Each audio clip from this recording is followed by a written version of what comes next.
Hello, everyone. Welcome to another episode of Web Audio TV. If you enjoy my content, make sure to subscribe to my channel and hit the like button.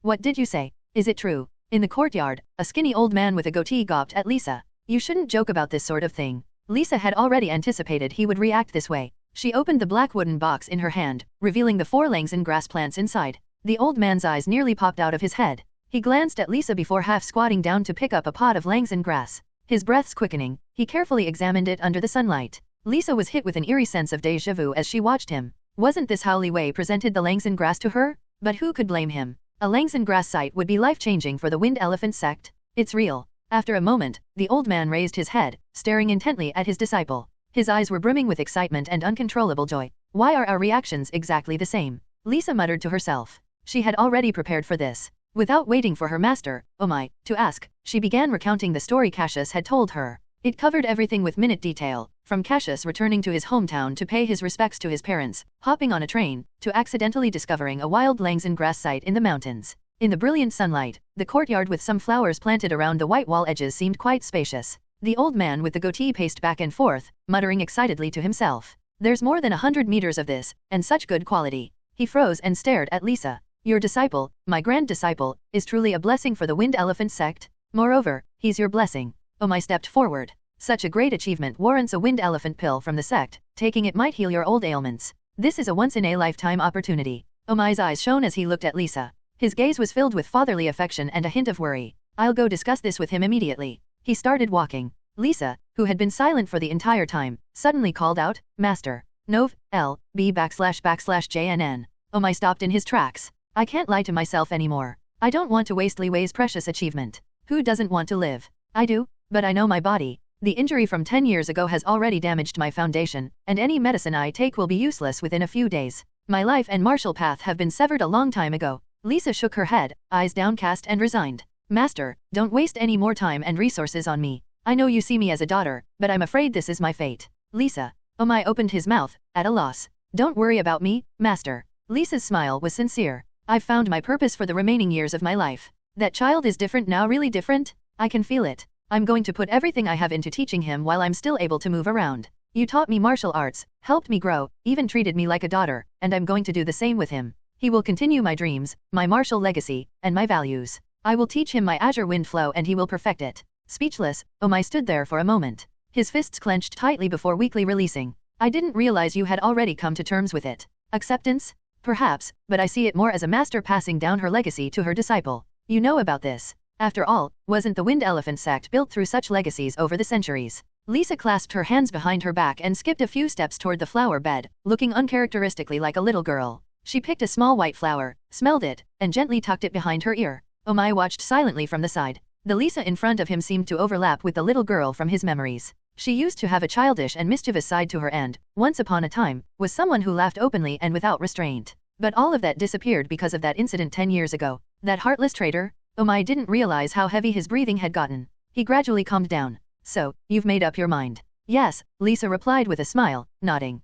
Are you sure? This is your only chance. Omai couldn't help asking again despite knowing what her answer would be. I'm sure. Lisa nodded again. All right. Omai's goatee twitched, and a strained smile appeared on his wrinkled, age-spotted face. I'll take care of this myself. I can, at the very least, get my grand disciple a wind elephant pill. Give me the box. I'm leaving. He snatched the box out of her hands and marched away. It wasn't until he was quite a distance away did he stop and look back. His aged eyes were red, and 2 cloudy tears fell, which he quickly swiped away with a rough hand. Why am I getting more emotional as I get older? Damn it. In the distance, at the entrance of the white-walled courtyard, Lisa, with a white flower tucked behind her right ear, blinked and gazed up at the sky. It was unusually blue and especially pure, like it was made up of the souls from heaven. It was July 2nd of the 97th year in the Hungli Federation calendar. 3 people in green combat attire, instructor Lisa, Lisa's teacher, and her master Omai visited Cassius in the training room during his punching practice. All 3 of them had a very serious expression on their face, the words Cassius, you're in big trouble, written on their faces. Fortunately, the skinny old man with a white beard who was walking out in front, managed a smile and said, Li Wei, you are the Wind Elephant Sect's lucky star. Cassius recognized him as the man from the practical ranking in the first time travel, the deputy head Sam who oversaw the Wind Elephant Sect's medicinal materials and logistics. N/O/vel/B/jn.C//om. Their tones were friendly and pleasant as they probed Cassius for details about the site. The process was smooth, especially as soon as Cassius mentioned that the area was uninhabited. The atmosphere then became even more congenial. The senior members in green combat attire had large smiles on their faces as Cassius described the Langson grass site. It sounded perfect, an untouched and fertile land just waiting for the Wind Elephant Sect. Currently, the sect only had 1 or 2 branches in Black Sand City, but with a precious Langson grass site in their hands, that would surely grow. From this day on, the sect's influence would gradually extend throughout Black Sand City. Moreover, Black Sand City would grow stronger with time, becoming second in importance only to the headquarters in Oak City. These developments were already in the early planning stages. In the afternoon, Sam, Master Umai, Cassius, and the other 2 senior members hurried down to Oak City and, through their connections, managed to board a freight train. After 3 days, at the Oak City train station. Oh, these old bones of mine can't take much more of this. Sam stood on the rectangular platform, tapping his back and complaining. Contrary to his words, however, his face glowed with excitement.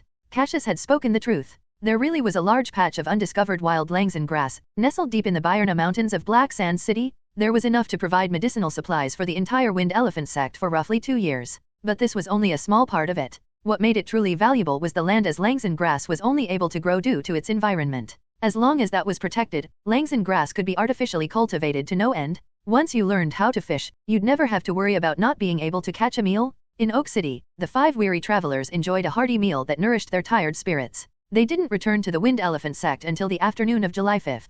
The next day, Cassius received his long-awaited reward. He was usually quite calm, but when Lisa placed 4 boxes in front of him, he couldn't control the wave of excitement washing over him. He knew that Instructor Lisa and Master Umai had done everything in their power to secure the best possible rewards for him. Open them up and take a look. These are rightfully yours, Lisa said, pushing several red boxes of various sizes across the table. Cassius solemnly accepted them and opened the boxes from left to right. The first box contained a pale yellow sponge pad that held a light blue pill in the center's depression. The smooth surface of the pill gleamed in the bright sunlight. The air was instantly filled with a rich medicinal aroma. The second box held a familiar, perfectly cut, translucent square paste that Cassius had used before. The third box carried a small bottle that, when shaken, he could hear liquid sloshing from inside. The fourth box was long and narrow. Inside were 5 purple incense sticks that were about as long and thick as chopsticks. Cassius only recognized one of the 4 items, but he guessed that the other 3 were likely no less valuable than the 100 herbs body refining paste. He looked up at Lisa, who was smiling slightly at him. I'll explain how to use these items.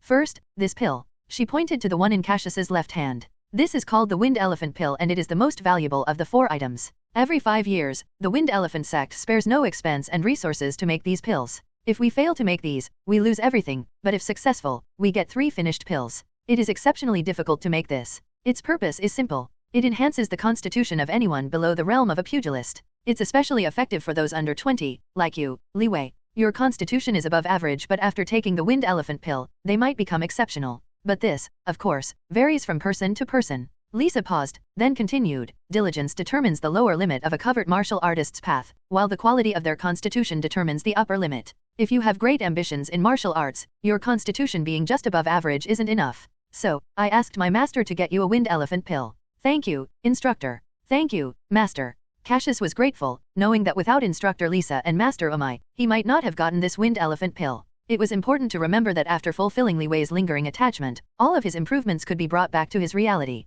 Lisa smiled and nodded, continuing to explain, you've had the 100 herbs body refining paste before, so I won't explain it in too much detail. Just remember it's most effective the first time you take it. Be prepared for the effects to diminish with each subsequent use. Also, if you want to take full advantage of its benefits, it's best to take it after consuming the Wind Elephant Pill. Cassius nodded. Lisa pointed to the third item. This is fire oil. It's a special potion used to break through barriers. Once you reach the limits of the first stage of Elephant Soul, you'll hit a bottleneck, and overcoming it can vary from person to person. It might happen as quickly as the next day for some, while others will be stuck there. Fire oil is designed for such a situation. Once you drink it, your blood and chi will be extremely vigorous for the next 7 days, greatly increasing your chances of breaking through a bottleneck. The only downside is that the excess chi and blood might cause insomnia. Lisa then pointed to the last item. Calming incense can really help with training, specifically for Wind Elephant fist practice. Light a small piece before training, inhale for a while, then put it out. This will improve your clarity of thought, memory, and learning ability. You've got 5 sticks of calming incense. If you use them sparingly, they'll last 6 months to a year. After she finished explaining, Lisa couldn't help emphasizing, make sure you use them sparingly and don't waste them. This calming incense isn't made in the Hungly Federation. The Wind Elephant Sect only imports about a dozen sticks a year, and now you have almost half of them. Her tone soured when she remembered that her annual supply was only a thumb's length. and all of a sudden, Cassius had 5 sticks. Perhaps out of courtesy or because he sensed Lisa's bitterness, Cassius said, "Instructor, why don't you take some? I don't think I'll use all 5. To his surprise, Lisa didn't look happy at Cassius's offer. She frowned and said coldly, "The things you earn are for you to use, and you alone. Keep the good stuff for yourself. I'm warning you, don't share these with anyone. You better take them in front of me, or I'll beat you up." "Yes." Cassius immediately straightened up. As harsh as Instructor Lisa's tone was, he could sense the affection threaded through it.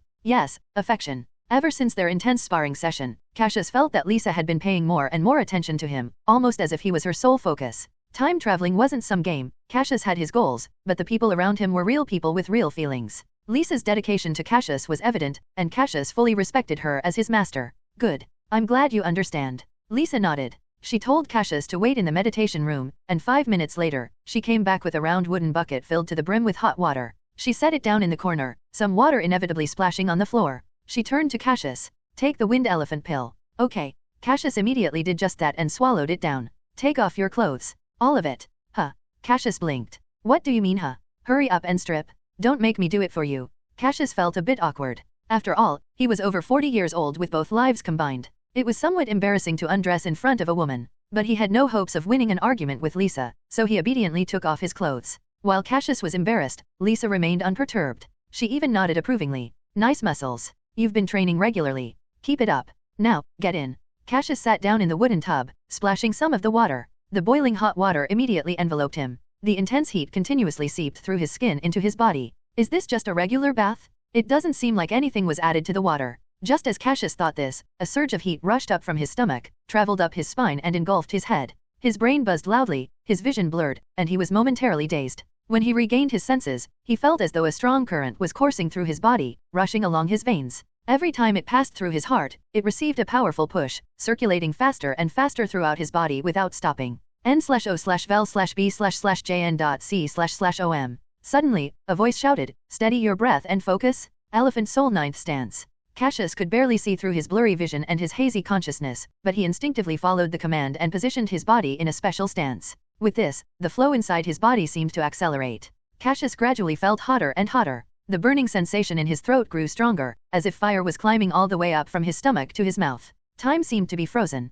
He didn't know how long he stayed in that state. Until, when the burning current of heat passed through his heart again, it suddenly exploded. Heat surged through every single inch of his body before scattering like a shower of stars. Cassius could feel something in his body was being nourished and reinforced, while other things were being expelled from his skin. He drifted off. When he opened his eyes again, he saw 2 beams of dim light shining through the open window in the meditation room. Fresh air gently blew in through the gaps. Lisa, dressed in yellow training attire, was sitting cross-legged across from him. Cassius could tell his senses had sharpened. If he concentrated, he could detect tiny dust particles in the air and hear every little movement in the training field over 100 meters away from the meditation room. Instinctively, he sprang to his feet, and water cascaded down. Upon remembering he was stark naked and Instructor Lisa was right there, Cassius awkwardly sat back down. Sitting cross-legged, Lisa opened her eyes. "Are you done? If you are, why are you still sitting in there? Look at how filthy the water is. Go shower now." Cassius looked down at the tub. The once clear, boiling water was now murky and cold. It had turned into a mix of black and red as if it had dissolved many impurities.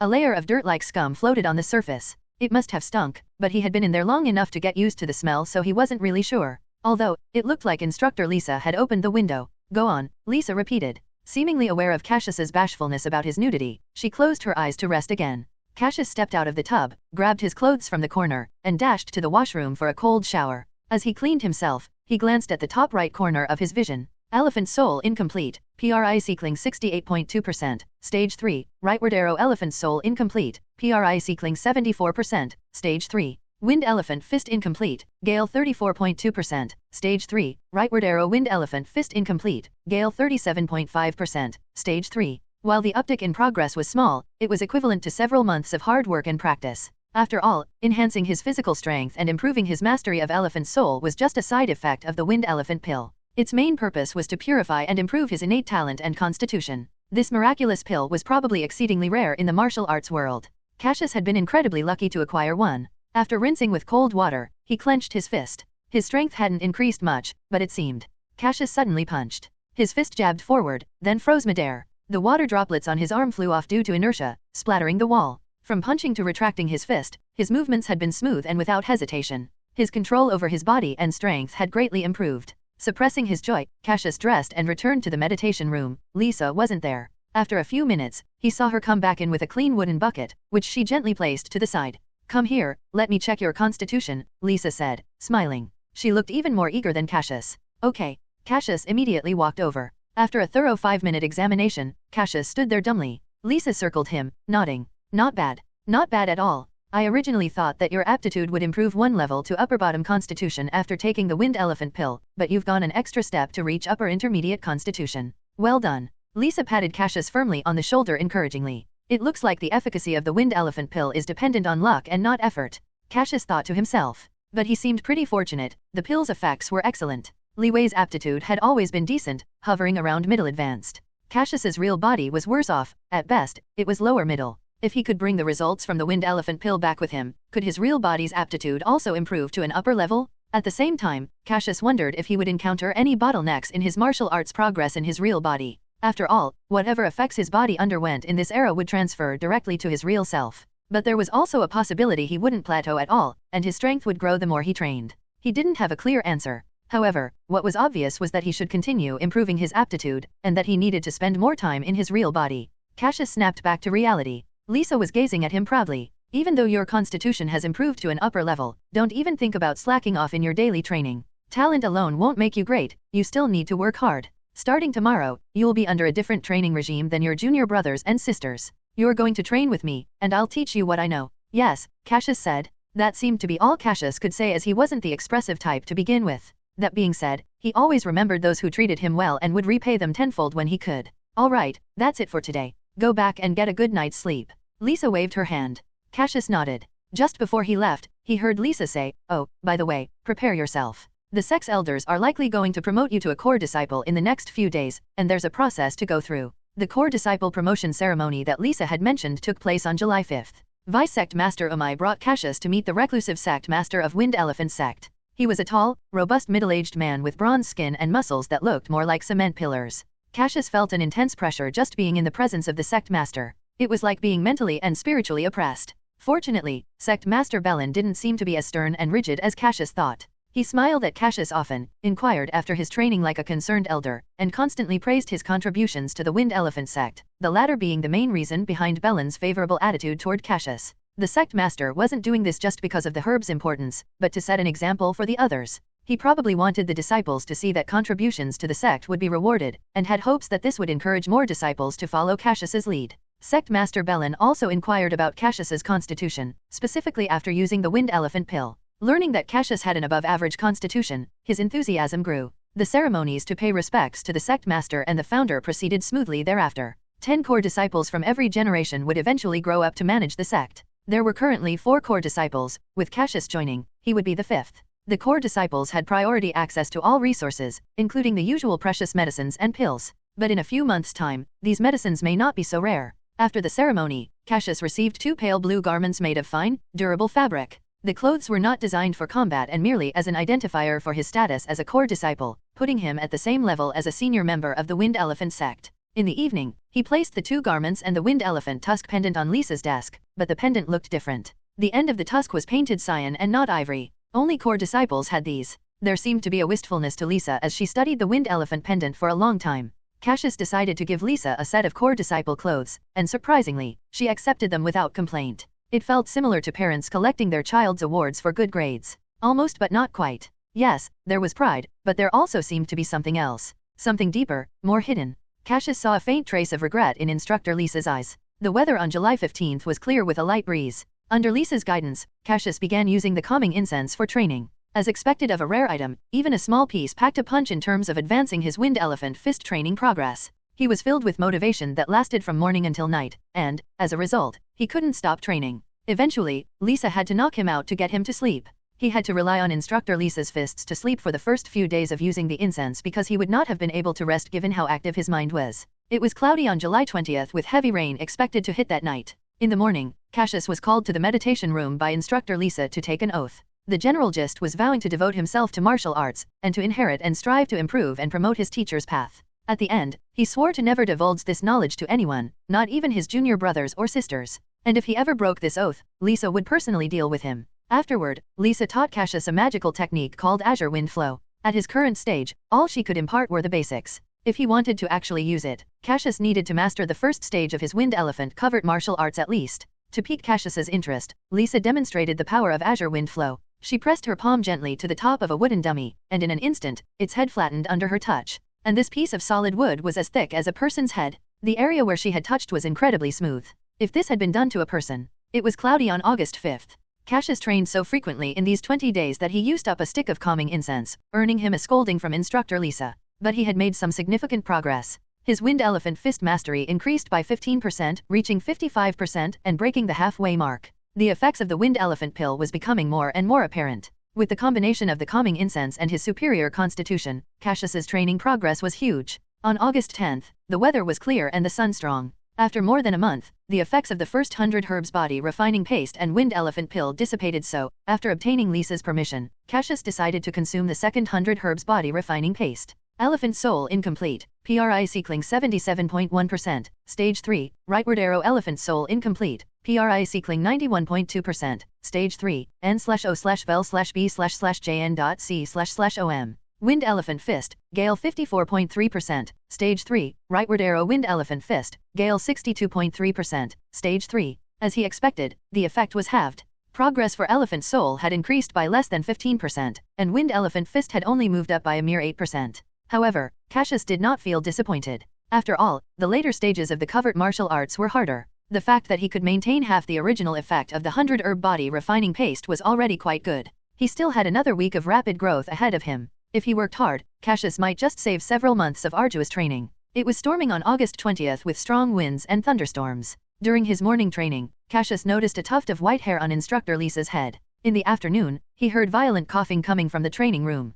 Cassius found an opportunity to ask when evening came, but she brushed it off, saying it was just a common cold. September 5th brought overcast skies and rain. Lisa's coughs worsened. There were times she couldn't stifle it while teaching Cassius the Wind Elephant Fist. She even coughed up blood in the afternoon. Again, Cassius asked, and again, Lisa brushed it off, this time saying it was an old respiratory problem. It didn't matter how many questions Cassius threw at her, Lisa stuck to this explanation. It was sunny on September 15th. It was Li Wei's 18th birthday and also his coming-of-age ceremony. Instructor Lisa and Master Umai brought Cassius to Oak City for a simple but heartfelt birthday banquet. Although there was nothing fancy about it, Cassius was delighted. He also received gifts from them both. Master Umai gave him a string of sandalwood beads he had worn for many years, and Lisa gave Cassius a pocket watch for the second time. This silver pocket watch seemed to be special to her. The weather was overcast on October 8th. Lisa fainted in the middle of her lesson with Cassius. Fortunately, he was nearby and quickly took her to the hospital. While an unconscious Lisa was being treated, he shifted gears and asked Master Umai.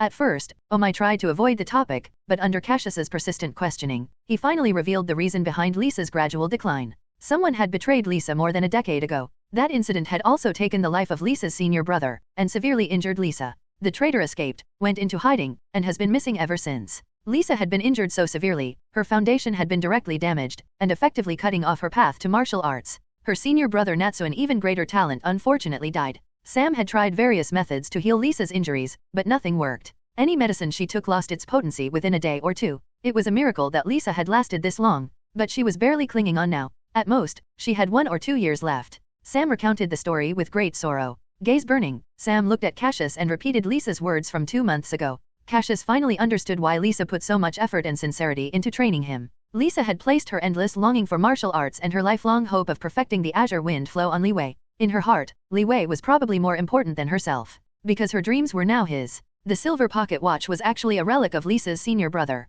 Lisa hoped that by giving the watch to Li Wei, he would be just as outstanding, brave, and strong as Natsu. Sam told Li Wei all this so that he would understand that there was someone who valued him more than their own life. He wanted Li Wei to work hard and not let Lisa down. It was sunny on October 18th. Lisa was about to be discharged from the hospital and Cassius went to accompany her. During their walk, Lisa complained like a nagging mother that Li Wei was neglecting his training. Moreover, Li Wei, a man of few words, was being so enthusiastic that it felt unnerving. It was like watching a muscular man wear a dress. Cassius felt a bit wronged. In his 40-odd years across 2 lives, he was accustomed to being silent and reserved. Maybe it was because he had been alone for so long. Cassius wasn't very good at expressing his feelings. Sometimes, he was even afraid of people being affectionate with him. But he took that step forward today, and what did he get in return? A scolding. But it didn't matter if he felt wronged or not. He had to do what needed to be done. He wasn't the kind of person who knew how to sweet-talk others and make them happy. He could only learn by taking one step at a time. fumbling and stumbling through it, until he got better at it. That was Cassius. The weather was clear on November 4th. Cassius finished his third stick of calming incense, but Lisa didn't scold him this time because he had made some significant improvement in the Wind Elephant Fist. In the last 10 days, Cassius was making progress much faster than before. He was giving it his all now. He learned and understood the concepts faster, and his movements became more precise so that Lisa didn't have to repeat her instructions over and over. She would then have more time to rest, and with how quickly Cassius was moving in his training, Lisa also felt happier. In the past, Cassius had to occasionally rely on other people to whip himself into shape, but now he was the one holding the whip. No one wanted to improve more than he did. 2 months passed, and it was January 7th of the 98th year of the Hungly Federation. The strong and unpleasant smell of medicinal water filled the air in the meditation room. In the corner was a large pale yellow wooden tub. Only Cassius's head peeked out of the water. His eyes were closed, and his body assumed the special posture of elephant soul, which he had practiced countless times. Invisible medicinal nutrients slowly penetrated his skin and pierced right to his bones. Intense stinging pain crashed down and spread throughout his entire body. It was like he had 1,000 needles stabbing into him. The pain signified he had reached 100% in the first level of elephant soul. He'd have to endure this agony every time he trained elephant soul in the future. It took a full 6 months, but he had finally raised his training progress to its peak. Safe to say, it was not an easy process, especially that last few percent. Without extensive time and intense effort, it refused to budge. Fortunately, he achieved his goal. In the upper right corner of his vision, a string of text appeared. Elephant Soul Incomplete, Cycling 100%, Stage 3. Wind Elephant Fist, Gale 99.5%, Stage 3. He was only 0.5% away from mastering the first level of the Wind Elephant Basic Combat Arts, but it looked like this last 0.5% still required half a month of training. N/O/vel/b/in.c//om. Taking a deep breath of the herbal air, Cassius went to the nearby washroom to take a shower. When he came back, he poured out the medicinal water and cleaned the tub. Finally, he placed the tub neatly in the corner and put on his clothes. Cassius was now around 1.88 meters tall and was bigger than before, thanks to the marrow-washing effects of the Wind Elephant pill. Sunlight gleamed off the bronze skin on his bare upper body where his powerful muscles were evenly toned from top to bottom. Although muscular, Cassius had a well-proportioned physique. It was not instantly obvious how muscular he was with his clothes on. When he took off his clothes, however, it was a different story. His large frame and bronze muscles made him look incredibly strong. He twisted his neck slightly to put on his clothes, his bones making a series of cracking sounds when he stretched his limbs. When he opened the window, cool air gushed in from the outside, quickly replacing the warm indoor air. It was already January. Though there was no snow outside, the temperature was near freezing. Suddenly, someone pushed the door open and entered. Cassius turned around. It was Instructor Lisa. Instructor. Quick, pack your things. Come with me to Oak City. Oh, and wear the core disciple attire and the pendant. Lisa sounded a bit hurried. Instructor, what's going on? Cassius asked. Your senior brother has returned. The other 2 core disciples have gone to welcome him and will hold a banquet in Oak City, Lisa explained. Cassius immediately understood. The aforementioned senior brother wasn't Lisa's disciple but the senior brother of the entire generation in the Wind Elephant Sect and ranked the highest amongst all core disciples. Once an ordinary disciple became a core disciple, they automatically moved up a level with core disciples addressing their fellow peers as either a senior or junior. All ordinary disciples, regardless of age or seniority, would address core disciples as a senior brother or sister. I'll get it right away, Cassius said, immediately returning to his room to change into the outfit. Moments later, Lisa appeared and walked quickly on a distant path. She hadn't changed her clothes, but she didn't need to. Lisa was just there to show Cassius the way. At 10 in the morning, the two headed down the mountain. White clouds restlessly drifted with the wind across the vast. Light blue sky was vast with a few black birds slicing through the horizon as they flew past. In Oak City, the wide main roads were paved with large stone bricks, creating a grid-like surface. The roadsides were relatively clean, unlike some narrow alleys filled with garbage and occasional piles of waste. The Oak City government had taken measures to clean up the city, including hiring workers to regularly sweep the main streets. Carriages sped along the road. Some carriages belonged to established families with wealth that sustained multiple generations. With their golden carvings, decorated reins, and drivers dressed in suits, they looked luxurious. These families maintained several carriages and professional drivers for the sake of keeping up appearances. At the crossroads, two middle-aged men in blue police uniforms chatted and laughed. One handed the other a cigarette, and they smoked while they watched the passers-by. Police were still a relatively new concept in this era. In the 71st year of the Hungly Federation, the federal government passed a security law to establish police forces in each region to maintain law and order, with the Minister of Internal Affairs as the highest authority. A black carriage slowly came to a stop along the sidewalk, and a man and a woman stepped out. "What time is it?" Lisa asked Cassius beside her. Cassius took out the pocket watch Lisa had given him.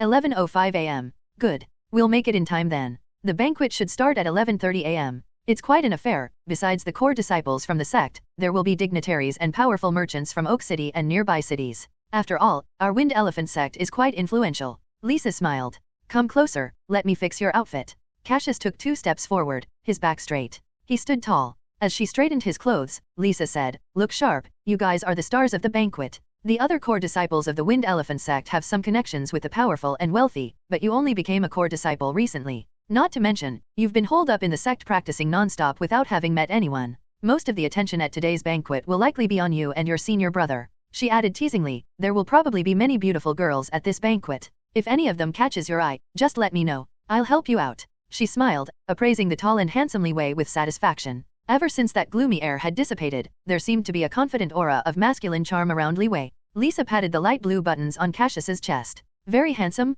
Don't embarrass me now. Go on. I won't, Cassius said quietly. He walked forward slowly but looked back after a few steps. A figure squatted on the ground, coughing. They were racking, making her back tremble as if she was coughing her lungs out. Cassius paused and looked on, an inscrutable look in his eyes, until Lisa seemed to notice. He then turned and continued walking. He knew he couldn't save her. He knew she practically had one foot in the grave. There was no point in being mired in helpless sorrow. n/o/vel/b/in.c//om. So what did Lisa want to see the most? A confident, determined, brave, diligent, and bright Li Wei. Cassius decided he was going to be that person, at least until this journey ended. It wouldn't hurt, right? 10 minutes later, Cassius stopped and looked up. A tall, theater-like building with a high spire loomed in front of him. Its exterior was intricately and grandly decorated. It had a huge sign at the main entrance that said Farewell Hall in golden letters. Pure white walls surrounded the building with some ornamental trees peeking over the top. 2 burly men dressed in black stood guard at the entrance. Cassius glanced at them and walked over confidently. They didn't stop him and even respectfully called him senior brother as he passed through the gate. It turned out these 2 were fellow disciples of the Wind Elephant Sect. Stop right there. Where's your invitation? One of the burly men suddenly called out. A pale young man dressed in a suit and high hat froze at the entrance, his black cane held aloft. Didn't that person just go in without an invitation? Don't be ridiculous. You're not like our Wind Elephant Sect's 5th senior brother. This banquet is for the senior brothers. No invitation, no entry. Don't waste our time. The burly man crossed his arms, his bulging muscles looked especially intimidating. The young man opened his mouth but had no choice but to step back. He didn't dare announce his family name at such a large banquet. It would only bring trouble instead of respect. Inside the estate, Cassius followed a path made of tiny cobblestones.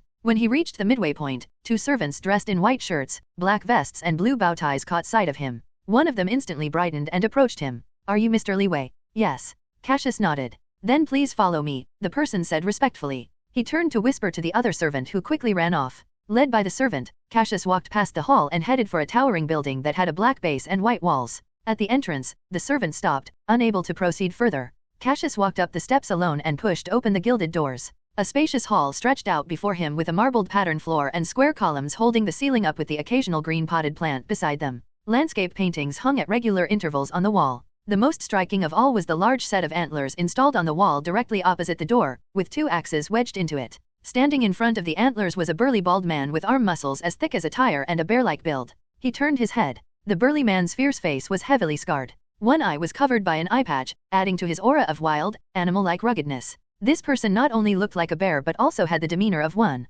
As the 2 stared at each other, the air thick with tension, the burly man spoke. You must be the little junior brother. I'm Moses. You should call me. He paused to scratch his shiny bald head. 4th senior brother. Guess he was a silly bear. Moses's local accent instantly diluted his threatening aura, making him seem more likable. Hello, 4th senior brother. Cassius didn't know why, but he felt that this bear-like, honest 4th senior brother was easy to get along with. Hee. Moses chuckled twice, strolling quickly toward him. No need to be so formal. Just call me Moses, or senior brother Moses. Senior brother Moses, Cassius corrected himself. Moses seemed to be sizing him up. His one brown eye glinted slightly. You have quite a sturdy build, junior brother. Do you follow a straightforward fighting style? Cassius hesitated for a moment, then nodded. A student's fighting style was often influenced by their teacher, and since Lisa had always followed the brave and aggressive path, naturally, he, too, engaged directly in combat. He glanced at Moses, who had an even more exaggerated physique than him, and said, You must follow a similar style then, senior brother. Nov. L.B//JNN. Surprisingly, Moses shook his head. My fighting style is a bit different from yours. I can withstand hits better and like to punch hard. Cassius glanced at Moses's tire-like muscular shoulders. That sounded about right. With such muscles, he'd certainly be resilient against other people's punches. Just the thought of his forceful punches was terrifying. Noticing Cassius's stare, Moses deliberately flexed his arm, making his already thick biceps bulge even more. This fourth senior brother seemed particularly pleased with his muscles. In that case, junior brother, both our styles should be rather manly, but the only way to see if that's true is through a fight. There's a ring behind the hall. Why don't I test your skills out in a sparring match? Moses suggested. He had a friendly smile on his face. Cassius hesitated, but this seemed like a common occurrence for senior brothers to appraise their junior brother's skills. Moreover, Moses seemed to be a defensive type, and Cassius had never faced this type of opponent, so he was itching to try. He was just about to agree when he heard a gentle voice coming from the staircase. Don't be fooled by that big bear, junior brother. A beautiful person, tall and slender, descended the brass spiral staircase. They had tea-green short hair, a prominent fair face, and slender, enchanting eyes. But there was a hint of sharpness in their expression. Seeing Cassius,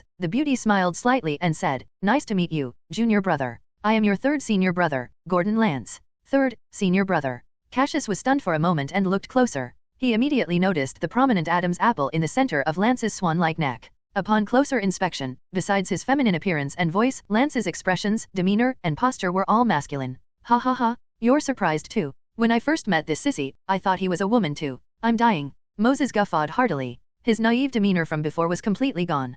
Humph. Ignoring Moses, Lance snorted coldly and sauntered to Cassius. Did Moses try to act all innocent and try to spar with you as soon as he met you? Cassius nodded truthfully. I knew it. Don't be fooled by this big bear. When the three of us, me along with the first senior brother and second senior sister, first met him, we all thought he was honest and simple, but this big bear disguised himself well. Later on, he couldn't hold it in anymore. It was like he was addicted or something, and came to spar with me. I never expected. With Lance's description, the image of a bear, honest but cunning as a fox, came to life. Clearly, Moses's guileless countenance when he met Cassius had all been an act to set up a sparring match. Moses was 24 years old and bore the nickname Big Bear. He was a martial arts fanatic who loved to fight. Actually, to be more precise, he liked getting beat up. He relished being able to hold up against hits using his tough body and steel-like muscles, often pestering his opponents to hit him harder. Not only did he like getting hit, but he also liked tearing his clothes. Oftentimes, in the middle of a fight, he would flex his muscles until his clothes ripped apart, resulting in him wearing nothing but his shorts. The purpose? To show off his muscles. Hey, sissy. Don't spill people's secrets like that on the first meeting. Moses stopped laughing, looking annoyed. And what's this about me having a thing for showing off muscles? Are there any men in this world who don't like muscles? He cast a hopeful glance over at Li Wei as he said this. He seemed to think the two had a shared kinship over their muscles. Ahem.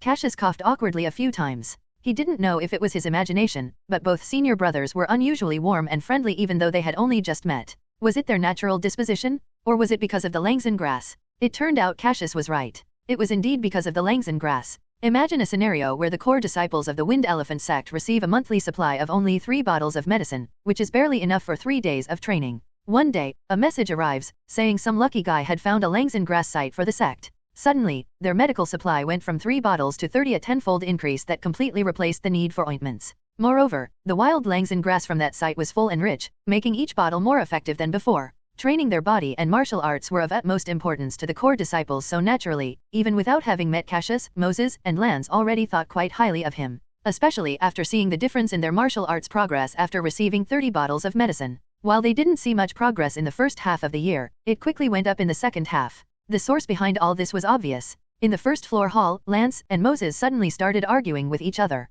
One declared that a well-proportioned body was best. Plus, people with an exaggerated muscular body, who even had muscles in their faces, were hideous. The other retorted that muscles were the best and everything else was an aberration. Furthermore, only sissies who were as skinny as bean sprouts broke with a single punch. They continued bickering as they made their way to the ring behind the hall. Cassius could only follow helplessly, a little bewildered. 5 minutes later, Cassius understood what Lance meant when he said tearing one's clothes until only a pair of shorts remained. Senior brother Moses was like a muscular wall as he absorbed hit after hit without flinching. Senior brother Lance moved like a swallow, becoming a series of afterimages as he dodged and attacked around Moses. He also seemed to have a quirk similar to Moses, as he seemed to enjoy using his hands to strike at the kidneys. Cassius watched from the side, his eyelids twitching and his kidneys aching in sympathy. This was no sparring match. These two were fighting for real. Senior brother Lance's hand strikes collided solidly with Moses's muscles, producing a series of loud smacks. At a closer glance, one could even catch senior brother Moses's large, hard muscles rippling like jelly. As painful as it looked, Moses seemed to delight in it.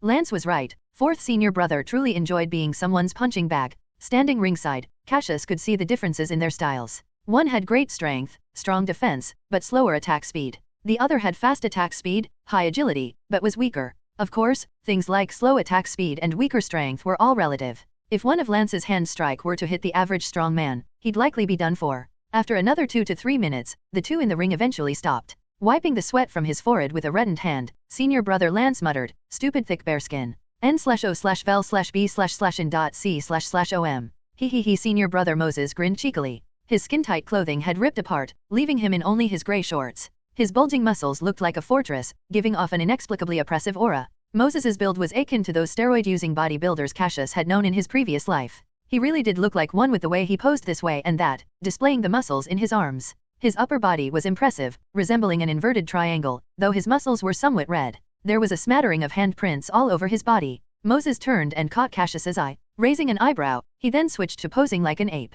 Cassius shook his head, amused. The senior brother really had a simple-minded charm and an extreme obsession with muscles. "Want to give it a shot, junior brother?" Senior brother Lance said as he walked down from the ring. "Sure, why not?" Cassius didn't refuse. He had been itching to spar with a big guy like senior brother Moses. "Good man." Moses, still in the ring, gave a thumbs up. Cassius shrugged off his outer garment, not wanting to damage the clothes that denoted him as a core disciple. He had a white tank top underneath, accentuating his broad frame and defined muscles. Moses's eyes lit up when he noticed. "Great muscles? I can't wait." Cassius flipped onto the stage and respectfully greeted Moses before assuming a solid fighting stance. "Please, careful." Moses smiled slightly. He opted to go for the attack first, rather than defend, as he wanted to test out his junior brother's skills. Below the ring, Lance watched with interest. Boom! The ground shook as Moses charged like a wild bear, transforming into a huge black shadow as he rushed at him. Cassius's eyes flashed excitedly. He took a step forward and threw a solid straight punch. Boom! Two powerful fists collided in midair with a dull thud. The muscles in their arms rippled and trembled from the staggering impact. "Good." Moses laughed heartily. In a flash, his left hand became nothing but a shadow, like a terrifying giant snake poised to pounce on its prey. Cassius's arm shot out like a spring, whistling in the air. Boom! It was a clash of strength. A contest of pure power. Neither of them wanted to yield, as if determined to clash fists endlessly. Boom, boom, boom, boom. A series of dull thuds sounded as Cassius's hands turned into a rapid-fire barrage of punches: straight punch, swinging punch, piercing punch, and more. Moses kept his hands to his sides to protect his vital areas. Occasionally, he threw out some heavy counter-punches. Whoosh! An arm whipped out, aiming viciously at a joint. Moses countered with a backhanded slap, knocking the fist aside with a loud smack. Leaning his full weight into the attack, he barreled forward. Cassius swiftly sidestepped and, channeling power from his waist to his arm, he fiercely chopped down. Smack! His hand landed squarely on Moses's muscles, eliciting a grunt from Moses. Swinging his arm, he retaliated with a punch and it met Cassius's. His arm trembled from the impact as he took a small step back. The two exchanged several more heavy blows. Eyes locked on the fight, Lance nodded slightly. Both of his junior brothers had bold, aggressive styles. One was focused on offense, the other on defense. Li Wei's fighting style leaned more toward actively seeking opportunities to attack, whereas Moses preferred to defend, waiting for his opponent to slip up and reveal a weakness. Aside from fighting style, Lance also gauged Li Wei's overall strength. He was likely nearing the peak of the first level of the Wind Elephant Covert Martial Arts, making him on par with Moses and himself. Li Wei was probably around the stage where he would meet a bottleneck. There was still a gap compared to the first senior brother and second senior sister, who had reached the second level of Wind Elephant Covert Martial Arts. Those two were more or less on the same level as most elders. In the ring, the two tall figures suddenly sprang apart. Cassius huffed out a heavy breath. His arms felt sore and numb. Senior brother Moses truly was incredibly strong. Each punch felt like he was being hit by heavy artillery. On the other end, Moses was equally shocked. Born with great strength, he was naturally several times over stronger than the others. His usual style was to defend, then usually overwhelm his opponents with power. However, his junior brother had exchanged heavy punches with him at least 5 times. Yes, Li Wei wasn't quite as powerful, but he was already much stronger than others of the same level. There was only a notch or two difference between the two of them. Even senior brother Lance hadn't had the guts to exchange blows with him. He could tell that Li Wei was about as strong as second senior sister, who was at the second level of the Wind Elephant Covert Martial Arts. Strength wasn't her specialty, so this said a lot. "Junior brother, your punches are really quite something." Moses grimaced, rubbing his muscular limbs which were red and swollen from Cassius' punches. Compared to Lance's sissy hand strikes, Cassius's punches were extremely powerful. Moses couldn't help feeling some pain. "Senior brother is also very powerful," Cassius said. He lifted his hands up, showing off his bright red fists.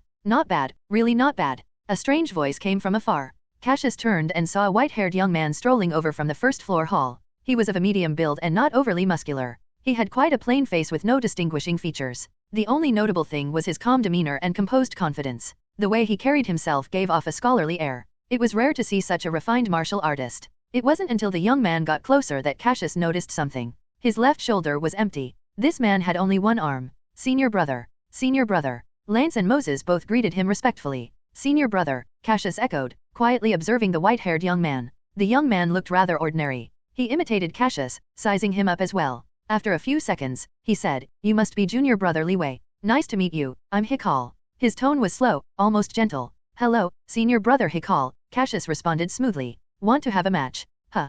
Cassius was stunned. He stared at senior brother Hikal, unsure if it was really him who said it. "I asked if you wanted to fight with me." Hikal squinted and smiled. He was emitting a completely different aura now. The slender bamboo from before had now transformed into a sharp sword, just waiting to be unsheathed. "Here he comes." Squinty eyes. Lance gloated inwardly as he watched from the sidelines. The senior brother's daily sparring had begun. If Moses was born with physical prowess, then senior brother Hikal was born with the ability to grasp concepts easily, as he was able to learn any combat technique quickly. He was one of the few who had reached the bottleneck of Wind Elephant Fist before completing the first stage of Elephant Soul. Despite having only one hand and an average physique, his boxing technique was as refined as a veteran who had been practicing for decades, if not better. Hikal had defeated some elders using just Wind Elephant Fist combat. This seasoned boxing technique was honed through countless instances of real-life combat. Hikal loved sparring, and he had fought almost everyone he knew at least once. Moses, who also liked to spar, liked to fight everyone but Hikal. Back when he was still an arrogant and unruly young man, he had faced off against Hikal and lost to him too many times.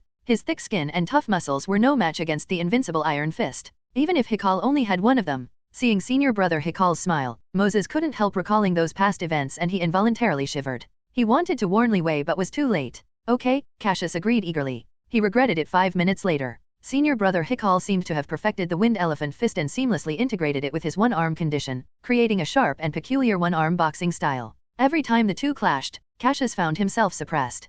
Hikal saw through every single one of his moves. Cassius couldn't land a single punch on his senior brother throughout the entire fight. Instead, he was poked several times and felt pain all over. Frustrated, he cupped hands, admitting defeat. Hikal's smile never left his face as he regarded Cassius with narrowed eyes. The senior brother was rather sly. "Haha, don't be mad, junior brother. This is just how I fight. If you still feel down, why don't you go fight Moses? He'd be the first to volunteer as your punching bag."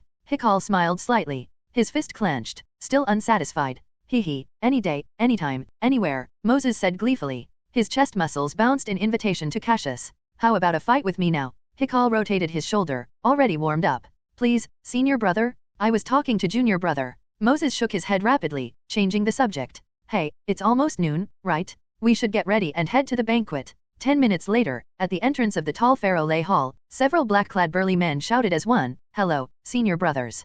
Cassius followed Hikal and the others inside, and they soon arrived at a grand domed hall. The space inside was vast and the floor was covered in soft red carpets. The hall was divided into multiple areas, with the center occupied by several long tables draped in fine white tablecloths. The surface was decorated with silver candelabras and laden with various foods. To the side was a lounge area with sofas, coffee tables, and potted plants. A band played music in the corner, the soothing sound of the saxophone adding to the elegant atmosphere. As they walked in, Cassius saw many men and women dressed in suits and evening gowns. Most held wine glasses and chatted with one another, smiles on their faces. Everyone was wearing their best and exuded an air of refined elegance. "They're here." Someone with sharp eyes spotted Cassius and his group, their hushed voice alerting the people around them. The once tranquil atmosphere instantly became lively. Some beautiful young ladies with fair skin adjusted their dresses, yanking their low-cut tops even lower, before sauntering over with dazzling smiles. But they weren't fast enough. A few gentlemen in suits, wine glasses in hand, got there first. Their goals couldn't be any clearer. "Mr. Hikal, long time no see.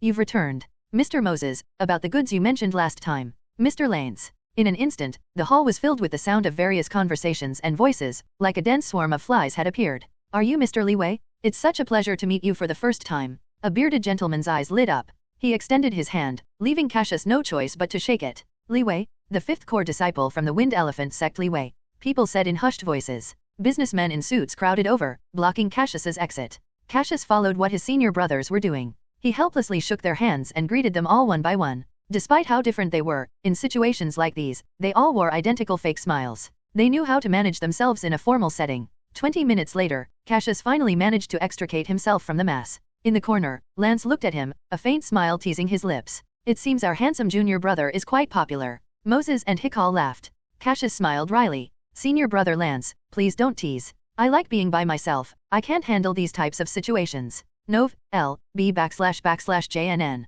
Just take it one step at a time." I couldn't handle it at first either, but it got better over time, Hikal said, patting Cassius on the shoulder with his sole hand. Some things are unavoidable when you're a core disciple. Cassius sighed and shook his head. Compared to this luxurious banquet, I still think hitting the punching bag in the training room suits me better. I feel the same, senior brother Moses suddenly agreed. Me too, Lance said, smiling and shaking his head. Who doesn't? Hikal helplessly shook his head and slapped his hand over his face. Ha ha ha. For some reason, the four brothers all burst into laughter. What are they laughing about? A merchant wearing a top hat asked. He was standing a little ways away. Maybe business is booming and they've recently come into a windfall of cash, someone next to him replied. In that case, we should ask them about it later, the merchant said, turning to look at the respondent. Both men smiled to themselves at the topic of money. Merchants had their joys, so did martial artists. Wealth wasn't the only source of happiness in this world. It took a long time for noon to finally arrive. Hikal wore a specially tailored blue suit that, without a left sleeve, looked like a waistcoat. This way, it wasn't so obvious that he was missing an arm.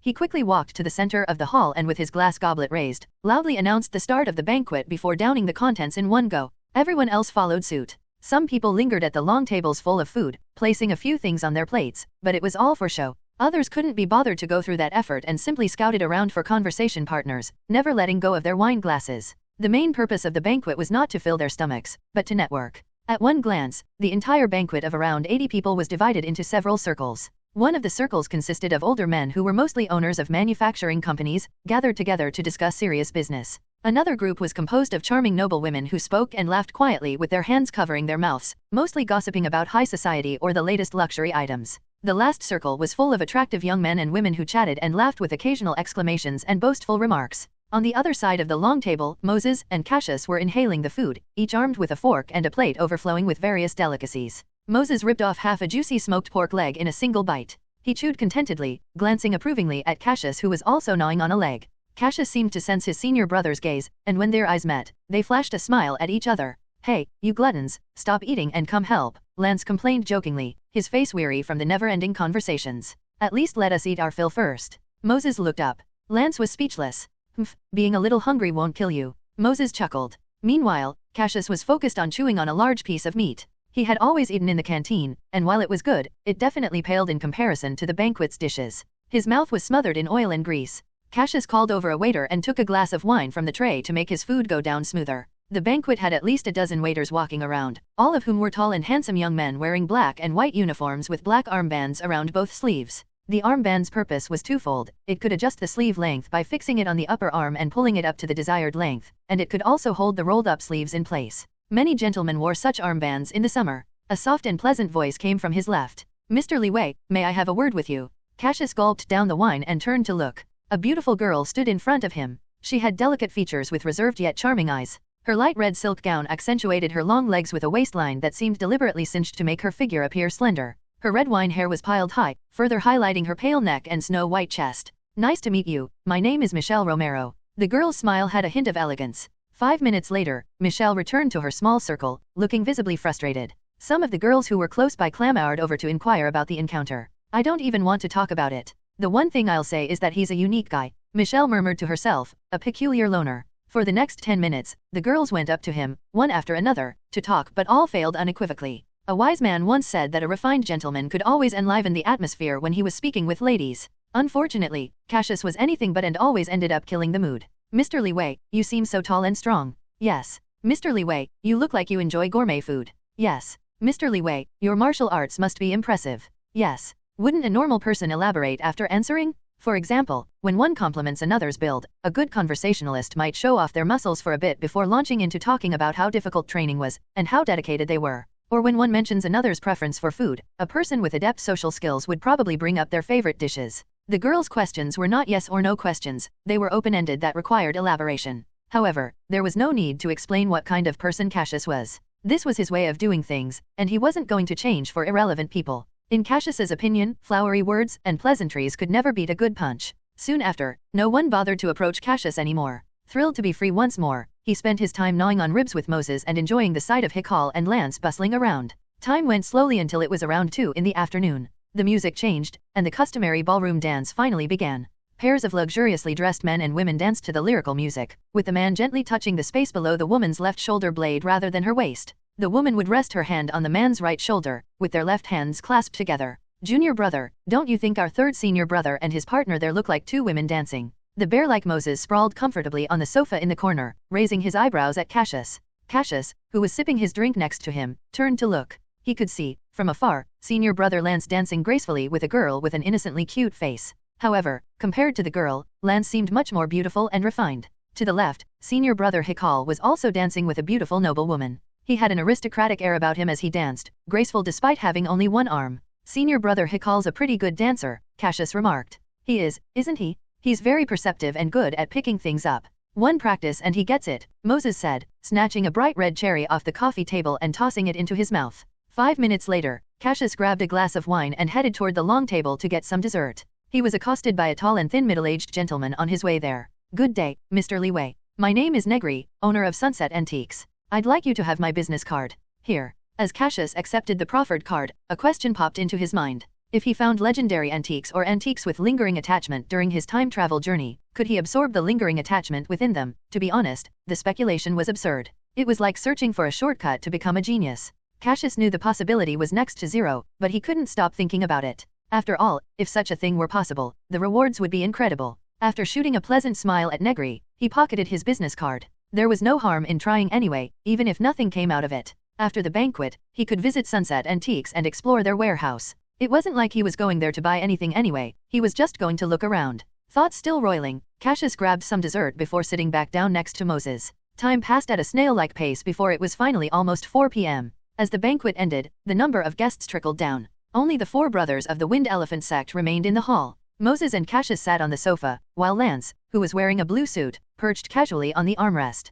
Hikal, on the other hand, was on his feet, holding a wine glass as he stood on the red carpet. "Actually, the reason why I came back from the East Sea County this time was to share some important news with all of you," Hikal said. He paused when he realized that not everyone was present. "Your second senior sister is in seclusion. I'll tell her when she comes out." As soon as Moses heard East Sea County, he rushed to ask, "Senior brother, tell us what it's like over there. Is it really as prosperous as the newspapers say? And what about the martial artists?" "The news I wanted to share is related to that." Hikal smiled slightly. "All of you probably know that the East Sea County has a famous covert martial arts force called the mountain-crushing sea-roaring Cloud Dog Fist. The Cloud Dog Sect will unite with 2 other second-tier covert martial arts forces in East Sea County to host the first ever 6 Eastern Counties Martial Arts Exchange Tournament. When that happens, the entire Eastern covert martial arts world of the Hungly Federation will be turned on its head. Close to 100 covert martial arts sects will be invited, more than half of which I am certain will participate." Cassius blinked. He had heard of the Cloud Dog Sect from instructor Lisa. It was one of the top sects in the Eastern martial arts world of the Hungly Federation. Some people even recognized them as the top covert martial arts sect in the 6 Eastern counties.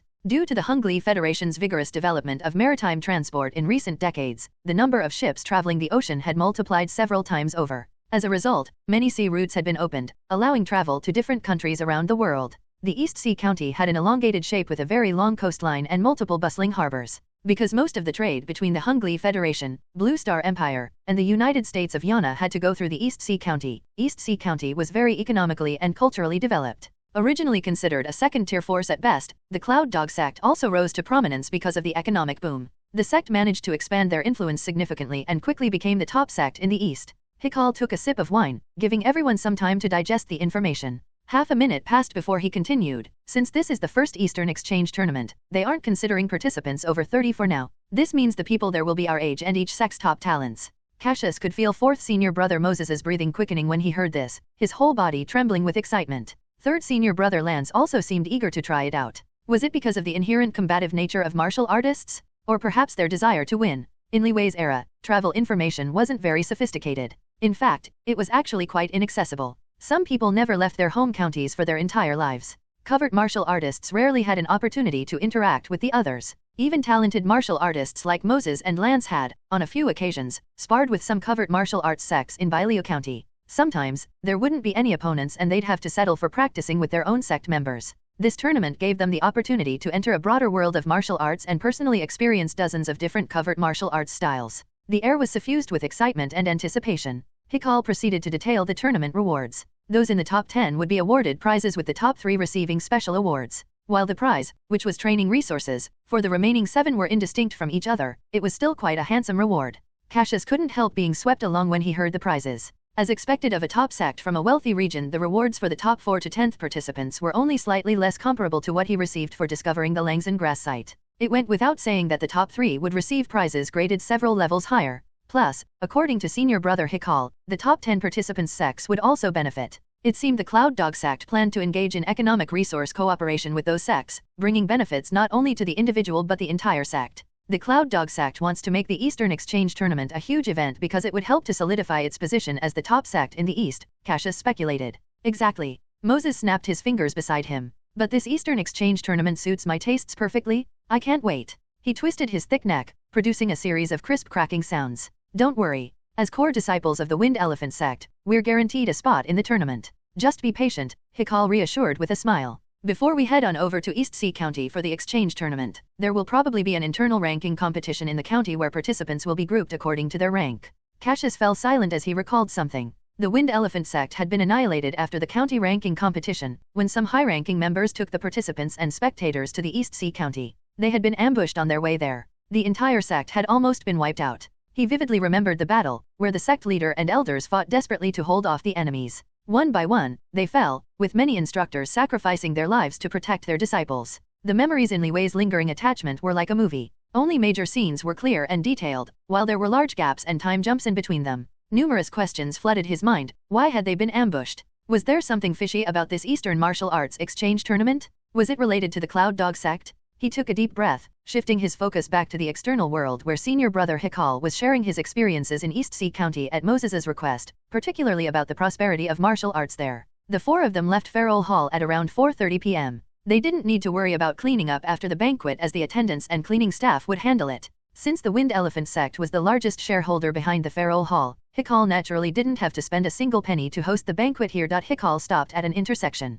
There's something I need to deal with first, so I won't be heading back. I need to go home too. It's been almost 6 months since I saw my parents, Lance said, running his fingers through his dark green hair. The Wind Elephant Sect had 4 core disciples before Cassius. The first senior brother went to the East Sea County for a year-long exchange study, while the 3rd and 4th senior brothers were at 2 important branches in Bailia County. As for the second senior sister, she was at the Wind Elephant Sect headquarters and lived in seclusion most of the time, so she rarely engaged in the sect's activities. As such, it was normal for them to go about their own activities when they returned. I don't have much to do, so I guess I'll just go back to the main sect with junior brother. It's been a while since I last visited, Moses said, scratching an itch around his black eye patch. The 4 went their separate ways, leaving Cassius and Moses to wait for a carriage. 5 minutes later, they were in one, then a half-hour later, they arrived at the gate of the Wind Elephant Sect. Moses looked wistfully at the slightly rusty black iron gate. Back when he was in the youth training camp, he had been so hungry that, at one point, he had climbed the gate to sneak into the city to buy food.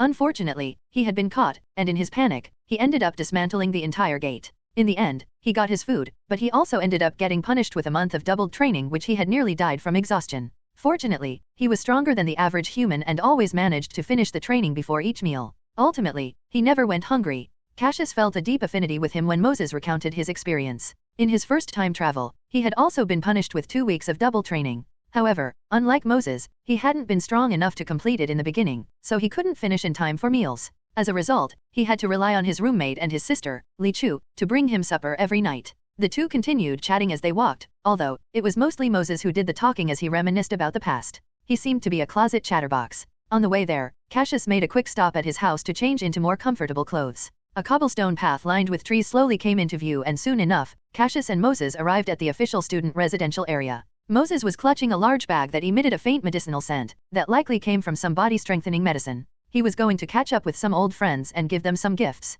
It seemed like this shrewd and cunning bear also had an unexpectedly tender side. Of course, it was just as possible that this was all a prank. As the Wind Elephant Sect had not yet publicly disclosed the discovery of the Langzen grass site, medicine was still only supplied to their core disciples. In 6 months' time, the artificial cultivation of Langzen grass would be close to completion, and eventually, whether it be in a day or a month, all disciples would have access to it. But since that hadn't happened yet, any disciple not in the know would be deeply moved, possibly even brought to tears, at receiving medicine from Moses. Core disciples were only allowed 3 bottles a month, and yet, this man was freely and unconditionally giving out a precious commodity. How could they not be grateful to him? They were going to have to suck those tears of gratitude back up in a few days, because little did they know, the sect would announce they had a mass supply of medicine. This was surely going to be a successful prank. But this was all guesswork on Cassius's part. Maybe Moses really did have a soft spot for old friendships. As Cassius pondered, he heard sobbing from a nearby house, intermingled with Moses's humble reassurances. A truly touching and emotional scene. Shortly after, he saw Moses walking out with his bag of medicine and entering another house.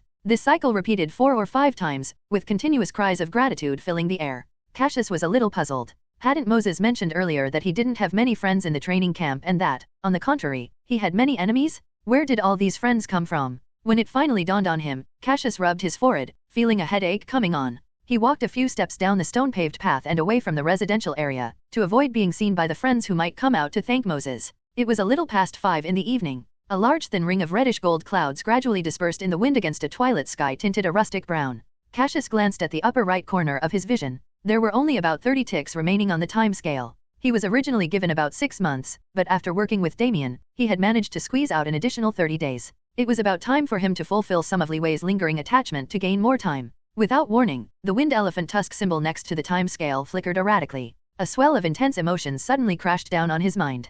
Cassius quickly turned around. He could see a red-haired young man in a coat with a wooden suitcase walking down a grey stone path in the distance. Finn. Cassius blurted out through gritted teeth. If one were to ask when Li Wei felt the most pain, the answer would be right now, in this very moment. He hated his cowardice, hated the culprit responsible for his sister's death, and hated himself for being too weak to avenge her. It was said that reclusive people were psychologically twisted. Li Wei had a deeply ingrained hatred of Finn, not just because of his sister, but also because of his current pathetic and miserable state. Although much of the situation was due to his cowardly nature, people rarely blamed themselves. Li Wei's deep-seated rage was unimaginably intense. If he were to measure it in terms of days he could stay in this era, eliminating Finn would give him more than a year's time equivalent to draining away 4 Damiens. Cassius silently watched Finn from where he stood on the stone-paved path. Finn had also noticed the somewhat familiar young man staring at him. Memories that he had almost forgotten from 5 years ago once again resurfaced in his mind. I think that girl committed suicide later on. Didn't people call her brother a coward for years? Li Wei, wasn't it? Finn recalled. Smirk on his face, he walked up to Cassius and sneered mockingly, out of my way, crybaby Li Wei. Oh wait, that's not right. Your nickname is Coward, isn't it? Haha. It was the exact same tone, the exact same expression. Li Wei had run into Finn several times over the course of the past 5 years, and he had been provoked every single time. Finn did all this to flaunt himself. Some people like to oppress others for the simple reason of proving that they were stronger and better. The more the oppressed didn't speak up, the happier the bullies were. They would think, I'm so powerful, why aren't you saying anything? Hehe. Just as Finn was about to continue, a tall figure radiating a huge wave of heat appeared behind him. He felt a massive, violent aura directed right at him. The hairs on his back stood on end, and his knees nearly buckled. Senior brother Moses. Finn stuttered respectfully as a fierce face appeared before him. Is this how you talk to your senior brother? Moses said expressionlessly. Huh. Finn was stunned. What? I said, is this how you talk to your 5th senior brother Li Wei? Moses's face twitched violently. His eyes had a murderous look which only added to his already imposing physique. Anybody would feel an overwhelming pressure just by glancing at him. 5th senior brother? Li Wei. Finn's eyes almost popped out of their sockets in utter disbelief. When did Li Wei become a core disciple? Impossible? Absolutely impossible? That coward? Finn turned to look and immediately locked eyes on the wind elephant tusk pendant hanging around Cassius's neck. It was not white but a beautiful cyan, identifying him as a core disciple. It's true. Finn was slack-jawed. Call him your senior brother. Now. Moses towered over him, blocking out most of the sunlight. It looked like his shadow had completely swallowed up Finn. Finn stared at Cassius. He opened his mouth but no words came out. I'll say it again. Call him your senior brother, Moses repeated. His domineering tone left no room for argument. Senior brother, Finn stammered. Make it sound more natural. Senior brother. His voice was small. Louder. Senior brother. Finn shouted. Good, now go. Moses's go sounded more like scram. But how could Finn dare to defy him? He quickly tucked his tail in and scurried away. Under the crimson sunlight, only Moses and Cassius remained on the grey stone path. The atmosphere around them was slightly tense. Moses broke the silence abruptly. You wanna kill him, don't you? He might have said it with a questioning tone, but it seemed more like a statement. Cassius was silent for a beat. How did you know? The killing intent is practically oozing out of you. You can barely hide it, Moses said with a smile, snapping his fingers crisply. Don't do anything when you're still on sect grounds. Wait until he's outside. There will be plenty of chances. Moses shot a meaningful look at Li Wei. I can help you. After all, we're brothers. Cassius said, isn't Finn also your brother? You'd be punished for killing him according to sect rules. So he said, but he didn't seem particularly concerned. Brother? What brother? I only have 2 senior brothers, 1 senior sister, and 1 junior brother. Just tell me if you want to cut him down. I already know the whole story. Do you think I can stand such scum? Moses chuckled. Cassius smiled, narrowing his eyes.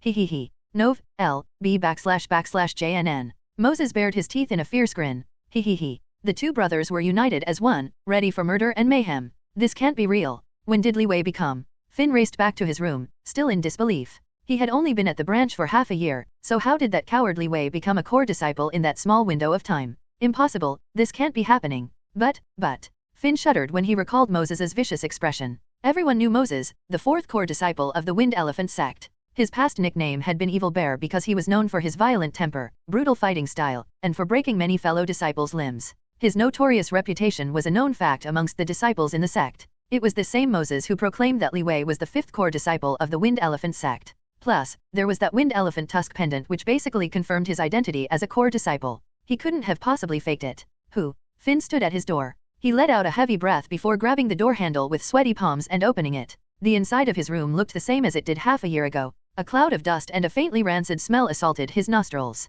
Finn walked in and hefted his suitcase onto the bed. He felt uneasy. In a single night, someone he used to bully had turned into his fifth senior brother. There was no guarantee that Li Wei wouldn't seek revenge. What's more, Finn had just provoked him again? No, Finn couldn't stay here anymore. He had to leave for the branch tonight. Finn's throat went dry. He forced himself to swallow. If Li Wei really wanted revenge, not even his connections with his uncle would save him. Moreover, a core disciple in the Wind Elephant Sect was directly equivalent to that of the High Elders. It wasn't just him, not even his uncle would be safe from Li Wei. Finn started pacing around the room as his anxiety skyrocketed at the thought of this. He stopped and pulled back the curtain to look outside. The sky had grown dark and dim. In half an hour, the moon would rise. No, I have to leave tonight. I'm getting out of here as soon as it gets dark. Nov. L. B //JNN. Seemingly making up his mind, he quickly returned to his bedroom and opened his suitcase. He changed out of his clothes and chose a black outfit he had rarely worn from the suitcase. Finn hadn't had dinner since he returned, but there was no time for that now. He had to leave the Wind Elephant Sect headquarters first.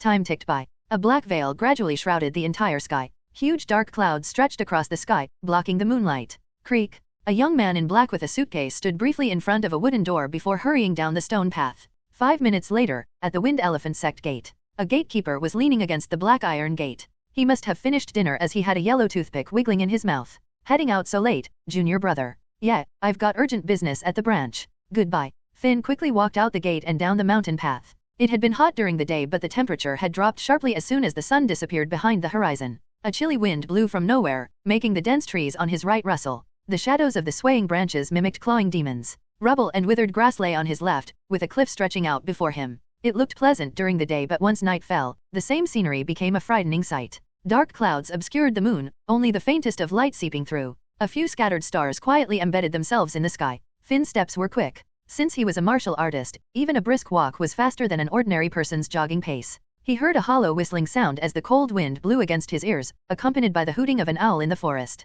A strange sense of urgency filled his heart. He wondered if it was because Moses's terrifying aura had scared him an hour ago. All Finn could think about was leaving the Wind Elephant Sect headquarters as soon as possible. His legs worked hard, and the suitcase in his hand swung back and forth. Suddenly, a bear emerged from the nearby woods. Wait, not a bear, but a tall, sturdy man who resembled one. At night, he wore only a vest, his exposed arms looked as solid as granite. The eye patch made his already fierce face more ferocious.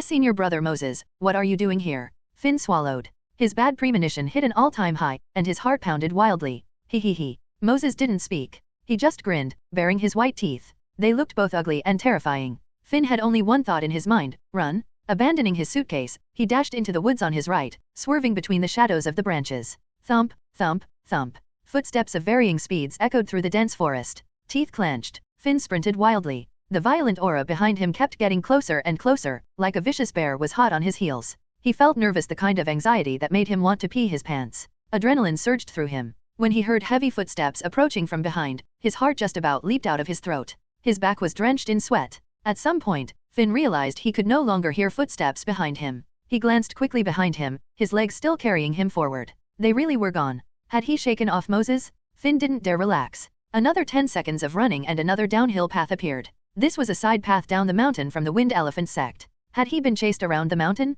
It seems safe for now. Finn breathed a sigh of relief and continued down the path. He froze. A young man, not too far away, stood right in the middle of the downhill path. His strong body looked like a sculpture in the dark, with the sparse moonlight giving him an eerily terrifying appearance. Li Wei. Finn gasped for breath. He never expected revenge to come so quickly. He had been marked right from the start. Thump, thump, thump. A series of distant footsteps reverberated from the forest behind him. Moses. Fear surged in Finn's heart, but it was quickly squashed by a burst of determination. I might not be able to win against Moses, but there's no way in hell I'm going to lose to you, Li Wei. I'll fucking fight you today. He quickly twisted around and shot out like an arrow, hurtling toward Cassius. In the moonlight, the statuesque figure suddenly moved. His sleeves rippled in the wind and he seemed to transform as his muscles swelled and his whole body enlarged. Cassius stomped on the ground, creating a sizable dent in the dirt. Using the force of his kick, he propelled himself forward, his cold eyes filled with a frigid killing intent. I've been waiting for you for a long time. Finn rushed forward. All he saw was a blur before Li Wei, who had been standing far away, appeared right in front of him.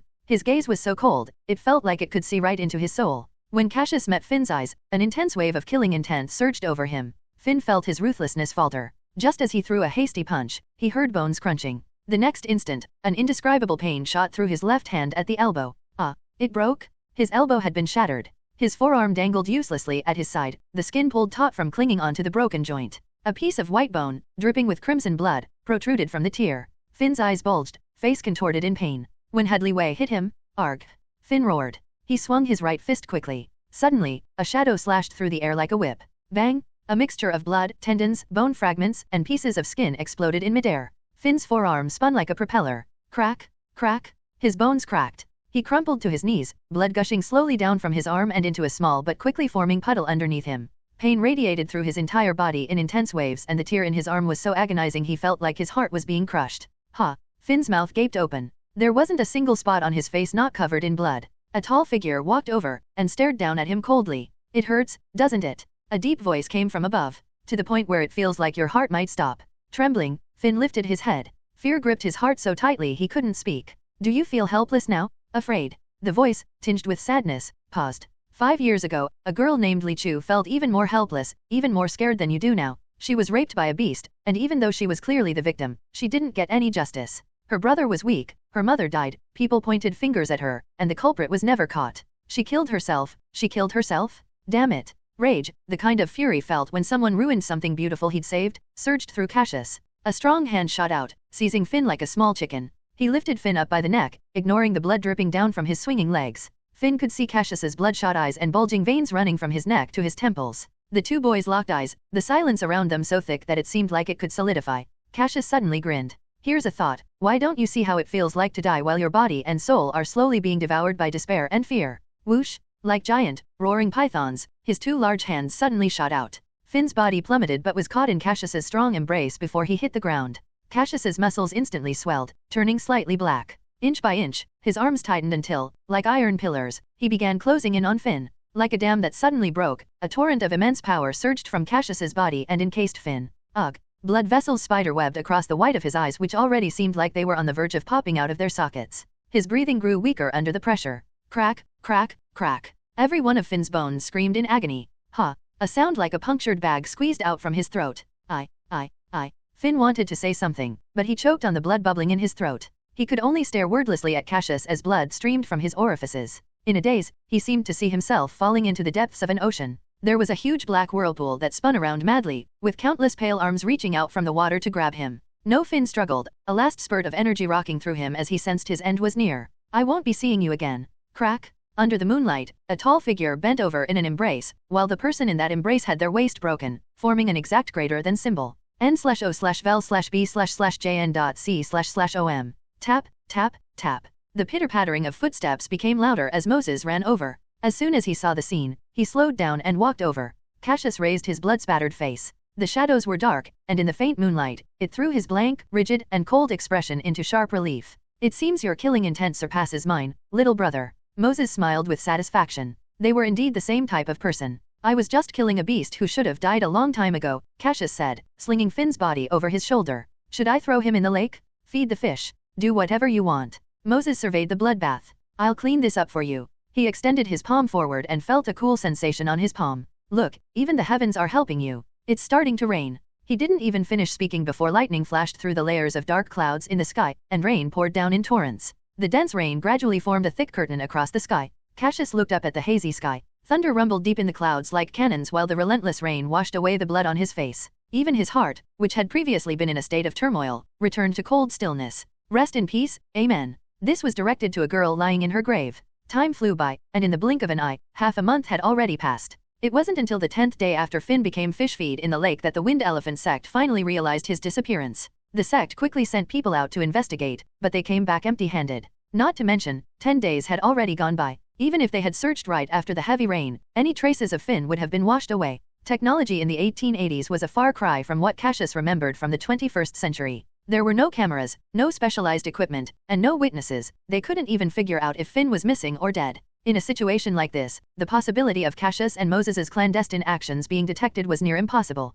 Cassius suspected that if the higher UPS of the Wind Elephant Sect ever figured out what he did, they would choose to cover it up and give him a slap on the wrist. It was this confidence that made him act so decisively. With those worries out of the way, killing was a very simple matter. The day after Finn sank to the bottom of the lake, Cassius went to the back mountain again and placed a bouquet of white flowers in front of Li Chu's tombstone. He had meant what he said before. He hoped Li Chu could rest in peace. It was January 22nd, and the weather was clear. Cassius sat cross-legged in the corner of a private room, expression solemn. Sunlight shone on his bare upper body. He looked like a bronze statue. Elephant soul incomplete, relic 100%, stage 3. Wind elephant fist incomplete, gale 100%, stage 3. The final 0.5% was complete. Cassius opened his eyes and exhaled. Stretching out his right hand, he placed a black bottle filled with liquid on the ground. It was fire oil, a medicine specifically for breaking through thresholds. Let's begin.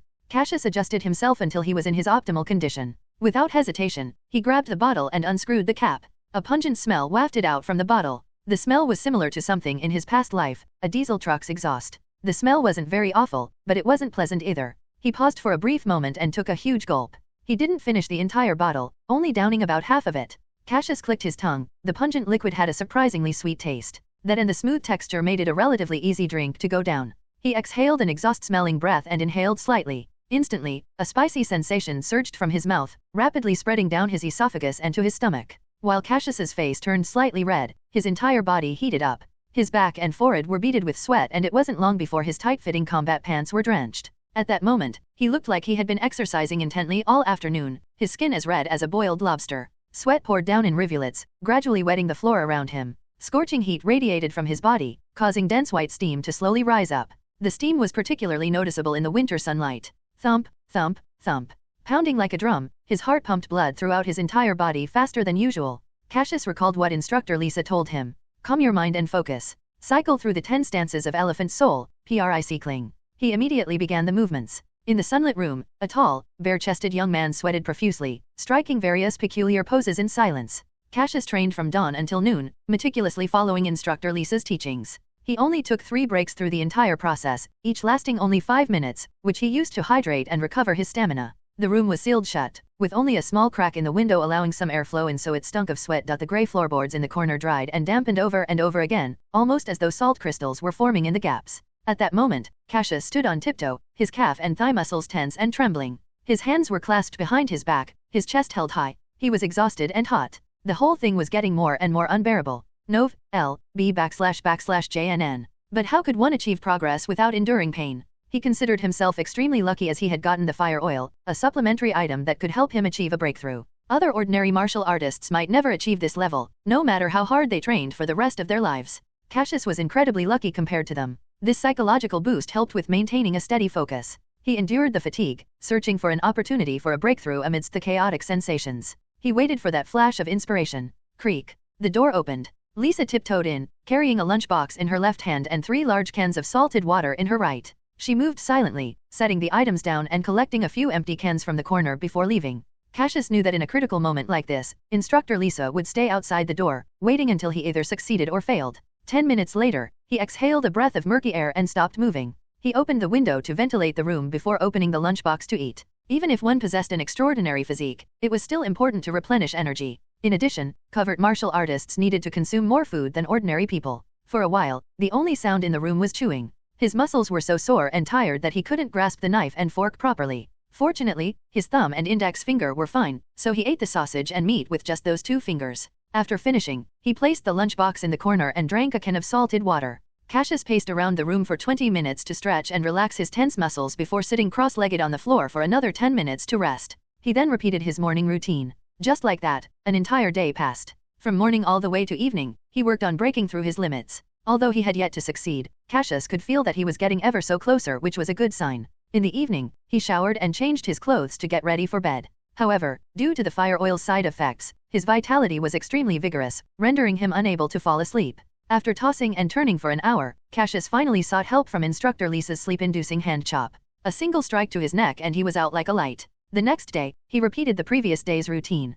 Cassius was inching closer to the barrier between Stage 1 and Stage 2 of the Wind Elephant Covert Martial Arts. By the third day, he was very close to the bottleneck. It was noon on the fourth day. Cassius had entered a meditative state since the morning. He sat there with his eyes shut and his head bowed, and his breathing was even and steady. He hadn't touched the lunchbox or the salted water in the corner. Lisa had come in once while this was happening but immediately left upon noticing the situation. She placed her items aside and waited outside the door. She knew that Cassius was on the verge of a breakthrough. No one could be allowed to disturb him. Thump, thump, thump. Huff, huff, huff. The only audible sounds were his heartbeat and breathing. The frequencies of the two were different. A normal adult at rest breathes 12 to 20 times per minute, with a breath-to-pulse ratio of 1 to 4. But right now, Cassius was breathing faster, while his heartbeat was slowing down. Until they fully synchronized. FFFT. Cassius's nose emitted a sound like a leaking bellows. Inexplicably, a pressure came out of nowhere and engulfed him. His skin tightened and it was getting difficult to breathe. His cheeks swelled and turned a purplish red. He felt an increasingly painful sensation on his left chest. Cassius's heart felt like it was about to explode. His muscles and veins pulsed violently, his blood pumping frantically. Though his heartbeats had slowed, each contraction was only getting stronger and faster, causing his blood vessels to feel like they were about to burst. Overwhelmed, his chest made a noise. Pfft! Cassius spat a mouthful of blood. A faint creak came from the door, as if someone had opened it slightly. He spat another mouthful, staining his clothes and splattering the floor with blood in the process. After spitting out that blood, Cassius felt somewhat relieved. As he relaxed, a sound of muffled thunder suddenly exploded in his ears. Boom! His heart contracted violently, sending thick, viscous blood shooting throughout his body like bullets, forcing it into every vessel.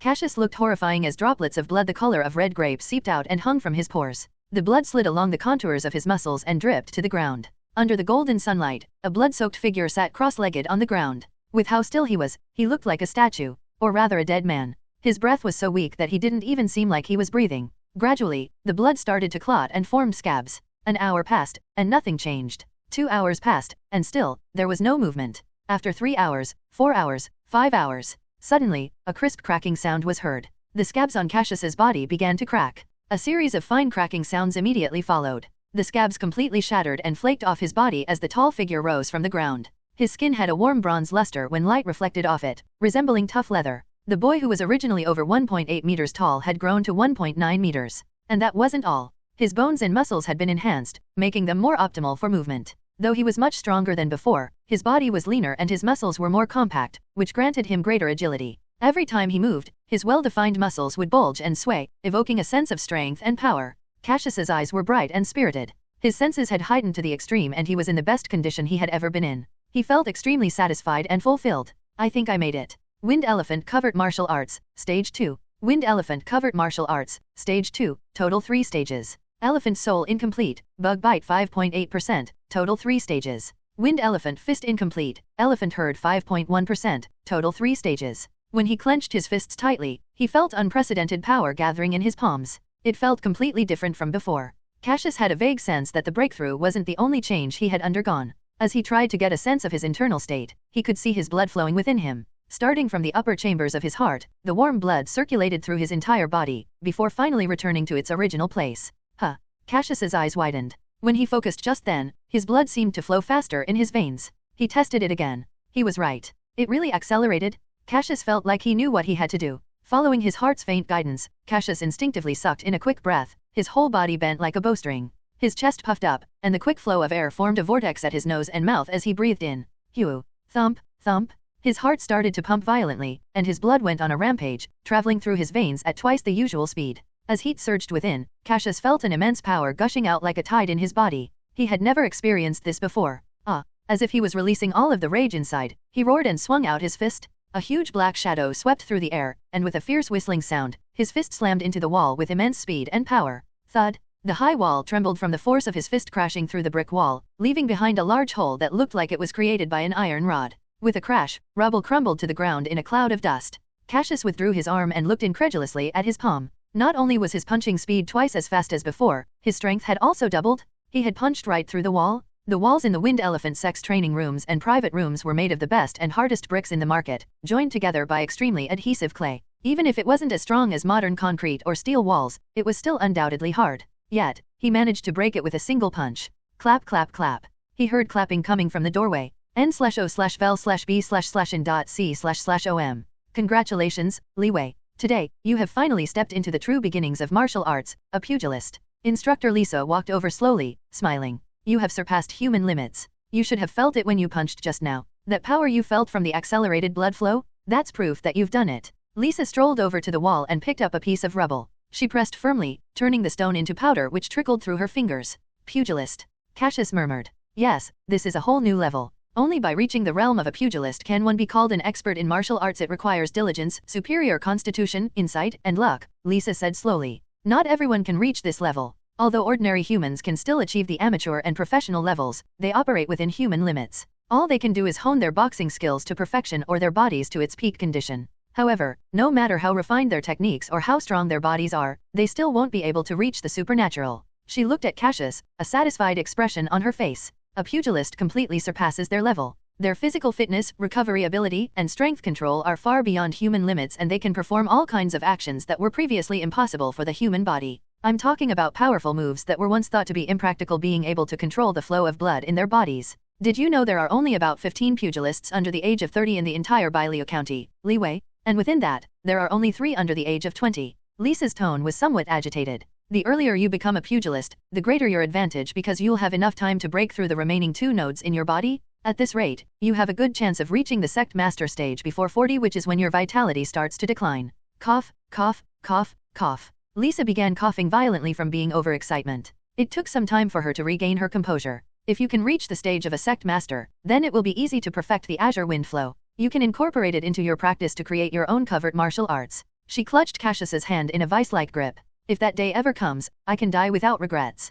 Cassius immediately promised that he would do his utmost to perfect Lisa's azure wind flow. If possible, he wanted to integrate and elevate this incomplete technique to the level of covert martial arts. Might it then be called azure wind covert martial arts? Lisa was clearly deeply moved when she heard the term azure wind covert martial arts. She was increasingly pleased with Cassius. Since you have broken through to the pugilist level, you can start officially practicing the azure wind flow. Also, given your current physique, you can now start learning the 2 killing moves of the Gale stage of the Wind Elephant Fist. Lisa paused. If you can master the azure wind flow and the killing moves, the combination of these 2 will definitely exceed your expectations.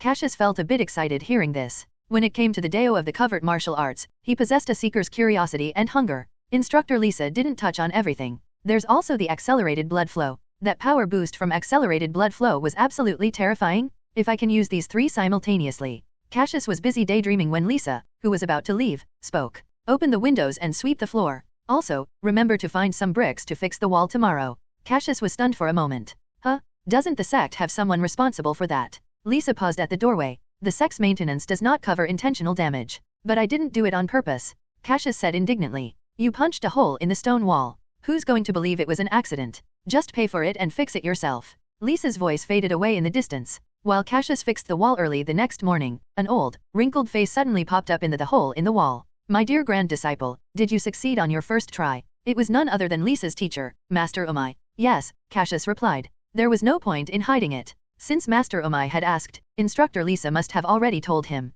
Good, good, good. Immediately, the old face outside the hole beamed like a blooming chrysanthemum. His wrinkles and age spots bunched together when he smiled. Good boy, you truly have good fortune, Omai said, feeling rather emotional. Breaking through the bottleneck of the Wind Elephant covert martial arts was half effort and talent, and the other half luck. Decades ago, it had taken Omai 4 attempts to break through the bottleneck. Lisa had failed twice in succession before she saw success. If a breakthrough attempt failed, the internal disruption of blood and energy required at least 2 to 3 months of recuperation before another attempt could be made. Generally, a martial artist had, at most, 7 chances to attempt a breakthrough. By the 8th time, the probability of success was next to 0. Additionally, not many had succeeded on their first try. Cassius and first senior brother Hikal were the only ones in the Wind Elephant Sect to achieve this feat in the past 40 years. As he stood in the private room, brick in hand, Cassius smiled. He tended not to think of luck as a talent or strength. To him, luck was simply an unpredictable element that he had to be cognizant of. On my side, luck is also a part of one's strength.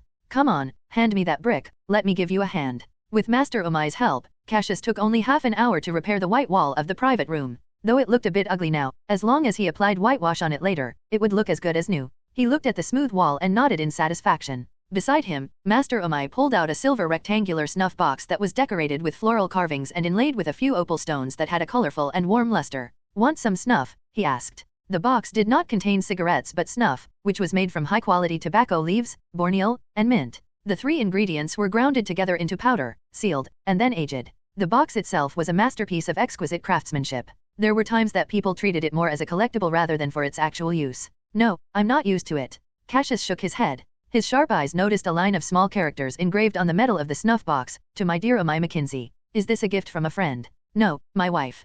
Omai smiled. There was a far-off look in his eyes. "She gave it to me 40 years ago. Back then, I took her all around the Hungly Federation. Sometimes we even traveled abroad, and we managed to taste cuisines and experienced customs of more than 10 countries. Aya, why am I telling you all this? I'm off now." Omai took a snuff and quickly dusted the powder off his hands before walking out of the newly repaired private room. Almost as soon as Omai left, Lisa arrived. She wore a pure white outfit, and her complexion seemed much better than before. At the very least, her cheeks seemed rosier. Lisa glanced at the newly repaired wall on the right. "That was some quick work. You took less than an hour to get it done." "Hehe." Cassius scratched his head and smiled. "Good, let's finish it off then." Lisa lifted the wooden bucket in her right hand, which contained whitewash. "Teacher, let me do it." Cassius jogged over, grabbed the bucket, and applied an even coating of the whitewash over the all-too-conspicuous patch on the wall. Master Omai had helped him with the bricks, and Instructor Lisa with mixing the whitewash. That was quite nice. Fueled by this thought, he applied the whitewash with renewed enthusiasm. The birds chirped crisply as the morning sunlight streamed through the windows, casting long golden rays on the floor where Cassius was on his knees and applying the whitewash.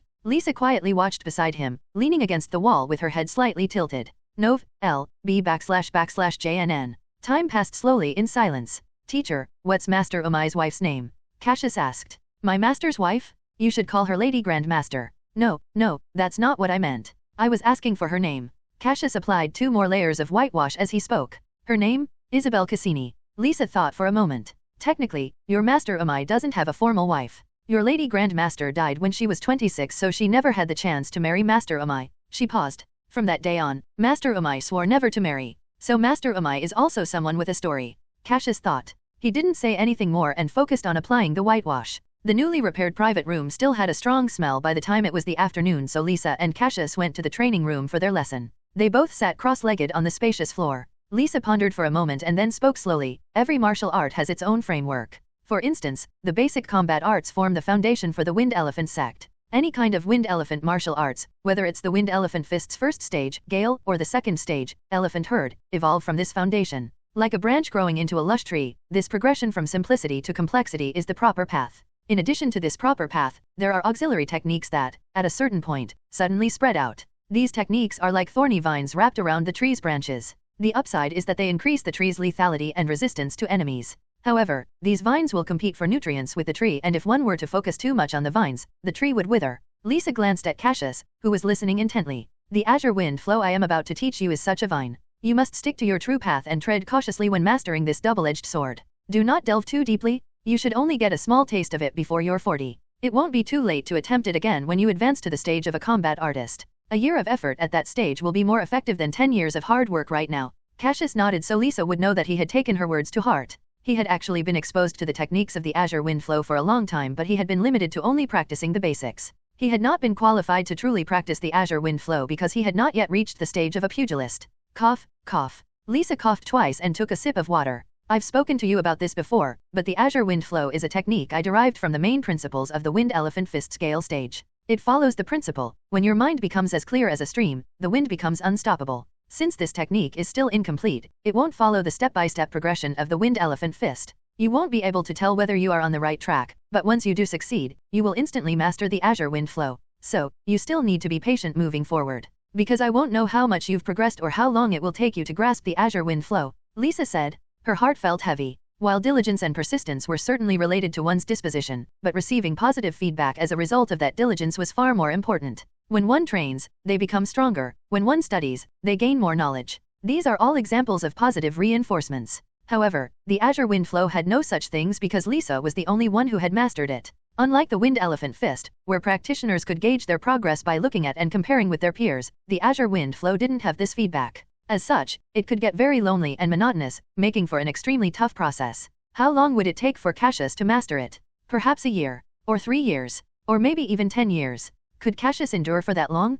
Probably not. If Lisa were to ask herself the same question, she had to admit that she wouldn't be able to do it either. Don't worry, teacher. I may not be good at many things, but I am patient, Cassius assured her while he flicked a glance at the upper right corner. Azure Wind Flow, first stage 59%, total 2 stages. It didn't matter what covert martial arts or technique he was attempting because so long as there was a progress bar, Cassius would grind it out until the end of time. After all, when he time traveled, the time in his real world would come to a standstill. Theoretically, if he accumulated a lot of time, Cassius could push himself and train all the different kinds of covert martial arts to the extreme levels. Regardless of his talent or constitution, he had excellent perseverance. He received positive feedback every morning when he woke up.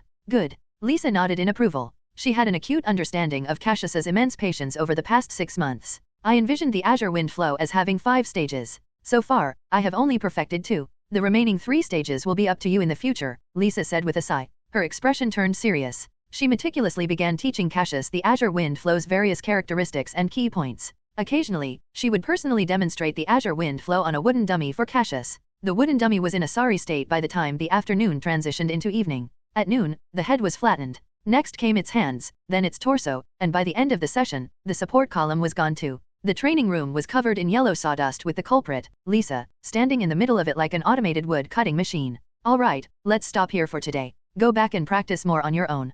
Cough, cough. Lisa got up and glanced outside. The sky was already turning to dusk, and the white clouds looked like they were on fire. She picked up the cup of water beside her and walked out. Cassius also stood up and followed. As he pushed the door open, a familiar person was standing outside. He had blonde hair and blue eyes, and held a broom and a mop in his hands. It was his second junior brother, Damien. Senior brother, I'm on duty today. Damien smiled happily, the sunset shining on half his face. If one didn't know any better, they would think that he was the very picture of a bright, sunny boy. Cassius stared at him strangely. When did Damien become so chipper? Did he develop Stockholm Syndrome as a result of Li Wei beating him up for the past 6 months? It was weird, but Cassius still needed to eat, so he ignored Damien and headed to the canteen to fill his stomach up. Damien remained standing there, a polite smile still on his face. Of course, he didn't have Stockholm Syndrome. He had other reasons for why he was behaving this way. Ever since the core disciples banquet ended half a month ago, nobody could keep the news of Li Wei becoming the 5th core disciple a secret, and soon everyone knew. What did a core disciple entail? As long as they didn't die a premature death, they were bound to become elders. Who cared how Li Wei became a core disciple, or how he used to employ his fists to discipline Damien? A core disciple was a core disciple, and everyone was to call him senior brother. So what if Damien was trying to curry favor with Li Wei? They shared the same teacher, after all. Those close to the well naturally got the first sip. None of that fertile water would be allowed to flow to outsiders. As for their past little tiffs and disagreements, those were nothing in Damien's mind. Obviously, senior brother was testing him. Senior brother was clearly expressing how much he valued him when he chose him to be his sparring partner. Others wouldn't get this opportunity even if they tried to. Damien smiled proudly at this epiphany and muttered to himself, I should find some time for senior brother Li Wei to beat me up again. The training room door creaked open and Damien walked in. The smile on his face instantly froze as soon as his eyes landed on the floor. Did they open a sawmill in here? How long was it going to take to clean this up? 2 days later, on January 28th. That morning, Cassius knocked on senior brother Moses's door where he was temporarily staying at the headquarters. He heard heavy footsteps from within before a burly, muscular man opened the door. The two exchanged a glance before heading into the room. How's it going? Moses took out a tea set and brewed 2 hot cups of red tea as he stood near the sofa in the second-floor hall. Cassius leaned against the balcony, the sunlight warming one side of his body. He gazed at Moses, smiling faintly, and said, Want to give it a try? Sure. Full power. Moses grinned. Full power n/o/vel/b/in.c//om. All right, let's do it. Let's go. No sooner had the words been spoken, a boom echoed in the living room. It was like a muffled thunderclap. Waves of air pressure dispersed out in layers, blowing away the gray newspaper on the shoe rack downstairs. More than half of the red tea spilled out onto the coffee table. Moses backed up 3 steps, looking in amazement at his slightly numb fist. This power, this speed, a pugilist. That's right. Cassius clenched his hand, confirming it. When did you break through? 2 days ago. Cassius reached into his coat and suddenly tossed over a black bottle to Moses, whose sharp reflexes allowed him to catch it midair. Fire oil. I used about half and there's half of it left. Cassius turned his head around. You won't let me down, right, senior brother? Rest assured. I was already quite confident going into my 3rd attempt to break through to the realm of pugilist, but I'm practically guaranteed success now that I have your fire oil. Moses couldn't help but laugh heartily. Ha ha ha, I'm already excited at the thought of achieving a breakthrough before that sissy. I can't wait to see his face. He's going to be shocked, ha ha ha. Cassius's expression was a bit odd. The way 4th senior brother Moses and 3rd senior brother Lance were always trying to one-up each other made it seem as though they were a pair of happy rivals. It certainly explained why Moses was so delighted now. Thanks, little junior brother. I'll go into seclusion now. Moses wrapped Cassius up in a bear hug. He gazed longingly at the black bottle in his hand, the yearning in his eyes seemingly stronger than when he had his eyes on a beautiful woman. On February 1st, Moses emerged from seclusion. The first thing he did was spar with Cassius, where they fought to their heart's content. Just as Moses said, his breakthrough had been within his reach and he had finally succeeded. That day, Moses made Cassius promise to keep their breakthroughs a secret. They were going to reveal their full strength once the Eastern Exchange Tournament started. Lance was going to be dumbstruck when he found out that 4 out of the 5 core disciples were pugilists. Surprised, Lance? Didn't expect this, did you? Regardless, Cassius didn't want to comment on Moses's twisted sense of humor. Time flew by, and a month and a half passed. On March 15th, the temperature rose, signaling the arrival of spring. Senior brother Hikal, who had been traveling around the Bailiu County, suddenly returned to the Wind Elephant Sect headquarters and summoned the sect's core disciples. In the hall, he uttered his first words: the 6 Eastern Counties Martial Arts Exchange Tournament has begun. More specifically, it's happening in about 2 weeks, starting with the county-level competition in Bailiu County. Because each martial arts sect can only send 10 disciples to compete, they would need to hold its own competition to decide who to pick. However, we don't need to waste time doing that since the 5 slots have already been reserved for the core disciples. Senior brother Hikal glanced at everyone before his gaze settled on Cassius. This county-level exchange competition will gather dozens of martial arts sects from all over Bailiu County, some with only a few members, while there will be others bigger than our sect. We need to keep a close eye on 3 in particular: Golden Fist Sect, Black Crane Sect, and Singing Water Sect. All of them are top 3rd-tier covert martial arts sects, comparable to our Wind Elephant Sect. They have formidable techniques and numerous talented experts, Hikal said as he walked to the window, drawing back the curtain to let the sunlight in. Do not lose just because you underestimated your opponents, thinking they're inferior to you. You are representing the Wind Elephant Sect. Understood, the core disciples responded in unison. Half an hour later, the 4 of them left the 3-story building where senior brother Hikal lived. The morning sun shone across their faces. Cassius walked on the far left, sneaking glances at senior brother Moses and senior brother Lance, who were up ahead. They seemed to be excitedly betting on the number of opponents they would defeat in the county competition. If Lance lost, he would have to call his junior brother Moses senior brother. If Moses lost, he would have to call Lance 3rd senior brother every time they met. The stakes seemed lopsided, but the fact of the matter was, Moses never called Lance 3rd senior brother and always called him things like sissy instead. This annoyed Lance to no end, and sometimes, he secretly gritted his teeth in frustration, therefore Lance thought the bet was quite fair. This is the perfect opportunity to make Moses acknowledge the dignity of the 3rd senior brother? Lance chuckled to himself. Meanwhile, Moses shot Cassius a sly smile. He was determined to have the last laugh this time. N/O/vel/b/in.c//om. Cassius shook his head and glanced to the right. 27-year-old second senior sister Jadis was silent and loved seclusion. Perhaps because of her long years in seclusion, her skin was very fair. She wore a blue combat attire that highlighted her well-proportioned and graceful figure, particularly her long legs. Her looks were above average, with deep and formidable facial features that gave the impression that she was a cool, older sister from the royal palace. Her black short hair was neatly trimmed, grazing just below her ears. Noticing Cassius looking at her, Jadis glanced back. Her lake blue eyes seemed to inquire, "Is there something you need?" Cassius quickly shook his head and looked away, sighing. He wasn't good at socializing with the opposite sex. A few fights here and there brought him closer to 3rd and 4th senior brothers, but there would always be some kind of barrier with 2nd senior sister. Although, to be honest, he wouldn't be able to beat 2nd senior sister in a fight. Cassius was quite satisfied with his current relationship with the Wind Elephant Sect's core disciples. There was no insufferable scheming or hypocrisy here, and everyone was friendly. The current atmosphere allowed him to direct all his attention to martial arts and experience the sense of fulfillment that came from making incremental progress. He didn't have to waste precious time on pointless infighting and forming cliques. Let's have breakfast first, then go to the training room. Cassius's figure gradually disappeared down the cobblestone path. 10 days later, in the afternoon, although it was nearing dusk, in the twilight, the sky transformed into a canvas dotted with red and yellow, and turned into a mysterious palace filled with various splendid and enigmatic colors. Red sunlight streamed in through the training room, showing a shirtless young man punching, his fist cutting through the air with piercing sounds. Cassius was breathing heavily as sweat ran down his bronzed body, soaking his tight training pants. The weather had been getting hotter lately. Whoosh! A fist the size of a small sandbag suddenly stopped midair. "All right, time's up. Let's stop here for today and continue tomorrow," Lisa said, looking at Li Wei as she stood up. "Teacher, you go eat first. I want to keep practicing a bit more. I feel like I'm on a roll today and I don't want to lose momentum," Cassius said, turning around. "All right, I'll leave the key on the table. Remember to lock the door when you leave." Lisa dropped a brass key on the table before she walked out. Hearing the door creak shut, Cassius exhaled heavily. He glanced at the top right corner and slowly stretched his hands. Then he resumed his stance and continued practicing his punches. Azure Wind Flow, first stage 99.9%, total 2 stages. As he delved deeper into the Azure Wind Flow, Cassius felt that he had a natural aptitude for it. The proof lay in how he managed to achieve such results in just 7 to 8 months. With only 0.1% left, he wanted to complete it in one go, so he was prepared to miss dinner tonight. It was late at night, past 11. The only spot of light in the training room was the area near the window where it was bathed in bright moonlight. Under the moonlight, Cassius stood with his fists in front of his chest. Azure Wind Flow, first stage 100%, total 2 stages. The text flickered gently, and the numbers gradually blurred and changed. Azure Wind Flow, second stage 0.1%, total 2 stages. He opened his eyes and looked down at his calloused hands. It felt like there was a layer of liquid seeping in from every inch of his palms. A stream of air that rapidly moved in all directions enveloped Cassius's hands like flowing sand. What a marvelous feeling. Cassius didn't even have to think as he controlled the appearance and disappearance of this stream of air. It was almost like he was moving instinctively. Let's test its power. He glanced up and strode over to the wooden dummy in the distant corner. Without hesitation, he struck his palm outward. The moment his palm touched the wood, a layer of wind about a centimeter thick rapidly moved, creating friction in all directions, and instantly enveloping his hand in a mass of wood chips. When he released his hand, the wooden dummy had a palm print about 5 or 6 centimeters deep.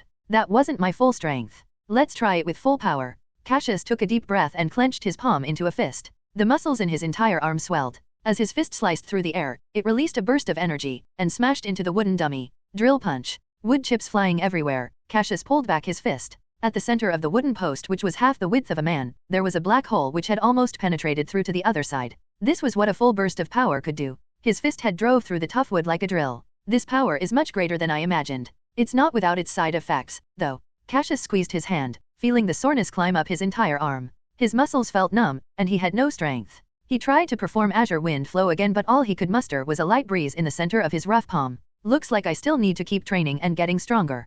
Cassius sighed. After cleaning up the training room, he left. The next day, Cassius told instructor Lisa that he had mastered the Azure Wind Flow. Lisa was overjoyed and, after they finished training for the day, took him out for a big meal in Oak City. She even invited Master Amai to join them. From that moment on, Cassius became Lisa's inheriting disciple where, unlike a regular disciple, he was responsible for carrying on her legacy. There was a heaviness behind that word, inheriting. A passing down of one person's philosophy, ideals, and achievements to another in the hopes that, even after death, a part of the master's spirit could live on, flourishing and expanding, in their disciple. As grim as it sounded, the moment Cassius mastered the Azure Wind Flow, Lisa had no more regrets. 5 days later, the dull thuds of sandbags being hit resounded in a large, rarely used training area within the Wind Elephant Sect. The elders had specifically prepared a fully equipped, well-lit, and spacious training room for the core disciples. Unfortunately, half of the core disciples did not stay at headquarters and the remaining half either preferred seclusion or training at their instructors' places. And so, the largest training room was left unused.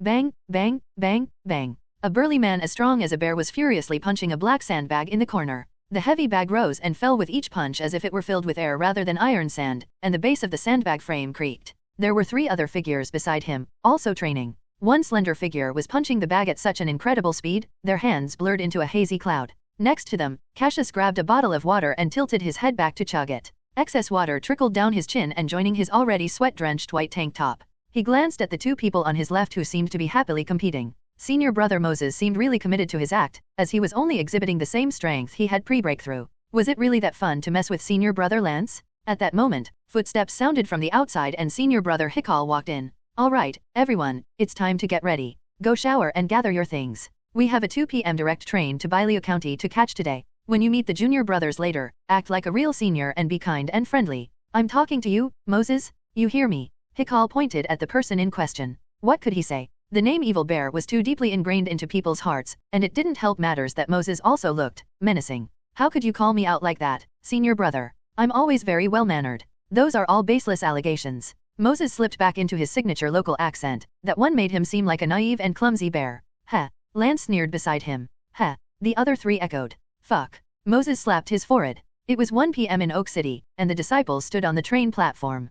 Close to 20 people were waiting for the train that would take them into Baileo City. Besides the 10 participating disciples, several elders and spectating disciples were also tagging along. Oak City only had trains that carried cargo and not passengers, but the Wind Elephant Sect had such an immense influence, securing a train ride wasn't a problem. In total, it would take about 2 days and nights to reach Baileo City. Soon, a black square-head train appeared before them, spewing steam and pulling along a line of cargo. The Wind Elephant Sect group boarded the 2 carriages they were assigned to. The conditions were a bit rough, but they couldn't afford to be picky. The fact that they could squeeze over 20 people on the train was already a big win. The journey was uneventful, with the most memorable sounds mainly coming from the clanking of the steam train. 2 days later, Cassius and the others finally arrived in Bailiu City. Bailiu City was the administrative, economic, and cultural center of Bailiu County, and it was the most prosperous in terms of urban development. Accompanied by the shrill train whistle, the group disembarked and found their attention immediately drawn to the many tall buildings in the distance. Cassius raised his head and gazed far ahead where he spotted huge chimneys piercing the sky, spire-topped clock towers that glinted with a metallic sheen, and a vast array of buildings of varying heights. Plastered on one of the high-rise buildings was a large black and white poster of a beautiful actress from an opera house. With her hands bracketing her hips and her back exposed, she showed off a stunning profile. Some people in the group exclaimed in admiration, but Hikal shook his head. Bailiu City's development was impressive, but it was still far behind the East Sea County's center, Cloud Sea City. N/O/vel/b/c/in.c//om. The group from the Wind Elephant Sect stepped off the platform and joined the other passengers as they exiting the train station. There were around 5 strong men waiting at the entrance, and upon seeing the group from the Wind Elephant Sect, the leader quickly approached and greeted the 3 leading sect elders. They were from the Wind Elephant Sect's Bailiu City branch. Unlike other smaller sects who had to find their own accommodations, the Wind Elephant Sect's team could stay in the branch's building and use their facilities. When the group left the train station, they found 3 large carriages waiting outside, roomy enough that it could accommodate quite a lot of people. As the carriages started moving forward, Cassius pulled back the curtain to look outside. The streets were bustling with people, the population density at least several times that of Oak City. Some pedestrians were dressed particularly formally, with their high hats and bow-tied suits, looking somewhat aloof as they carried fancy canes. Their lady partners were also fashionably dressed, wearing seductive fox fur coats that showed off their fair legs. The carriages sped up, gradually leaving the bustling area behind.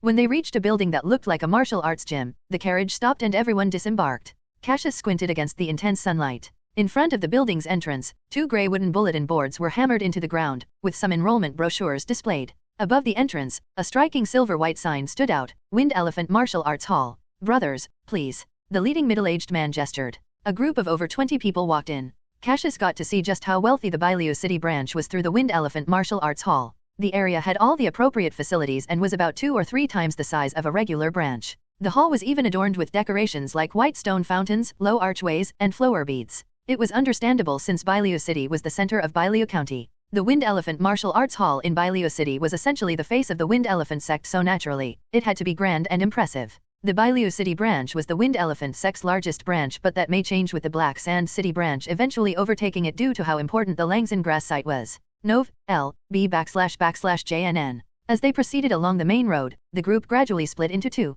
The martial arts hall disciples led the spectators and ordinary participants, which numbered about a dozen, to their accommodations. Meanwhile, the 3 elders and 5 core disciples followed the middle-aged man to another hall where an old man with white hair and beard was drinking tea. On the back of his light green martial arts uniform was the character that said Wind. Haha, Lucas, long time no see. One of the elders in the group smiled broadly as he walked up and gave the old man a hug. They clapped each other's backs loudly. It has indeed been a long time. Almost 5 years since we last met, right? How has retirement in Fengnan City been treating you? Not bad, but nothing compared to your comfortable life in Bailiu City. I must admit, I'm really envious of you. Haha. The 2 walked inside, chatting as they went. It was obvious that the old man was also an elder of the Wind Elephant Sect. He had been sent to oversee the Wind Elephant Martial Arts Hall in Bailiu City a long time ago, so Cassius had never met him before. Please sit down, I'll have someone make tea for you. Lucas stroked his snowy white goatee and invited the core disciples to sit where there were 2 sofas pushed together for them. He sat on a nearby sofa with the 3 elders, reminiscing.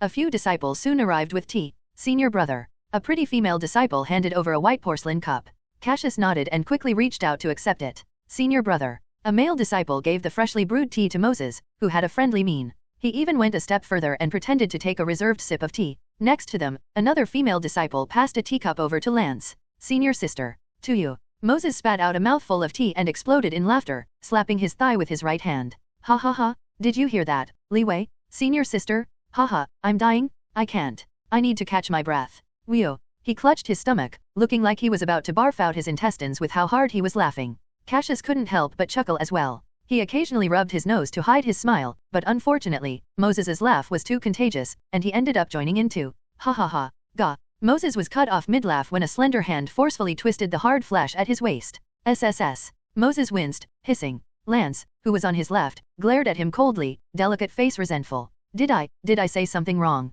The female disciple who had given the tea stood frozen, completely bewildered. Moses coughed twice and pointed at Lance. That's not your third senior sister, that's your third senior brother. Oh, I'm sorry, third senior brother. The female disciple quickly apologized. Lance waved it off. Moses's loud laughter had caught Elder Lucas's attention, who had been busily strolling down memory lane with the others. He walked over with a kind look on his face, his aged eyes roving over everyone. Hikal, you look more and more like a first senior brother, Lucas complimented senior brother Hikal with a smile. Hikal shook his head, holding a teacup in one hand. Not really, I've just seen more because I travel a lot. Jadis, you're much more cheerful now. That's good, Lucas said as he looked at Jadis who was smiling. Jadis didn't bother trying to explain she wasn't smiling because she was cheerful. She merely nodded. Lucas shifted his gaze to Lance. Lance, your charm has only grown with age. But as martial artists, we shouldn't be too concerned with beauty. Learn more from your senior brothers and sisters. How can you manage with no muscles and such a frail figure? Lance was flabbergasted. Elder Lucas, I understand what you're saying, but I still want to clarify that I'm not a girl, I'm fully, 100%, a man. A boy. Lucas was somewhat skeptical. He had only seen Lance once, during the sex centennial ceremony. I take after my mother, that's all, Lance said gracefully. He had been well educated since childhood, so he usually didn't get angry unless he couldn't help it. All right, it seems I was mistaken in my old age. Lucas slapped his wrinkled forehead softly. It's not your fault. I do look a bit, pretty, Lance said reluctantly, flushing a little at the word.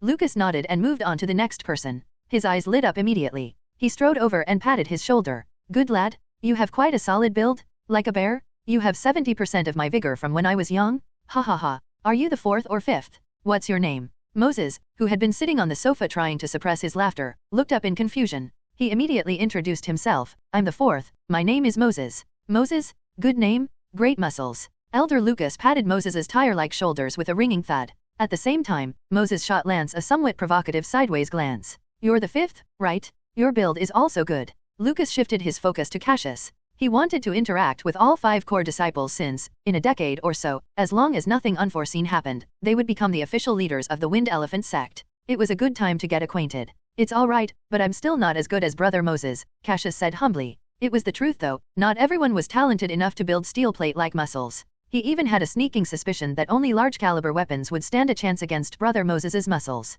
Brother Moses would be able to face off against small firearm, like a pistol, easily. After complimenting Cassius, Lucas chatted with the young people. Finally, he extended an invitation to the 5. There are a few brats in my martial arts hall who insisted on sparring with you as soon as they heard that the core disciples from the main sect were coming to compete. What say you? 10 minutes later, at the combat arena of the Wind Elephant Martial Arts Hall, a couple young men in yellow combat attires were having a discussion below the ring. They were the elite disciples of the Wind Elephant Martial Arts Hall. Do you think senior brother Reed can beat the 5th-ranked core disciple? What's his name? Li Wei. A freckled-faced young man whispered. He should be able to. After all, Brother Reed is the face of our martial arts hall. Just recently, he defeated all the experts at the Golden Fist Martial Arts Hall all by himself, another young man said. Right? Hikal and Jadis might be tough, but senior brother Reed should have no problem handling the other 3 core disciples. After making some reasonable assumptions, the disciple announced his analysis confidently. Even if he can't pull off the win, he probably won't lose either. Worst case scenario, it'll be a draw.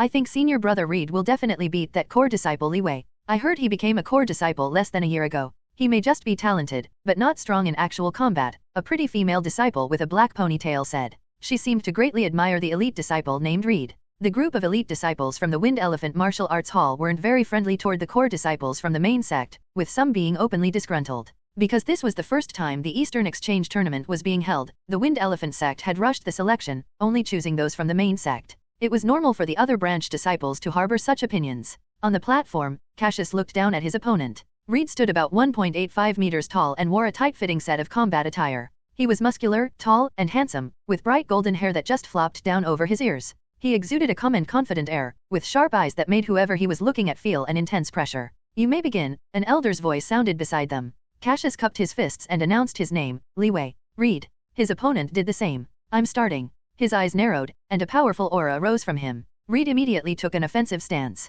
What a strong desire to attack. Cassius raised his eyebrows slightly. Wham! Reed's foot hit the ground. Using it as a springboard, he charged forward, fists raised and ready to strike. He shot right at Cassius, and yet Cassius remained in his original stance. Not defending. Huh? Are you underestimating me? N/O/vel/B//in.C//OM. Whoosh! Reed's fist struck out lightning fast and slammed into a palm with a sharp pop. A broad, calloused hand pushed down on Reed's fist. Power rushed into his arm like a flood and Reed's eyes widened as he was forced back by this tremendous force. His entire arm trembled and tingled. This strength. Whoosh! A strong air current hit him, causing his golden hair to dance about wildly. Cassius suddenly stepped forward, a strong body cutting through up the current. Just that movement made the ground tremble, and even Reed's feet went numb. His right hand darted out like a snake, the fist aiming straight for Reed, looking magnificent and imposing. He's strong? Block his punch and move away quickly? An idea flashed through Reed's mind like lightning. He instantly threw a punch, channeling all the power from his waist, hips, shoulders, and arms into his fist. He swung his palm like an elephant's trunk. Bam! But the iron fist didn't budge an inch. Despite all of the power Reed had put into that blow, he wasn't able to redirect it. In the next second, the snake-like fist bit hard into Reed's shoulder. It seemed to be restraining itself because Reed didn't fly backward and instead was forced to back off step by step.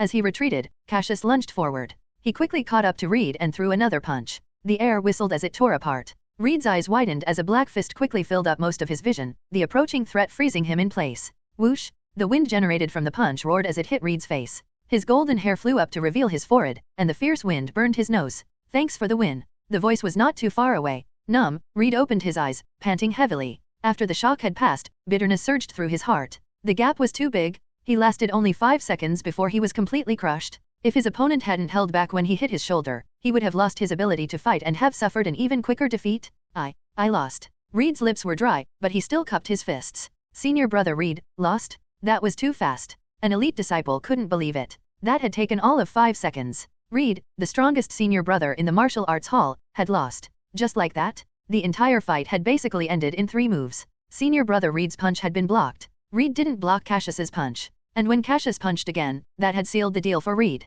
The female disciple gaped, not knowing what to say. The tall and dignified image of Reed in her heart had collapsed. Cassius quickly stepped off the stage. Reed was actually quite strong, and was probably equivalent to someone who had made 80% progress in the first stage of the Wind Elephant Covert Martial Arts. If Cassius hadn't broken through that threshold, Reed would have lasted a few more moves. But he had, and now there was an insurmountable gap.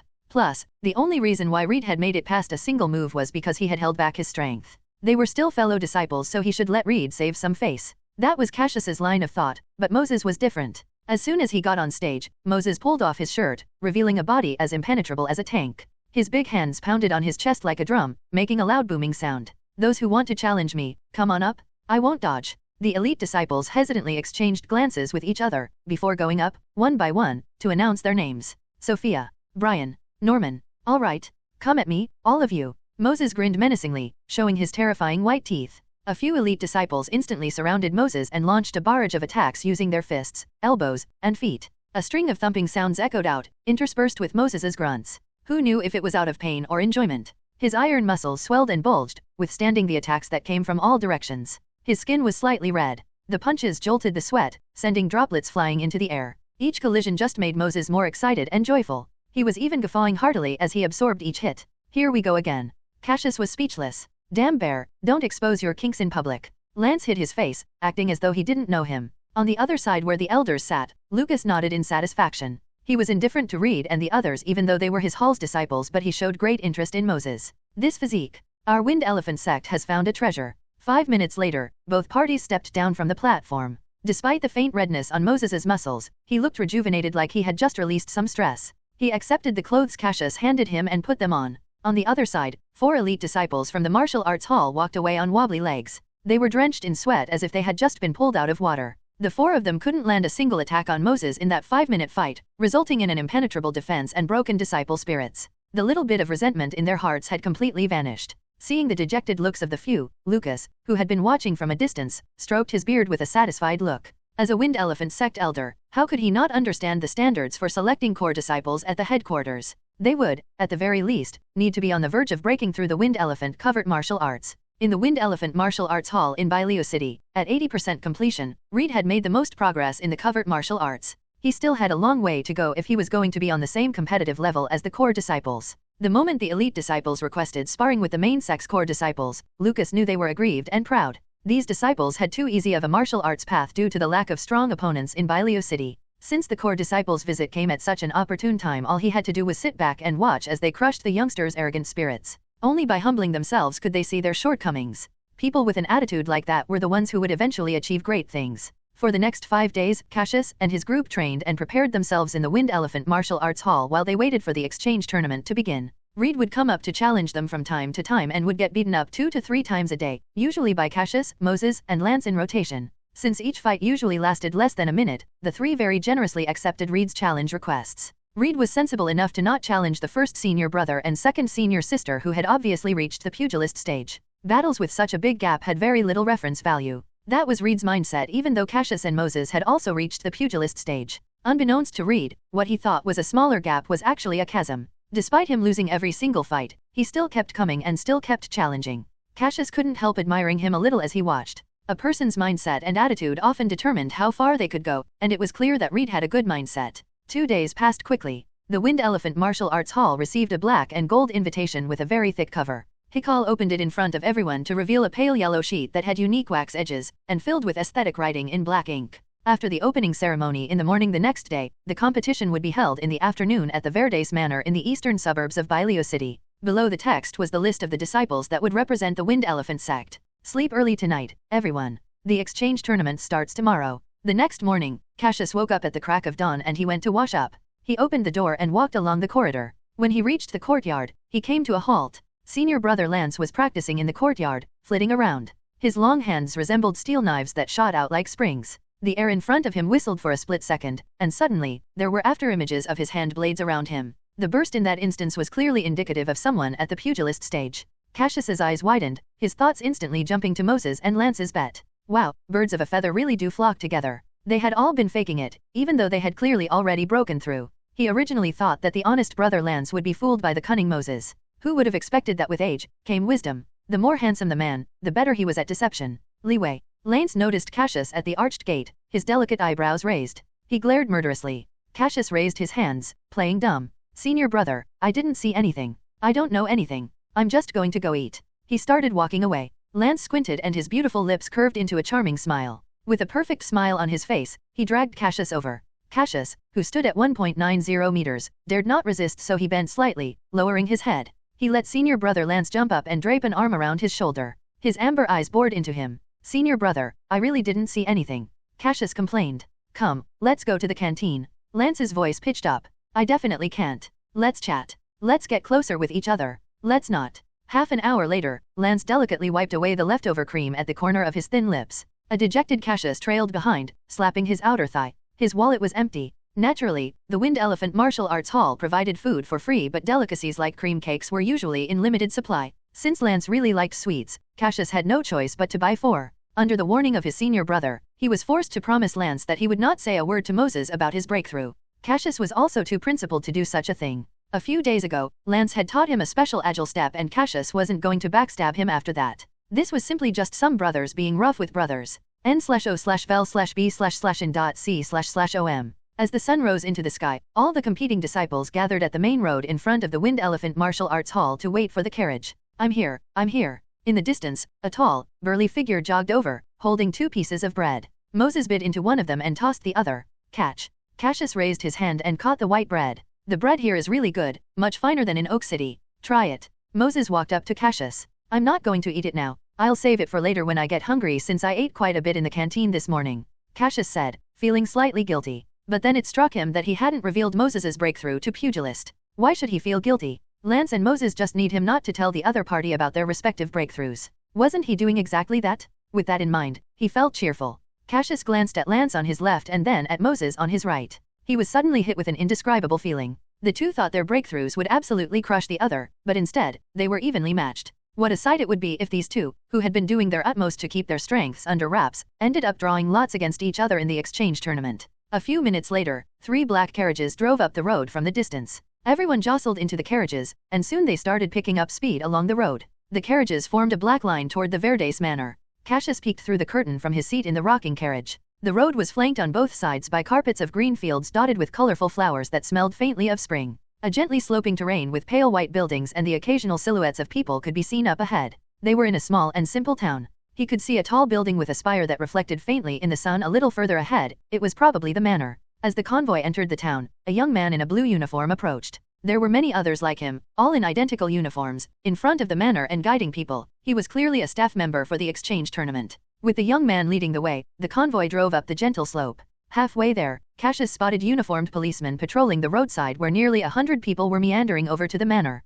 The exchange tournament was quite a large-scale event. It seemed that part of the Cloud Dog Sects group took the lead in organizing the event, together with the help of some local martial arts sects and the Bailiu County government. Soon after, the convoy arrived in front of the manor. Tall black walls surrounded the entire manor. The dark wrought iron gate opened to reveal a road that led straight inside. Bronze cast iron oil lamps hung on the stone pillars that stood on both sides of the gate. It was quite an old manor. After giving a cursory glance at the invitation, the guards at the gate immediately cleared the way for the convoy from the Wind Elephant Sect to drive in. They stopped at an open area with a white canopy. Cassius stepped out of the carriage and looked around. It wasn't the old-fashioned historical building he imagined, but a very exquisite and beautiful manor. To his right was a large area that had short grass that had been deliberately planted. He could see people in the distance playing a trendy sport that had been recently introduced from abroad called golf. Just a little past the grass, sunlight reflected on an artificial lake, creating a canvas of white and green. "Everyone, please follow me," said the young man beside them. The group immediately followed him to the left, stepping on solid, clean, white stone slabs.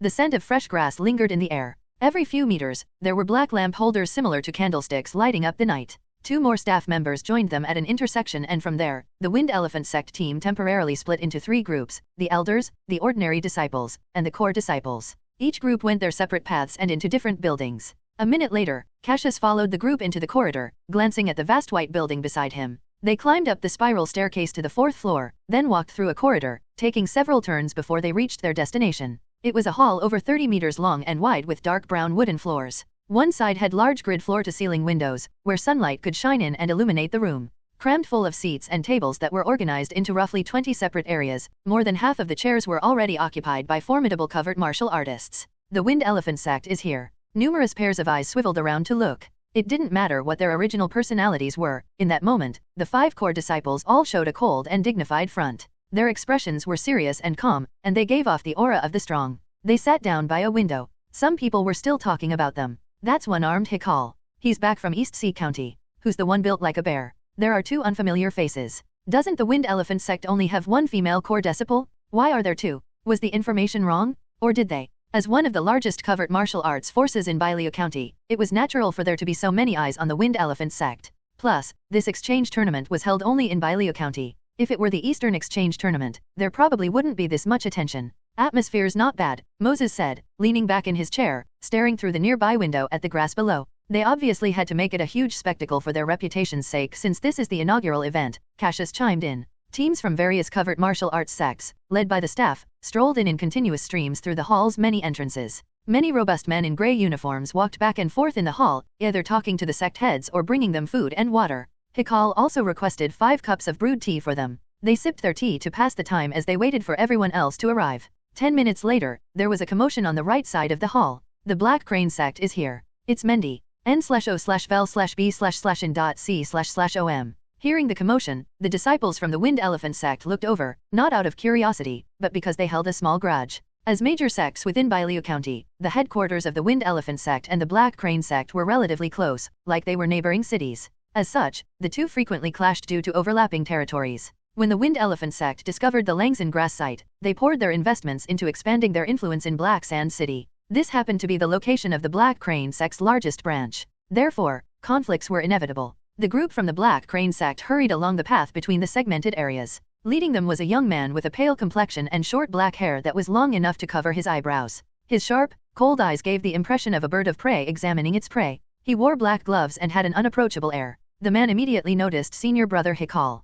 "Hikal. Mendy." Hikal smiled faintly and sipped his tea. The black-haired youth glanced at the other members of the Wind Elephant Sect in turn before finally pausing on Cassius. "Your Wind Elephant Sect has managed to gather 5 core disciples? And a newly promoted little guy. Who are you calling little?" "Shorty." Cassius jumped to his feet, his 1.90-meter frame towering over his opponent and his large build stretching his clothes. He emanated a cold and powerful feel. Cassius didn't look kindly on those who were so blatantly unfriendly. "Hee. You wanna die?" Sneering, a tall, skinny man behind Mendy made to step forward. "Fifth brother, the exchange tournament hasn't started yet." Mendy stopped him and then glanced casually at Cassius. "Let's sit down first." The Black Crane Sect's 5 disciples turned and found their area, each taking the seat with their name on it. In the sunlight, Cassius grinned coldly, eyes were locked on the tall, skinny youth. His white teeth sent chills down one's spine. The 5th core disciple of the Black Crane Sect, Goro Kisanaya. Cassius finally sat down after glowering for some time. N/O/vel/b/jn.c//om. "We'll probably fight with the Black Crane Sect this time. Let's teach them a lesson, Moses said, a faint cold smile on his beefy face. Of course. Cassius dragged his gaze away. I'll take this opportunity to tell you guys about a few notable opponents in this Byleo County exchange tournament, Hikal suddenly spoke up. First, there's the Black Crane Sect.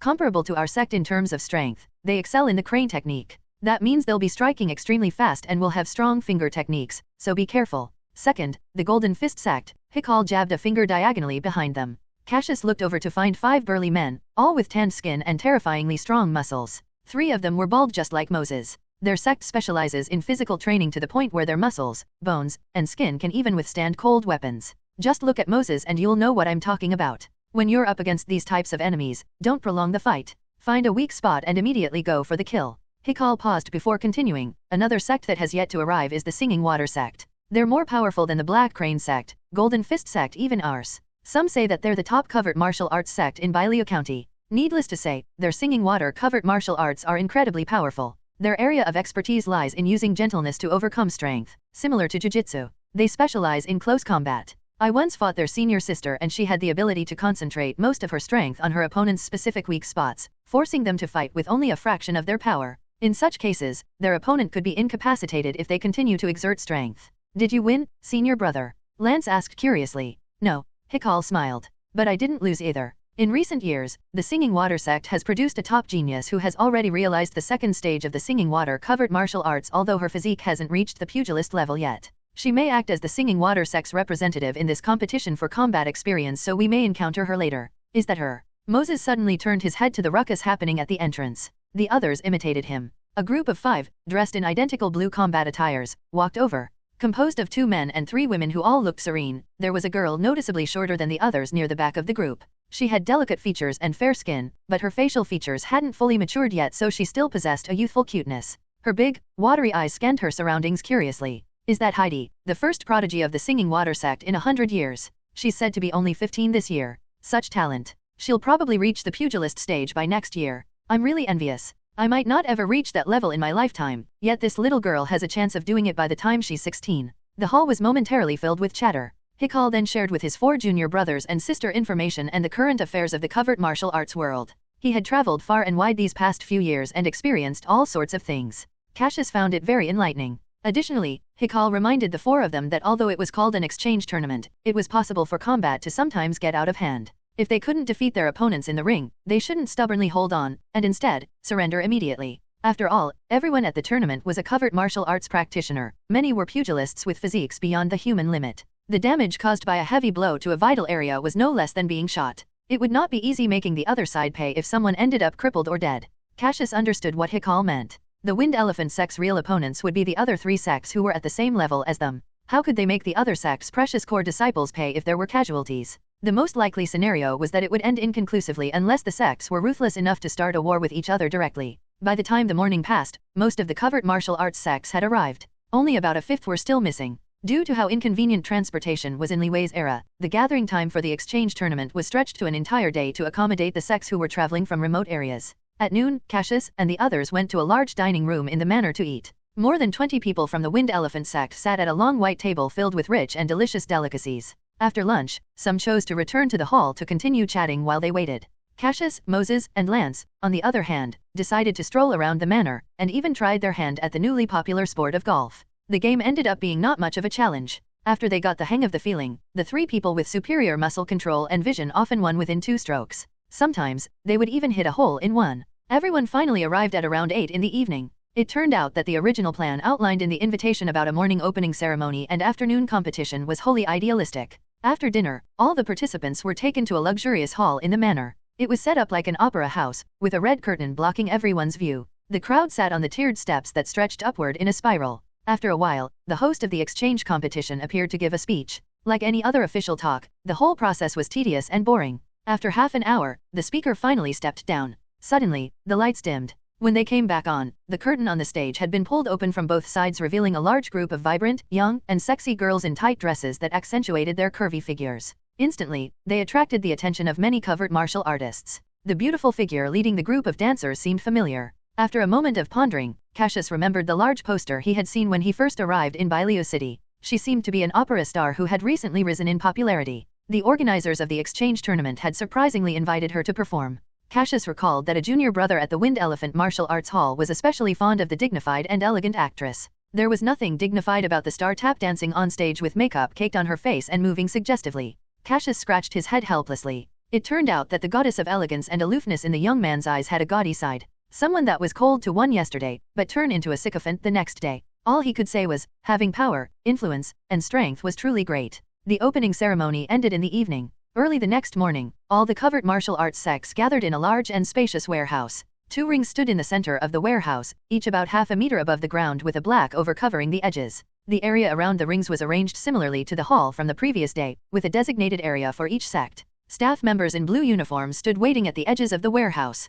On both sides of the warehouse, medical personnel dressed in white had stretchers, bandages, and medical kits at the ready. The Wind Elephant Sect's area was right at the front on the left. The Black Crane sect was right next to them. After a quick scan around the warehouse, Cassius estimated there were at least a few hundred people present. The large sects, like the Wind Elephant Sect, alone had over 100 people, making the place rather rowdy. Quiet. Suddenly, an old man leaped onto the ring. Despite his small stature, his voice was incredibly loud and resonated throughout the warehouse. Everyone gradually quieted down. The Bailu County Martial Arts Exchange Tournament has officially begun. According to the competition rules and procedures that were explained yesterday, the first core disciple of each sect will come up to draw lots in order. The old man took out a black box with an opening in the middle for drawing lots. Hikal stood up without hesitation and walked over to draw a lot. Moments later, he returned with a yellow cardboard square in his hand. A number was written in black, 11. Cassius glanced at the other ring where a similar process was happening but with the ordinary disciples. 5 minutes later, the skinny old man was back on the platform again.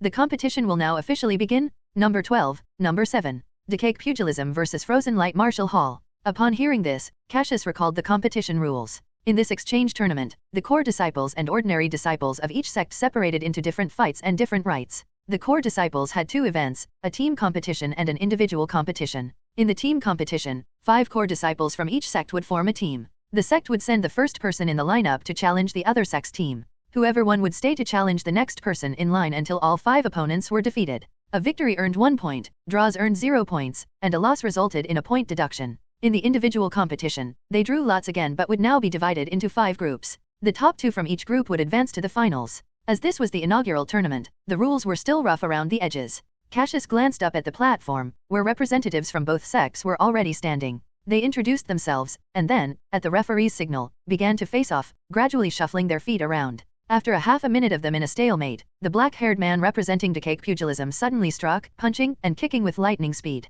In a matter of seconds, the Frozen Light Martial Hall's representative was defeated. The battle lasted only 6 to 7 seconds. In reality, this was how actual fights were supposed to happen. As soon as the opponent made a mistake, seized that opportunity to make a decisive strike. As fights with no rules generally ended quickly, it was rare for battles to last more than 5 or 10 minutes. N/O/vel/b/in.c//om. The victor, a black-haired man, took a quick break ringside. Moments later, another Frozen Light Martial Hall representative stepped up.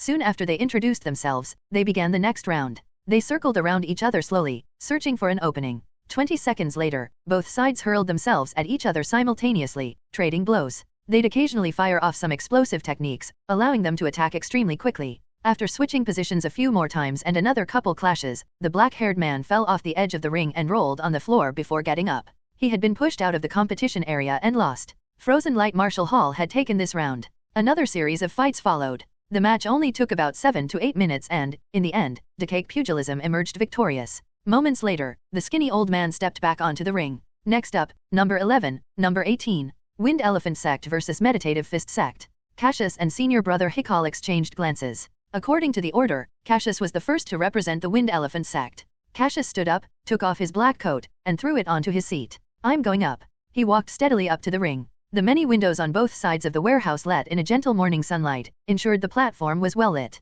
Cassius stood quietly in one of the beams of light. Despite being both expression and speechless, Cassius's imposing 1.90 meters stature and his sect's reputation was enough to make the Meditative Fist Sect's representative extremely nervous. The man kept adjusting his breathing and wiping the sweat on his palms. Meditative Fist Sect, Questa. Wind Elephant Sect, Li Wei. As soon as they finished talking, Cassius's aura burst forth like blazing flames. It was as if a terrifying giant python had broken through the surface of a calm, deep pool. Questa felt a formidable pressure wrapping around him. What a terrifying presence. Questa's breath stopped for a moment. In that moment when Questa had been distracted, Cassius's massive figure appeared before him as if he had just teleported. His face was cold and emotionless.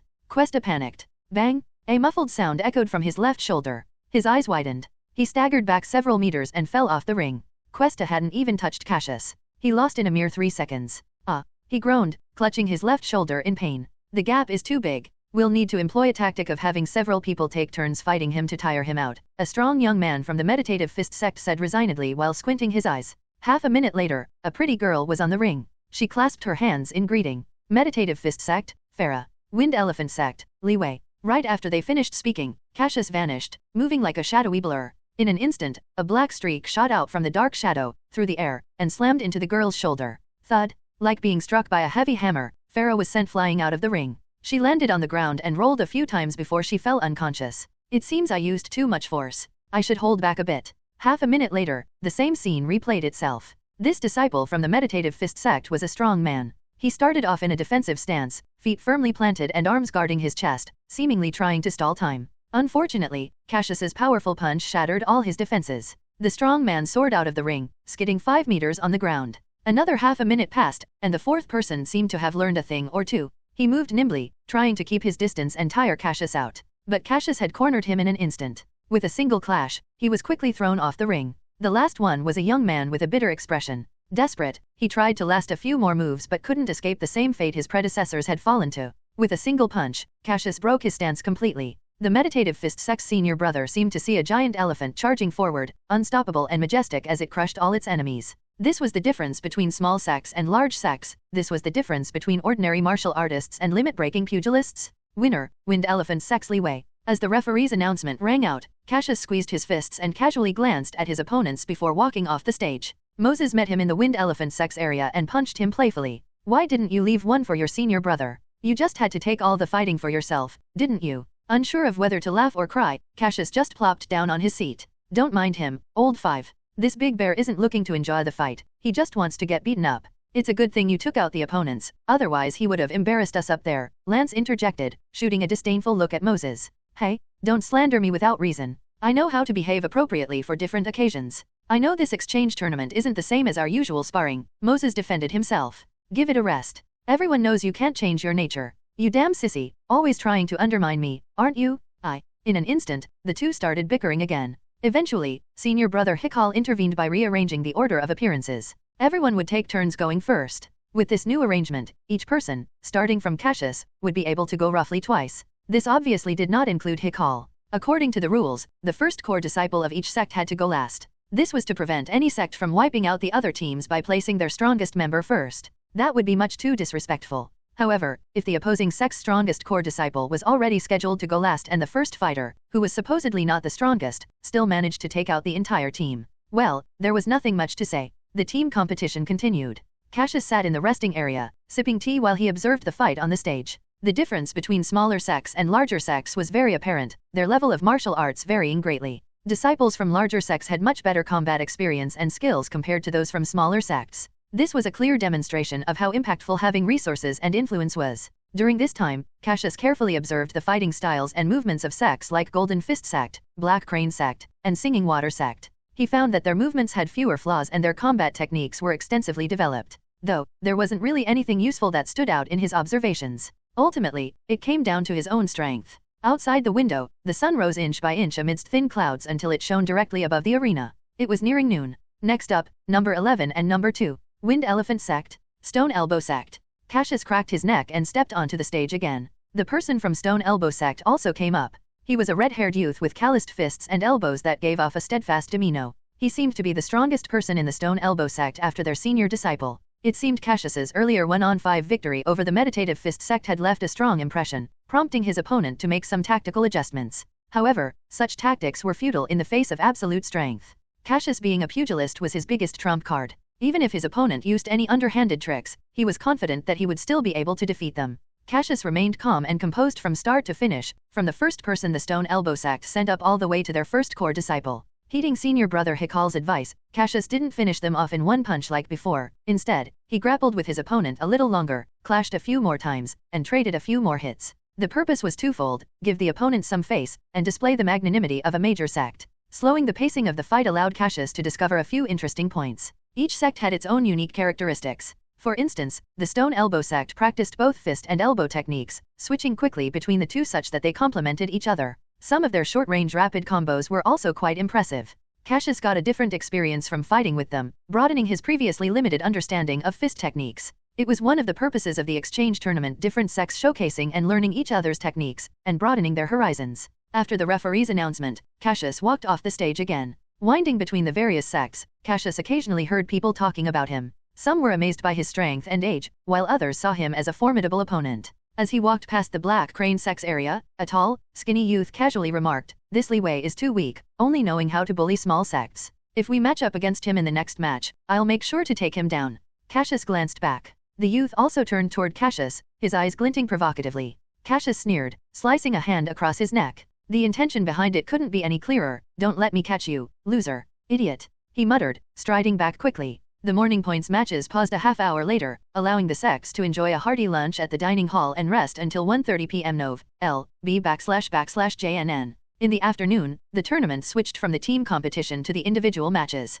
Participants were divided into groups and drew lots to determine the order of their bouts. Cassius was assigned to Group B, number 13. This number was engraved on a thumb-sized brass identification nameplate and was pinned to their chests. The competition venue didn't take place in the same location as before but in another warehouse next to the White Building. The warehouse was divided into more than a dozen areas, allowing multiple matches to take place simultaneously to save time. At the warehouse entrance, Cassius parted ways with his senior brothers and sisters, and headed down the path to the right by himself. Every so often, a staff member pointed the way for him. "Walk a bit further down, then turn right." Cassius nodded, continuing along the tiled path. A moment later, he stopped and glanced around. There were a few people who looked like spectators gathered at the entrance of the competition area. After confirming he was in the right place, Cassius pushed his way through the crowd. Initially annoyed at being shoved aside, the crowd fell silent upon seeing his tall, imposing figure. The setup of the room was simple though the space was quite open. A small elevated stage was set in the middle with a referee standing on it. There was a whole row of red wooden seats next to the stop. As Cassius sat down, the referee asked, "Are you a contestant? This area is for contestants to rest. What's your number?" Cassius paused, then pulled out his nameplate and pinned it to his chest. "Group B, number 13. Li Wei from the Wind Elephant Sect." "All right." The middle-aged referee nodded. "Just sit there and rest for a while. Your opponent hasn't arrived yet." 2 minutes later, a lean and muscular young man, about 1.85 meters tall, walked in. He also had a nameplate on his chest, denoting him as Group B, number 4. After confirming their identities, the referee announced that the match could begin. The young man leaped onto the stage. Cassius followed suit, vaulting over. "Wind Elephant Sect, Li Wei," he introduced himself. "Ironbone Sect, Nino," the young man said slowly. Cassius squinted at him under the sunlight. His short-sleeved shirt and shorts revealed arms and ankles wrapped in alternating red and white bands. His muscles were visibly strong, and his skin had a bronze tint. Some parts of his skin, like his knees and elbows, had a darker hue. Those places had a thick layer of calluses and unusually large bones. "The match will now begin," the referee announced as he jumped off the stage. Immediately, 2 auras rose up. One was the majestic grandeur of the wind elephant, the other was like a silent underwater volcano poised to erupt. With one side tall and magnificent, and the other side lean and fierce, the two faced off. Cassius looked at him, slightly surprised. This disciple from an unknown small sect had an impressive aura and seemed quite strong. To test just how strong his opponent was, he took huge strides forward, breaking into a sprint once he got close enough. The muscles in his right shoulder bulged, channeling a formidable force into his arm. Cassius swung his right hand fiercely, a whistling sound tearing through the air. "Dong!" Nino took a step back. "Oh?" Cassius raised an eyebrow in surprise. The opponent had blocked him with his elbow rather than his fist. His elbow seemed to be made of very hard bone as it was solid and heavy as a rock. "Let's try again." Cassius stepped forward, his tall body pushing forcefully ahead. At the same time, he threw a piercing punch. Nino swiftly dodged to the side, using his elbow to deflect his fist. He then stumped his right foot before thrusting his hard knee forward. Cassius's eyes gleamed as he shoved his large hand down and slammed into Nino's darkened knee. Bang! A loud sound exploded on the stage. Nino winced as he hopped back on one foot. His right leg had gone numb after being forcibly pushed back by such a tremendous force. At the same time, Nino grew increasingly vigilant. The iron bone secret technique he trained in was aimed at making bones and joints as hard as iron. Thanks to the sex ointments and a decade of relentless bone training, he could break a banana tree with a kick or a knee strike. However, the man standing before him had barely flinched. Nino looked over and saw the tall figure reassuming the wind elephant combat stance, his hands slightly raised at his sides. That composed and majestic posture remained steady. Nov. L.B//JNN. "You're pretty tough? I'll have no choice but to give it my all." He rotated his ankle slightly to ease the numbness in his foot. Without warning, he darted forward, his body swaying as he charged straight at Cassius's waist. Perhaps Cassius had been taken aback by Nino's attack because he didn't react until Nino got very close. Nino stomped his foot, channeling all his power into one of his iron legs. His darkened leg sliced fiercely through the air, aiming right for Cassius. Perfect time to test the Gale Stage's ultimate move. Cassius took a deep breath, his muscles bulging, and the outline of his entire hand tinged black. Severing flow. In an instant, a black line tore through the air. Crack! The hand blade struck the iron leg. There was a sharp cracking sound. Nino screamed as he flew backward. He landed heavily, rolling several times along the stage. His brain was engulfed in a maelstrom of pain from his muscles tearing apart. His leg was broken. What a strange yet familiar feeling. Nino had not broken his leg since mastering his covert martial arts. But here he was, experiencing that intense pain once more. Number 13 wins, the referee announced. Soon, a few medical team members in white coats came in and lifted Nino onto a stretcher. As Cassius stepped down from the stage, he glanced at his hand. During the battle, he had kept his strength below that of a pugilist. Still, the Wind Elephant combat moves were well-rounded enough that he could suppress the Iron Bone Sect opponent. The finishing move was from the first stage of the Wind Elephant Fist, Gale, which emphasized speed. To be so fast that the opponent couldn't even react? While the primary purpose was speed rather than dealing damage, it still managed to break his opponent's leg. The Wind Elephant Fist consisted of 4 ultimate moves. Gale Stage, Severing Flow, Hand Blade, Wind Owl, Ultra Fast Swinging Punch, Elephant Herd Stage, Elephant's Roar, Straight Punch, and Wind Elephant Torrent, Swinging Punch. These 4 represented the pinnacle of the 4 basic techniques of Wind Elephant combat. One had to be at the pugilist level in order to master and use them however they wanted.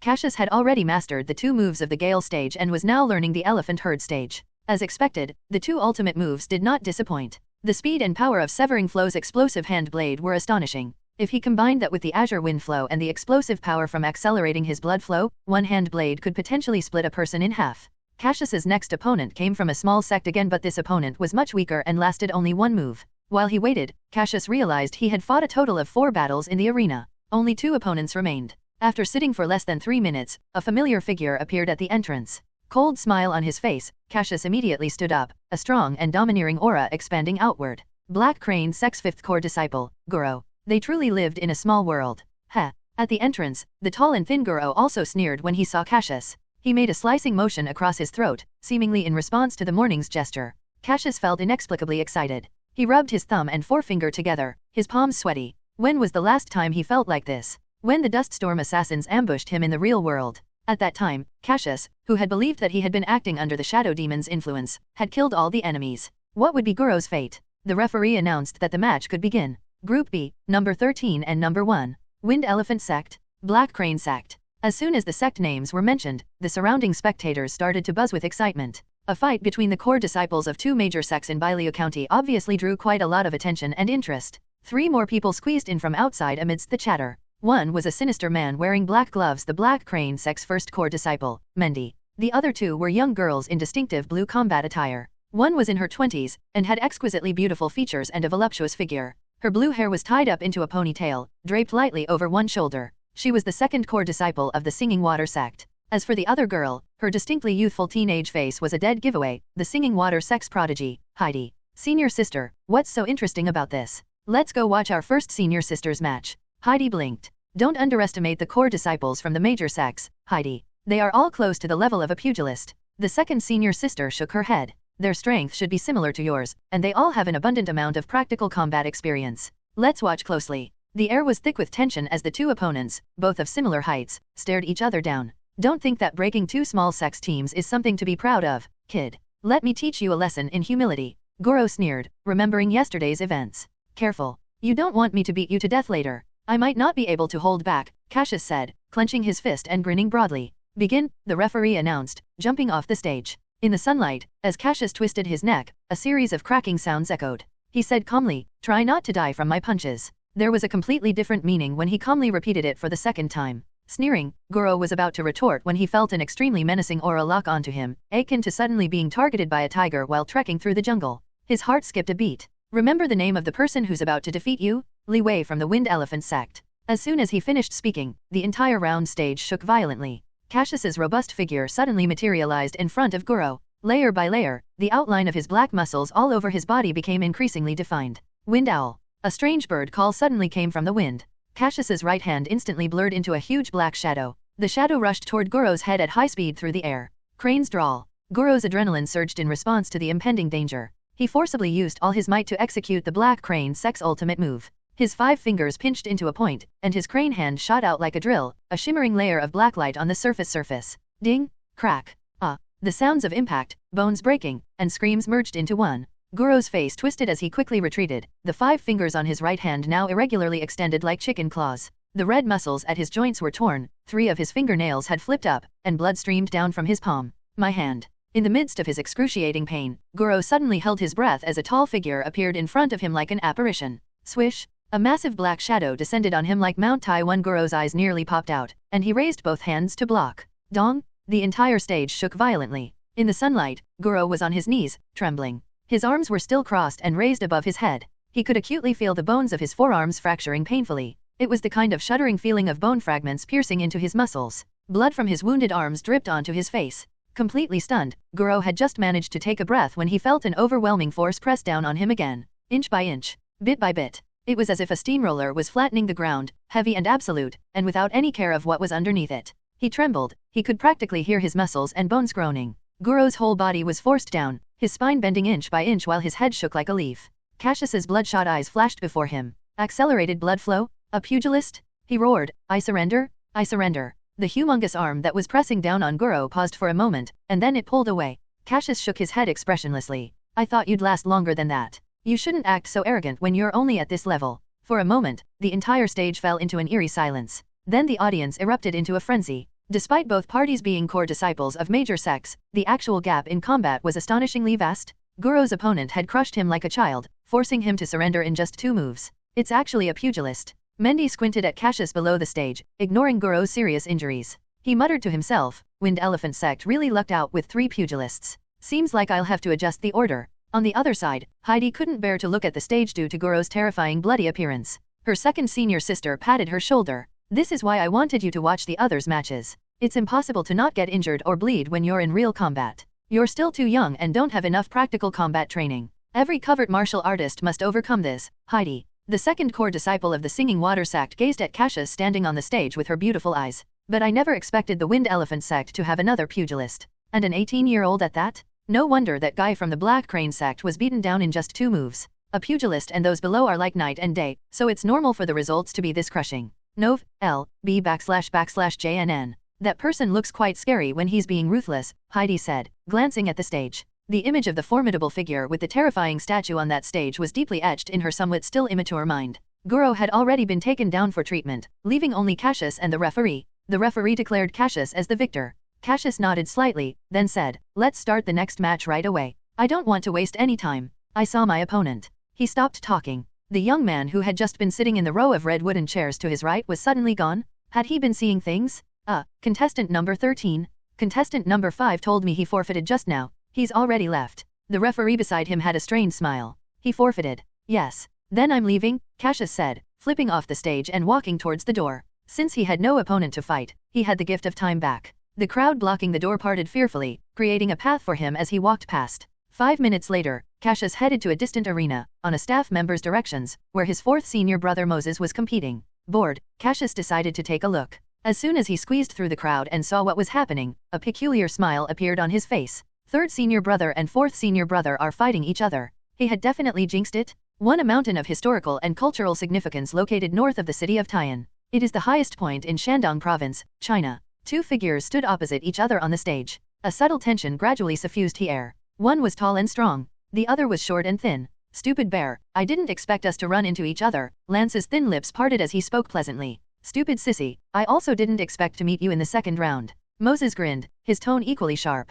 Perfect, shall we have a go? Lance tilted his head slightly. I was thinking the same. We haven't sparred for months, the last time we fought was at the last banquet. Just so you know, I've improved a lot, so I hope you won't disappoint me. Moses puffed his chest out slightly, which made his body look even larger. What a coincidence, I've improved a lot too. I hope I don't make you cry with my hand chop later. Lance slowly raised his right hand. Hearing this, Moses sneered inwardly. Improved a lot? Had he improved to the point where he could achieve a breakthrough and become a pugilist? That wasn't an easy threshold to cross. Moses himself only made it through with the help of the fire oil. There was no way Lance could be that lucky. A pugilist fighting against someone at a lower level? That was like a father fighting a son. Lance wouldn't be able to break through his defense even if Moses didn't move.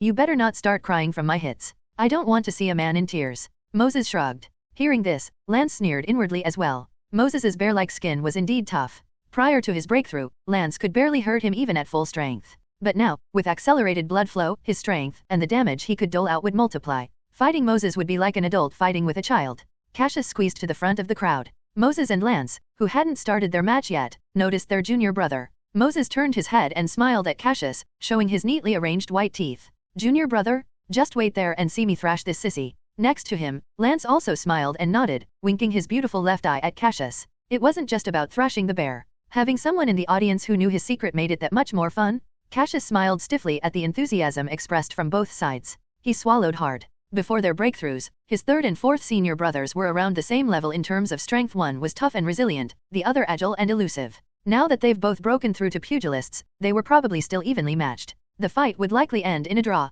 When they discovered each other's hidden strength during the fight, they wouldn't come looking for him, the one in the know, right? Match start. The referee jumped off the stage. Nov. L. B /JNN. Immediately, the two auras clashed. One was agile and sharp, the other heavy as a mountain. The two faced off, both assuming the standard stance of the Wind Elephant combat. Lance stepped forward, disappearing in an instant. A blurry figure flashed past. He appeared right beside Moses, and chopped his hand down heavily like an iron rod. So what if you hit me? Moses took a deep breath, creating a white vortex at his nostrils in the process. He spread his arms wide and his clothes exploded off. Exaggerated, bulging black muscles rose, with green veins spreading like branches underneath. Bang! The hand chopped down. The hard muscle trembled slightly but fully absorbed the impact. At the same time, Moses threw a punch, while Lance swiftly sidestepped behind him, delivering a quick piercing punch to the kidneys. Moses's body swayed slightly, then he struck hard behind him. Lance blocked it with both hands, retreating backward to create some distance. Your skin is really thick. Seems like I have to get serious, Lance said, assuming his stance again, squinting his eyes. Same here. I'll finish you in one move. Moses grinned brightly and launched an attack. The stage shook with every step as he advanced like a tank, crushing everything in his path. Lance took a step and moved swiftly around Moses, launching quick attacks. The hand chops landed squarely on Moses's muscles. An opening? Moses's eyes widened. He threw a fierce, lightning-fast punch. Wind owl. Lance's eyes reddened as he slashed down with his hand chop. Severing flow. Boom. After a dull thud, both looked up to stare at each other. At such close range, they could see how bloodshot the other's eyes were, a clear sign of accelerated blood flow. You. They said at the same time. Fuck. Their reactions were unbelievably synchronized. I don't believe it. Both gritted their teeth and lunged at each other in a flurry of fists and feet. One moved gracefully and elegantly, hands slashing continuously like a dancing ballerina. The other stood tall and firm, striking steadily like a dedicated partner in a ballroom dance. They looked like a graceful ballroom pair, with one person moving fluidly while the other was strong and steady. After the dance, Moses had a twisted expression on his face, and his muscles were red and swollen.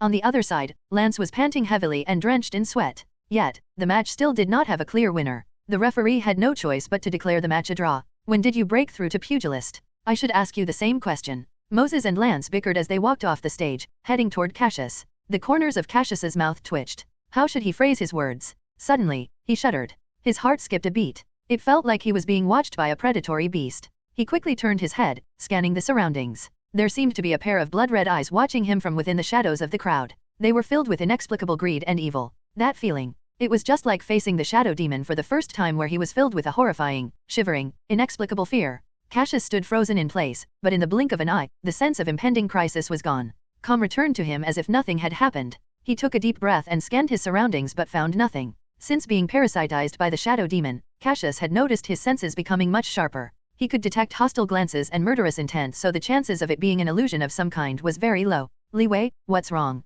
Moses, who had just approached, asked with concern when he saw Cassius's pale face. Lance also rushed over. Junior brother, are you too tired from the match? Talk to first senior brother about it later. Go rest in your room first. Yes, I think I am a bit tired. I'll talk to first senior brother later, Cassius said, holding his forehead. 10 minutes later, on the cobblestone path in the manor, a tall figure walked toward the rest area. On the way there, Cassius sat on a bench by the man-made lake to rest. He also chatted with a few people playing golf. He then returned to the Wind Elephant Sect's rest area. It was the first white building at the back of the manor, where Cassius and the other core disciples were staying on the third floor. After a cold shower in the bathroom, he moved a chair to sit on the curved balcony. At 3 p.m., the sun was still strong, turning the tiles on the balcony a shiny white. Cassius slumped in his chair, his gaze drifting past the pure white wall in the distance. A vast green lawn lay on the left, and he could see large expanses of yellow farmland further down. A lush green forest stretched out on the right. With the sunlight warming his body, he felt quite cozy. Cassius gazed up at the blue sky, feeling somewhat better.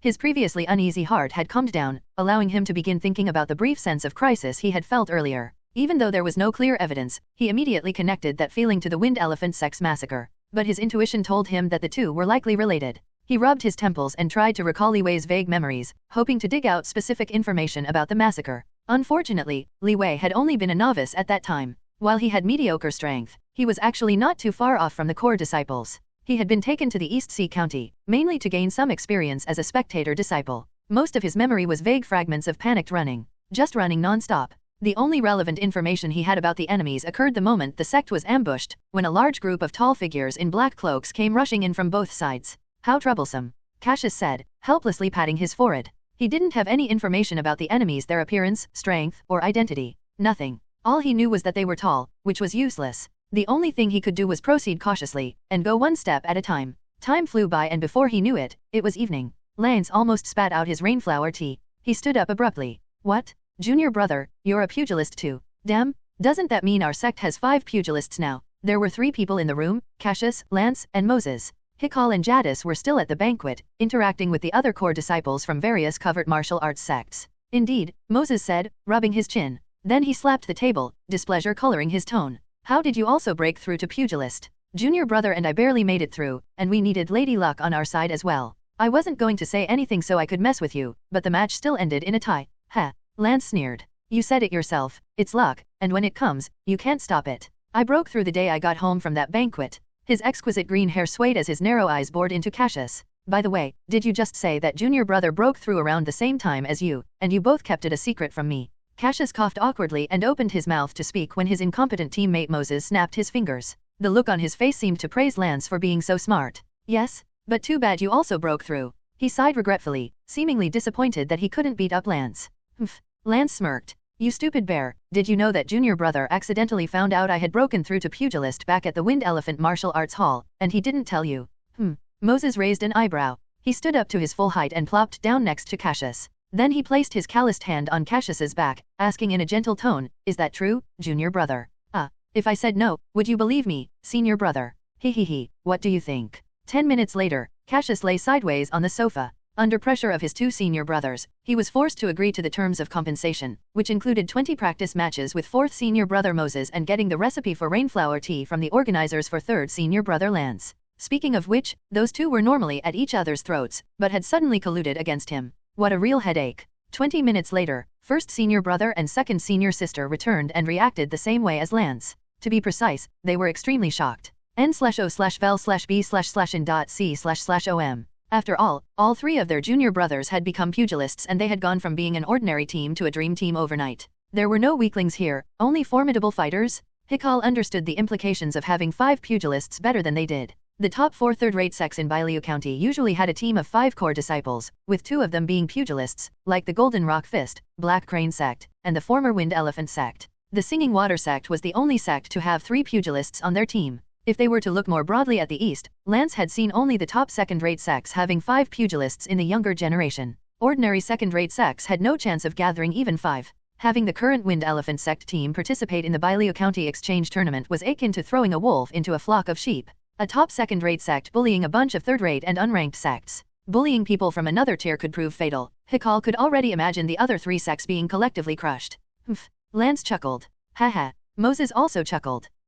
Cassius snapped his fingers. He couldn't wait to have some fun with the Black Crane Sect. The next day came very quickly. The format was the same as the first day, with the team competition in the morning and individual matches in the afternoon. During the morning team competition, Cassius felt there were more eyes on him. Even when he wasn't on stage, many were looking his way, likely because the results of the individual matches had spread. However, people didn't look any differently at Moses and Lance, because none of the spectators the day before were pugilists, so they couldn't comprehend just how intense their fight had been. As luck would have it, Cassius ran into the Black Crane Sect's 1st core disciple, Mendy, and Singing Water Sect's 2nd core disciple, who had watched his fight. The 3 sects on par with the Wind Elephant Sect were probably under the impression that the Wind Elephant Sect had 3 pugilists. Little did they know, it wasn't 3, but 5. It was all of them. A day passed, and the Wind Elephant Sect did not encounter any strong opponents, and only fought some smaller sects that collapsed in a single blow. That is, until the 3rd day of the competition right as it was nearing noon, where the 11th team match was about to take place. The referee stepped onto the stage and announced the opponents for the next match. Match begin, number 9 and number 13. Wind Elephant Sect versus Black Crane Sect. I'm going up. Cassius rose to his full height. Across from him, a young blonde man from the Black Crane Sect approached swiftly. With a strong and vigorous body and a well-proportioned physique, he looked rather difficult to fight against. Just as the two were about to step onto the ring, a group of people, led by someone in a blue uniform, appeared at the warehouse entrance. It was the subsequent members of the Wind Elephant Sect. At the conclusion of the Bailu County Exchange Tournament, the qualified teams for the 6 Counties League would, instead of returning to their sect headquarters, take the train directly to the East Sea County. Therefore, the disciples and masters who wished to go to East Sea County to broaden their worldview would have to take the train to Bailu City and wait there. Ahem, is that Li Wei? In the group, a slight figure glanced at the ring and immediately noticed Cassius, who had just stepped onto the platform. She stood on her tiptoes. That really seemed to be her disciple. The group headed toward the Wind Elephant Sect's designated area. It's Senior Uncle Lisa. Senior Uncle Lisa, over here. Moses, who had met Lisa several times before, waved at her from the core disciples' resting area. In Covert Martial Arts sects, all fellow masters were generally addressed as Senior Uncle, regardless of gender. Lisa also recognized Moses as the core disciple who often dragged Cassius away to spar. She walked over and sat on the wooden chair. Senior Uncle, Lance, and Jadis also greeted her. Hikal did not. As the eldest senior brother of the sect, he was naturally at a higher seniority level than her. Even if he did greet her, the most he'd address her as would be senior sister, making it rather awkward between them. It was best if they just did not greet each other based on their seniority and treated each other as equals. Smiling, Lisa nodded and said, "Did Li Wei just step onto the ring? Who is our sex opponent this time?" "Yes, the referee just announced it. Junior brother will be fighting against Samuel, the second core disciple of the Black Crane Sect, this time. Both of them are pugilists, so this will be a good fight." Moses looked highly entertained as he sipped his tea. Not only did he enjoy fighting, but he also liked watching two masters brawl. Lisa nodded, looking toward the nearby ring. Black Crane Sect, Samuel, the blonde young man introduced himself. He had muscular, but slightly gangly arms, and his skin was painted with black mystifying patterns. His fingers were long and thick with very large joints. The tips of his fingers were faintly white. The Black Crane Sect's crane technique. Cassius had a pretty good idea of what was to come. Wind Elephant Sect, Li Wei. He immediately took a stance, his strong arms spread out vertically at his sides. One foot stepped forward, while the other remained firmly planted behind him. Begin. As soon as the referee finished speaking, he jumped away. He had no desire to stand in the middle of a fight between two pugilists and get accidentally injured. Boom, boom, boom. Samuel attacked first. He came at Cassius fast, his right hand cutting through the air and slashing toward Cassius's side. Swish! The rapidly thrusting fist collided fiercely with the hand chop. Both felt their palms go numb and retreated. Cassius stumped his back foot on the ground, pushing him quickly in the opposite direction. His arms were at his sides, positioned for punching. The large muscles on his shoulders bouncing and writhing, he fired off some rapid punches in quick succession. Bang, bang, bang, bang, bang, bang. Samuel's hands swung, his powerful arms colliding continuously with Cassius's. The fists blurred into shadows between them. Moon Crane Saber. Samuel suddenly slid to the side, his arm slashing through the air like a steel blade. A flash, and an afterimage resembling the hazy moonlight under a black cloud appeared. Severing flow. Cassius turned rapidly, his hand chopping furiously. Boom! The two men's fast and powerful slashes collided, the muscles on their arms rippling in visible waves. The fabric from their wrists to their upper arms were shredded into pieces. With a muffled groan, Cassius struck with his left hand, his muscular arm imitating a black python lunging at its prey. To his surprise, Samuel's other arm swung over like an iron rod and pushed hard, deflecting Cassius's python's fangs. At the same time, he moved closer. His knee popped up like a spring, and he shot forward like a cannonball. Cassius countered by pressing down with his palm and thrusting his right elbow forward, smashing right into Samuel's left shoulder. Samuel's shoulder went numb, causing the left arm that he had swung to wobble and missed its target. Bang! Their arms collided, and both withdrew a couple steps back. Samuel stretched out his sore left shoulder, while Cassius shook his numbed, aching fists loose. As expected, pugilists are tough opponents, Cassius thought. He suddenly noticed a familiar figure in the Wind Elephant Sect area. Instructor Lisa was sitting next to a few senior brothers, smiling faintly as she watched. It's a bad habit letting yourself get distracted in the middle of a fight. Samuel rushed over and attacked with a flurry of fists, hand chops, elbows, and knees. The blood vessels in his eyes condensed. He had activated his accelerated blood flow ability. Let's see how my Azure Wind Flow fares against you. Cassius's face hardened, his heart thudding. Hot, viscous blood surged through his body, bringing with it a wave of powerful energy. Accelerated blood flow, Azure Wind Flow. He stumped his foot, and his sturdy cloth shoe exploded from the force. Cassius charged, turning into a gray blur. His fist, accompanied by an eerie bird-like sound, struck like lightning. Samuel's pupils dilated as he quickly raised a hand to block. The moment his hand touched Cassius's fist, high-speed air currents sliced his palm and it began bleeding profusely. The punches continued its relentless assault, striking Samuel's shoulder like a wind-wrapped iron rod.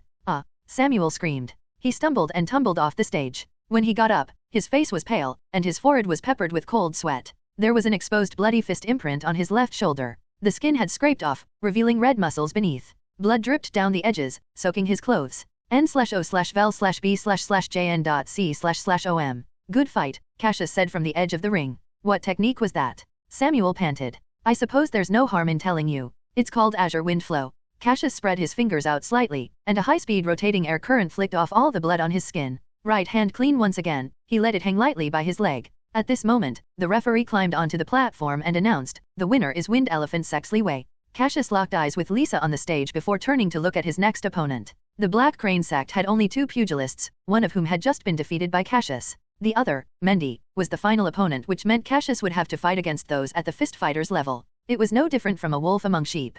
Despite how much energy Cassius expended in the first round, he defeated the next 2 opponents handily. He could have continued fighting, but knowing Moses was next in the lineup, he decided to leave some opponents for him. He did not want to hear him complaining later. Thus, after defeating his third opponent, Cassius raised his hand to signal his intention to swap out. After the referee's announcement, he stepped off the stage. You finally came down, junior brother. At least you left 2 for your senior brother. Moses shrugged off his coat and threw it on a seat. Keep bragging. Don't tell me you think you can beat Mendy. Just wear him down a little and leave the rest to me, Lance mocked from where he stood on the side, arms crossed. Humph. Moses snorted and walked onto the stage. In the rest area, Cassius walked over and sat down next to his master, Lisa. He asked, Teacher, why are you here? Am I not allowed to be here? Lisa gave a sideways glance at him. The sect wanted to take some elite disciples to the East Sea County to broaden their horizons, and we needed some fist masters to accompany them. I'd rather come out and see the world instead of cooping myself up in the Wind Elephant Sect and dying there. And it's also nice to see my good disciple showing off his prowess.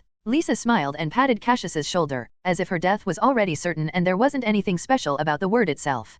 Cassius opened his mouth but didn't know what to say. After a long pause, he finally squeezed out, Teacher, you've lost weight. Lisa ruffled Cassius's hair for the very first time. Cassius didn't attempt to dodge it. Brat, you really don't have the right personality to comfort people. Don't say such mushy things. As long as I see you progressing in Covert Martial Arts, I'm more than happy. Seeing results with my very own eyes is far more powerful than any kind of flattery. What you did just now was great. Azure Wind Flow should be used in actual combat. This technique still has its flaws, so the best way to improve it is through constant practice. The Azure Wind Flow wasn't originally created to be some kind of trump card, but rather as a regular move that can be used consistently. The problem is that it hasn't been perfected yet and uses up too much energy. There was a hint of regret in her voice. Once upon a time, she had been a genius with exceptional comprehension and constitution, but it all came to a screeching halt when her foundation was damaged, leaving her unable to perfect the later stages of the Azure Wind Flow. Hence why Lisa took Cassius in as her disciple and treated him like family, even going as far as to gift him the 100-herb body refinement paste. There was an old saying, once a teacher, forever a father.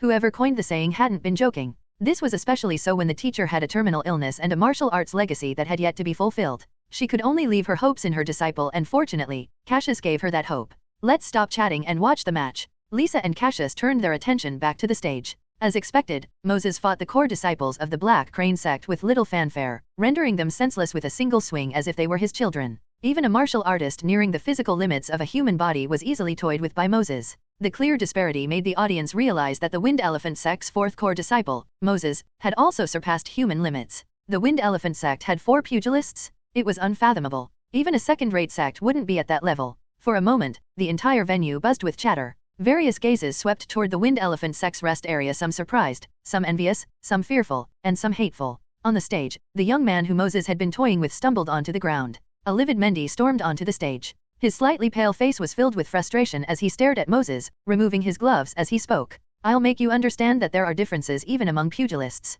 His arms wrapped in white bandages were exposed to the air, and an imposing aura locked onto Moses. Moses whistled nonchalantly, his right hand beckoning contemptuously as if taunting Mendy to come at him if he dared. Truthfully, Moses wasn't actually looking down on Mendy, he merely wanted to anger him. Moses understood that he hadn't been a pugilist for long and was likely not a match for Mendy. Although they were at the same level, he was exceptionally resistant and could tire Mendy out and then have Lance handle the rest. On the surface, Moses looked like a big oaf, but he was actually very cunning. Sure enough, he demonstrated this in the ensuing fight. Using his strong physique, he tussled with Mendy but not recklessly. Finally, when the two of them were somewhat out of breath, Moses calmly raised his hand and conceded. Having fought until his clothes were in tatters, he walked down the stage bare-chested. His strong body was covered in scratches, but he didn't seem hurt. On the contrary, he looked rather pleased. The sunlight on his upper body made him look like a golden muscular statue. N/O/vel/B/JN.C//OM. Moses returned to the rest area and cocked his eyebrows at Lance. It's your turn. I've worn Mendy down to this point, so surely you can take him down now, right? He flexed his right arm muscles. Don't worry, I'll take care of him. No need to trouble second senior sister. Lance elegantly took a sip of his red tea from a white porcelain cup. He stood up and brushed past Moses, poking his wound with a finger as he walked by. Hey. Moses turned his head, eyebrows shooting up in pain.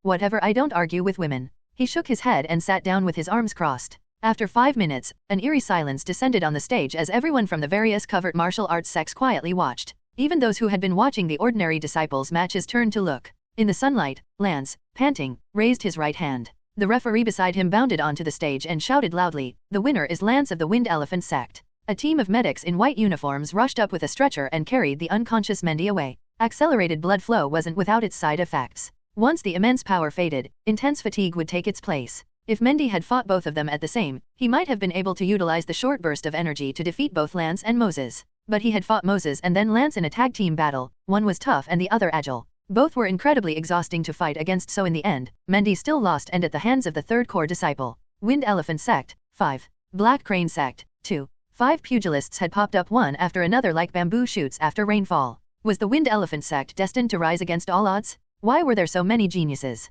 At this rate, nobody would even bat an eye if a pugilist suddenly appeared among the ordinary elite disciples of the Wind Elephant Sect. Someone once said, barring any unexpected events, the Wind Elephant Sect, with its large fields of Langson grass, will rise. That phrase indeed came true. It had only been a matter of time for the sect to become a second-tier covert martial arts sect, although the team of 5 pugilists hadn't been a contributing factor. This had happened due to a series of fortunate coincidences. The Wind Elephant Sect likely would not be able to assemble such a dominating team for several generations to come, even after rising to the level of a second-tier covert martial arts sect. It was but a matter of luck. The Wind Elephant Sect is sure to win the Bailiu County Exchange Tournament this time around. 5 monsters who have surpassed human limits, there's no doubt about it. If the 3 pugilists from the Singing Water Sect and the 2 from the Golden Fist Sect came together as one team, they might be able to be a match for the Wind Elephant Sect's team. Otherwise, the gap is just too large. Did you notice the Wind Elephant Sect's youngest core disciple is only 18? It's crazy that he's already surpassed human limits. Even more than that little girl from the Singing Water Sect. Yay, and not only that, Lance and Moses, the 3rd and 4th,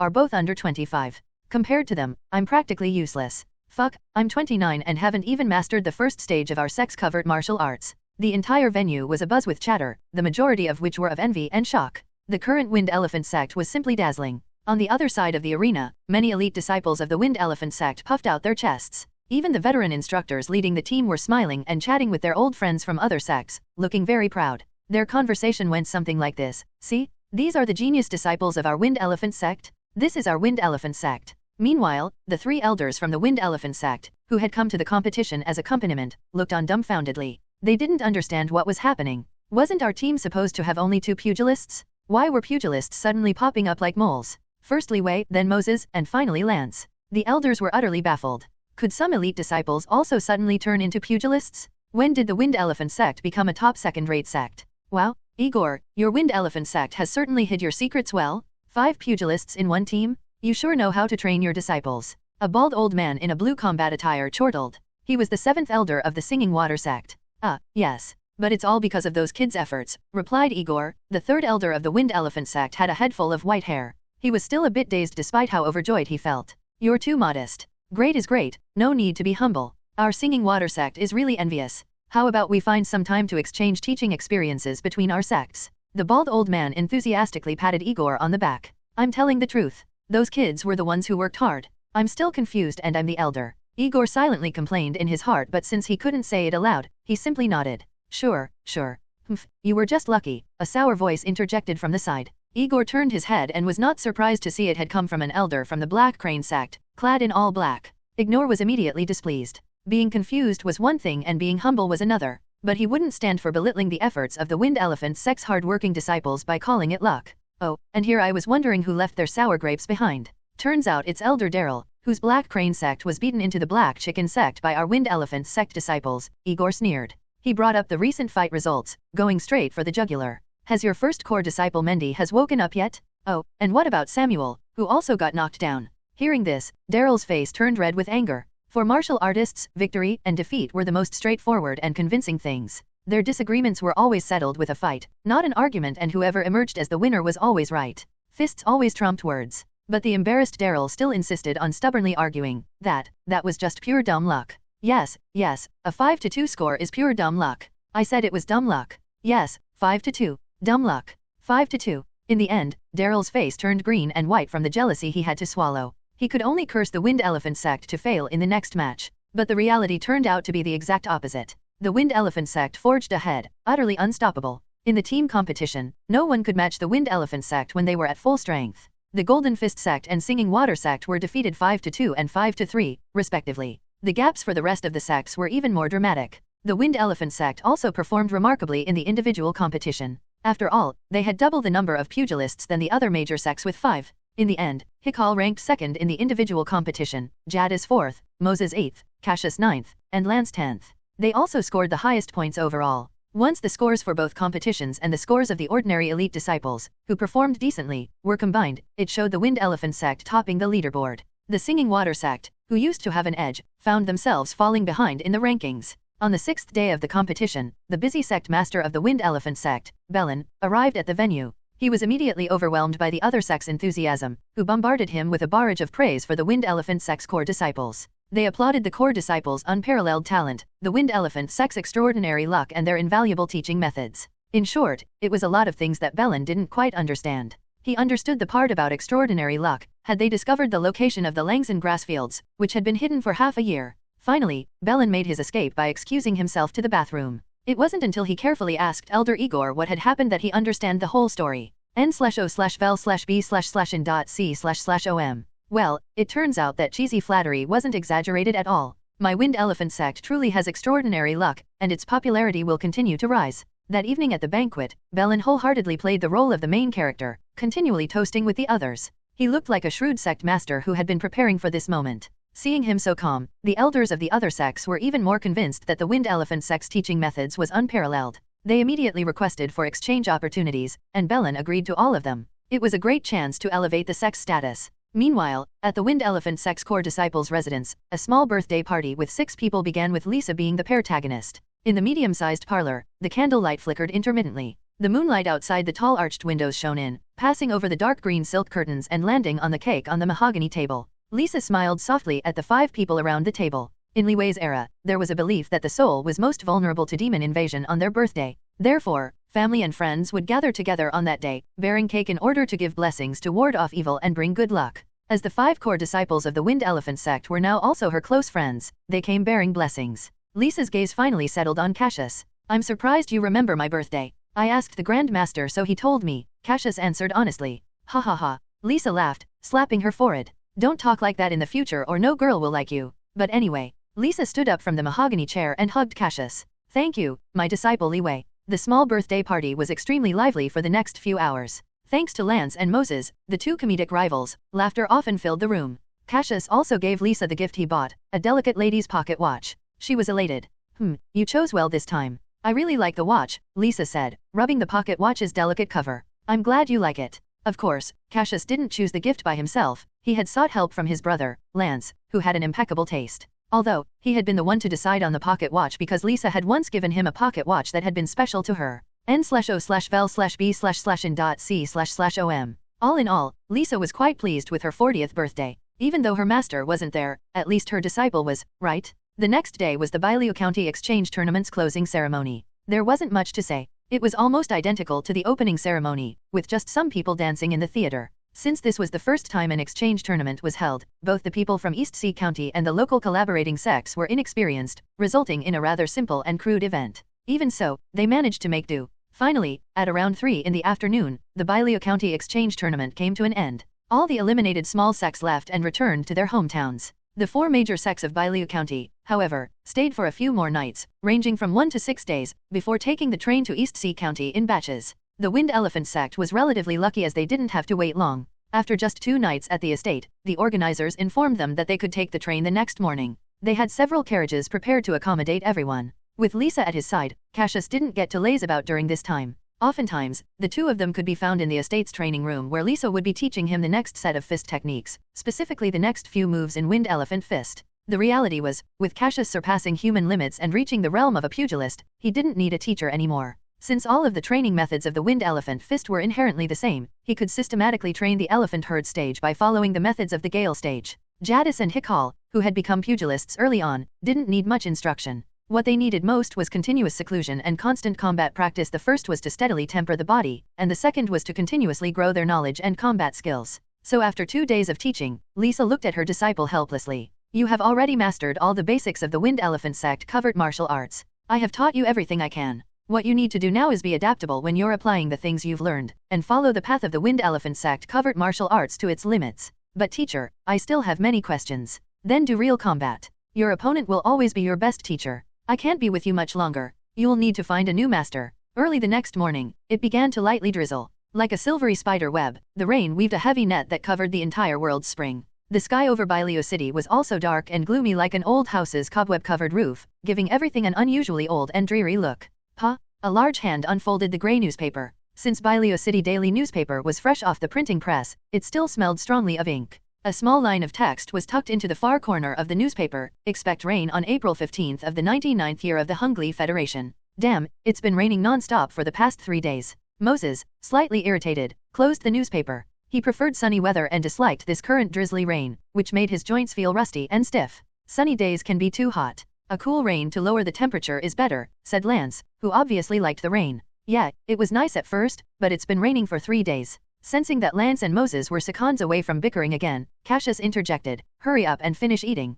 We only have an hour before we need to head to the train station in the western suburbs. He looked up at the sky, where the gray clouds had accumulated to look like broken tiles on a roof. Cassius took a bite of the crispy, delicious toast and then picked up the white porcelain cup filled with hot milk. The food at the estate was delicious, much better than what they had at the Wind Elephant Sect's canteen and Oakwood City. After all, Byleo City was the central city of Byleo County. Click. The wooden door of the parlor suddenly opened. Hikal, who was closing his umbrella with one hand, stomped on the doormat outside, shaking the water off his black boots. Senior brother, all 3 of them said in unison. Hey, enjoying your meal? Did you save me something? Hikal left the umbrella outside and quickly walked in. Yes, we did. Cassius gently pushed a porcelain cup, a white plate and over which had the standard breakfast fare: toast, sausage, and buttered eggs. So you guys do have some conscience. Guess me getting up early to run this errand for you wasn't in vain. Hikal smiled and sat down at the mahogany table, using the knife and fork in one hand to eat breakfast. Thank you, senior brother. My master's health isn't good enough for her to endure a 7 to 8 day train ride to East Sea County. As Cassius spoke, he pushed a plate of sausage with sauce over. He hadn't touched this dish since it had been served. It was still warm. He knew senior brother Hikal's favorite food was turkey-style grilled sausages. Hikal shook his head and took a sip of hot milk. Hey, no need to thank me. This was nothing. Sitting opposite from him, Cassius felt as if a weight had been lifted off his chest. Ever since he had that eerie feeling of being watched a week ago, he had been anxious about when the massacre would occur. According to the original timeline, the Wind Elephant Sect's team would be ambushed 5 days after the exchange tournament, right as they arrived in East Sea County by train. The original Li Wei's memories were vague and filled with scenes of death, ferocious fighting, and blood everywhere. It seemed only Li Wei managed to escape. However, things were different now. The Wind Elephant Sect was leaving on the 3rd day instead of the 5th. Surely that would alter the subsequent events. That experience of being watched filled Cassius with such a profound sense of unease that as soon as the opportunity arose, he expressed his concerns and suspicions to the elders and the sect master. However, it didn't seem to have much of an impact because all they did was advise everyone to be more vigilant. Cassius felt helpless, but he refused to give up. The train to East Sea County would take 7 or 8 days, which gave him a week to convince the Wind Elephant Sect's higher UPS to change their attitude. Even if they still had to go to the Eastern Exchange Tournament, they could take a different route or travel with multiple sects for safety. There was still hope that the outcome would change. After all, hadn't he already altered many things during his first rewind? Now, as a core disciple and an 18-year-old genius who had broken through to the level of a pugilist, his status and voice carried much more weight with the Wind Elephant Sect's higher UPS. If push came to shove, it wouldn't be too hard to force the team to make adjustments even if he had to be unreasonable. But before that, Cassius had to send his teacher back home first. Lisa was already quite weak and he could see distinct strands of white in her originally black hair. If they really encountered an accident on the way to the Eastern Exchange Tournament, then Cassius couldn't bear to imagine such a scenario. Perhaps one would say that it was just a past that didn't exist anymore, a predetermined shadow. The massacre of the Wind Elephant Sect had already happened, and Lisa was a ghost from history. What was the point of being so sentimental? Because humans are inherently sentimental creatures, and Cassius was a living person with feelings. He wasn't a cold, violent machine that only sought power. This piece of time travel may be history to others, but these were all his real personal experiences. He joked and played around with his brothers, felt the weight of Lisa's expectations and care, and was even showered with praise from the crowd in the arena. This wasn't a game to Cassius. It was a chapter of his life, albeit a special one. The current Cassius wasn't cold-hearted enough yet since it was only his second time travel. Perhaps after a few more years and a couple dozen more time travels, he would turn into a cold machine, willing to do anything to become stronger. Pushing aside the strange thoughts in his mind, Cassius downed his hot milk in one gulp. He pushed open the wooden door and went to grab his luggage. An hour later, there were several black carriages lined up at the estate's entrance, with drivers in raincoats occasionally calming the horses. The black horses snorted and pawed at the ground. "No need to see us off. We're leaving." Sect Master Bellin waved to the masters of several sects who had come to send them off. These were the sects that had recently reached cooperation agreements with the Wind Elephant Sect. Clearly, the Wind Elephant Sect's outstanding performance in the Bailu County Exchange Tournament had already borne fruit. Recently, many originally neutral small and medium sects had been showing goodwill toward the Wind Elephant Sect, with some even wanting to exchange disciples or teachers so they could learn from each other. Without anyone realizing it, the Wind Elephant Sect's status had been elevated. Originally on the same level as the Golden Fist Sect and Black Crane Sect, the Wind Elephant Sect was beginning to approach the status of the Singing Water Sect. While, yes, comparing different sects' renown was a hollow measurement, the Wind Elephant Sect was different. It was accumulating strength through the production of a large amount of Langzhen grass. It only needed a bit more time before it would make a substantial breakthrough. Several large carriages swayed on the open road. Cassius and his 4 senior core disciples were squeezed inside the rightmost carriage, with his master Lisa sitting next to him. Their carriage was actually already quite spacious compared to the one next to them, where 10 ordinary elite disciples were crammed into one carriage. 2 minutes later, everything was ready. The driver snapped the reins, and the black carriages shuddered forward, gradually accelerating. Splashing through muddy puddles, they moved farther away. Since the train station was in the western suburbs, the convoy had to cross the entire Bailu city. A hazy mist of rain enveloped the rainy and foggy cityscape. Raindrops fell through the heavy clouds, splashing onto the gray street. Tall buildings emerged in and out of the rain, with chimneys like cannon barrels pointing straight into the sky, the smoke mingling into the rain. It was a scene exactly like one would expect of the Industrial Revolution. The carriage wheels rumbled forward, leaving everything behind. Finally, at around 10 in the morning, the Wind Elephant Sect's convoy arrived at the western suburb station. Since the western suburb station was newly built, the area around the station hadn't yet developed into a neighborhood. The station stood alone, at least 1 or 2 kilometers away from the outskirts of Bailu City. Holding umbrellas over their heads, the Wind Elephant Sect members waited on the rectangular platform for the train that would arrive in half an hour. In a corner of the platform's edge, 2 solitary figures were talking. "Listen to me, teacher. Go home and take good care of yourself. When I return, I'll bring you good news from the Eastern Exchange Tournament." Lisa had a smile on her pale face. For a moment, she seemed 20 years older, and looked like a nagging 60-year-old lady. "Come closer, let me fix your clothes n/o/vel/b/in.c//om." Cassius took 2 steps forward. Because he was so tall, he had to bend down slightly so Lisa could reach his collar. "Chin up, chest out, look sharp and don't slouch." Lisa patted Cassius's chest and smoothed out the wrinkles on his clothes. "Yes." Cassius obediently straightened up. Lisa stood on tiptoe to straighten Cassius's messy collar and tucked the silver watch chain back into his chest pocket. "Don't lose this." "Don't worry, I won't," Cassius assured her. He studied Lisa's graying hair without a word. "I'll come back from East Sea County with good news." "That would be ideal." Lisa smiled. She took 2 steps back and nodded in satisfaction. "Very handsome. All right, cough, cough. I should head to the other platform." She coughed twice and made to step away. Cassius's eyes widened as he was suddenly hit with an intense sense of danger that surrounded him from all directions, like raging flames of murderous intent. Boom! A muffled thunderclap roared like a cannon, and gray rain poured down furiously from the sky. It looked like it was about to collapse. He turned abruptly to look around. Surrounding the station under the pouring rain, a large group of black-cloaked figures rushed in with menacing and terrifying auras. The leader suddenly stopped and looked up.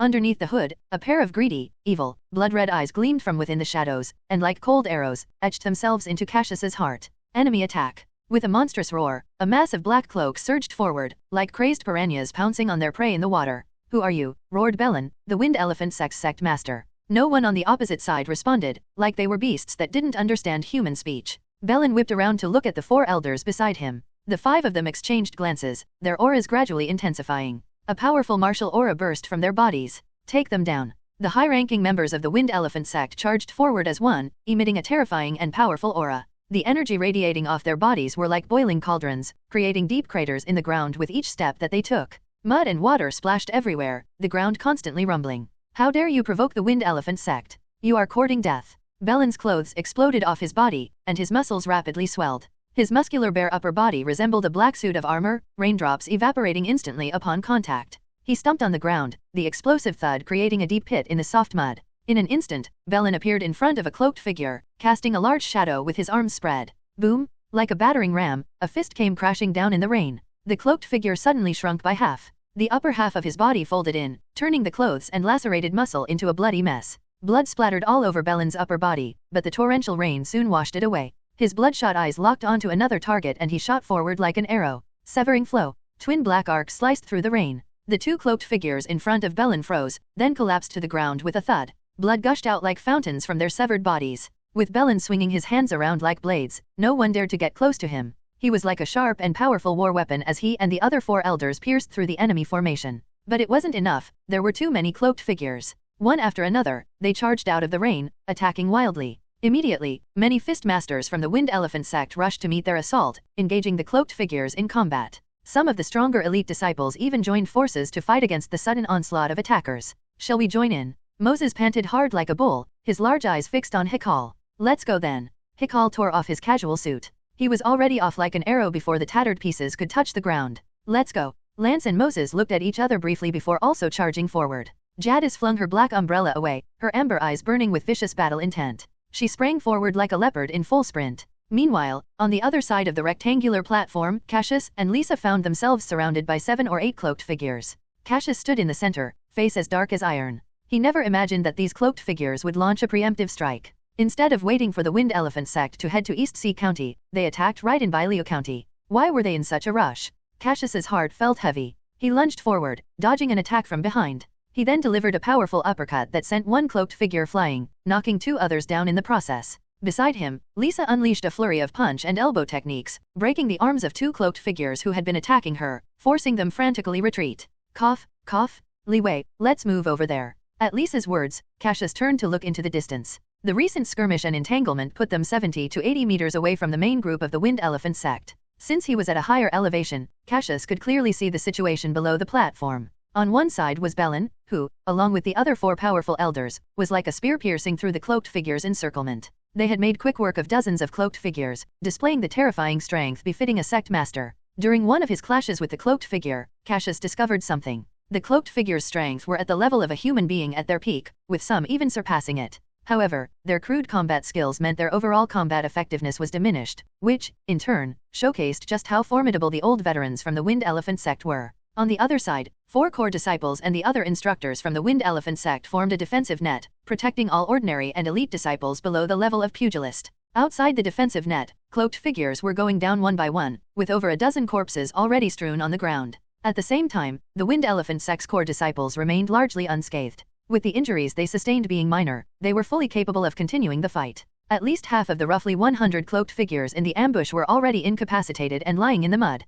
It seemed like the massacre wasn't too difficult to deal with. With some effort, might the Wind Elephant Sect be able to kill all of their attackers? Huff, huff, huff. Wheezing sounds echoed in the rain. Cassius quickly turned his head, scanning behind him. The cloaked figure was trembling slightly from where he lay prone on the ground, a gaping hole in his chest. The light red blood began to coalesce, squirming like mud, and crawling back into the body. Bubbles gurgling from the yawning chasm in his chest, the cloaked figure suddenly lurched back to life. He slapped a palm on the ground, flipping himself upright. His cloak was half destroyed, the rain soaking into the large swaths of white bandages underneath. Instantly, the bandages were dyed red like paint. The cloaked figure began to swell rapidly, his bones making cracking sounds as he grew to 2 meters tall. Although his entire body was wrapped in bandages which made it hard to see his exact appearance, the tightly wrapped cloth accentuated twisted and menacing bones, along with steel needle-like bristles poking through. N/O/vel/B/jn.C//OM. Roar. He bellowed toward the sky. In the next moment, he lowered his head, locking his evil, blood-red eyes on Cassius.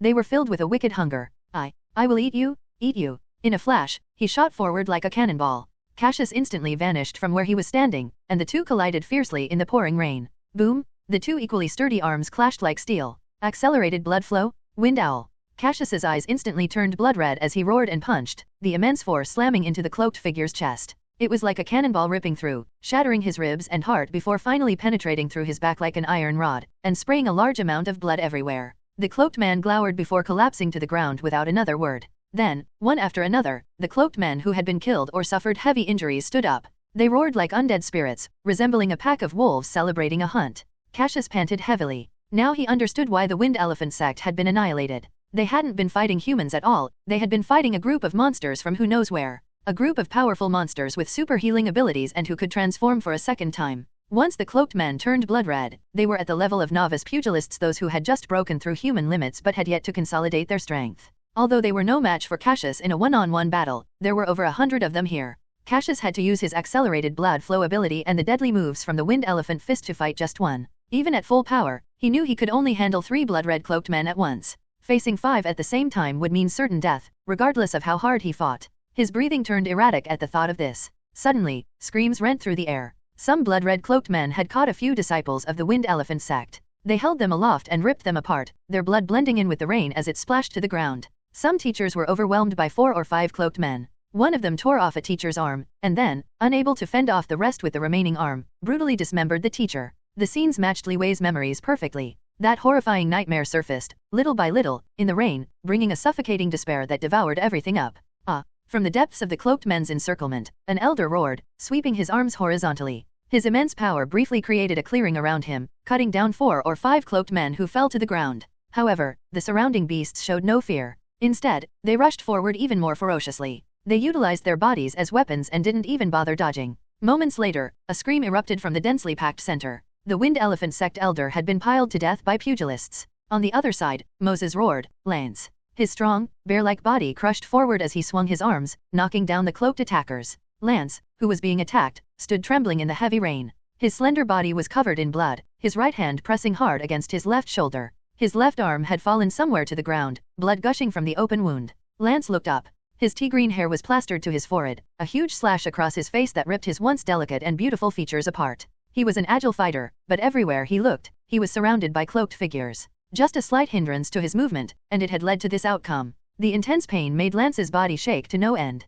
He forced an ugly smile at Moses. "Forget about me. Maybe you can still escape. There's no way out anymore." Moses turned slightly. There was a large wound, a twisted mess of red muscle and fabric, on his waist. "All right. Okay. I never thought we'd end up dying here together. What a stupid way to die." Lance and Moses stood back to back, assuming the Wind Elephant Sect's fighting stance. They scanned around and spotted a large group of cloaked men rushing toward them. Despite how dire the situation was looking, they still bickered. "Sissy, since we still have some time, hurry up and fulfill your promise.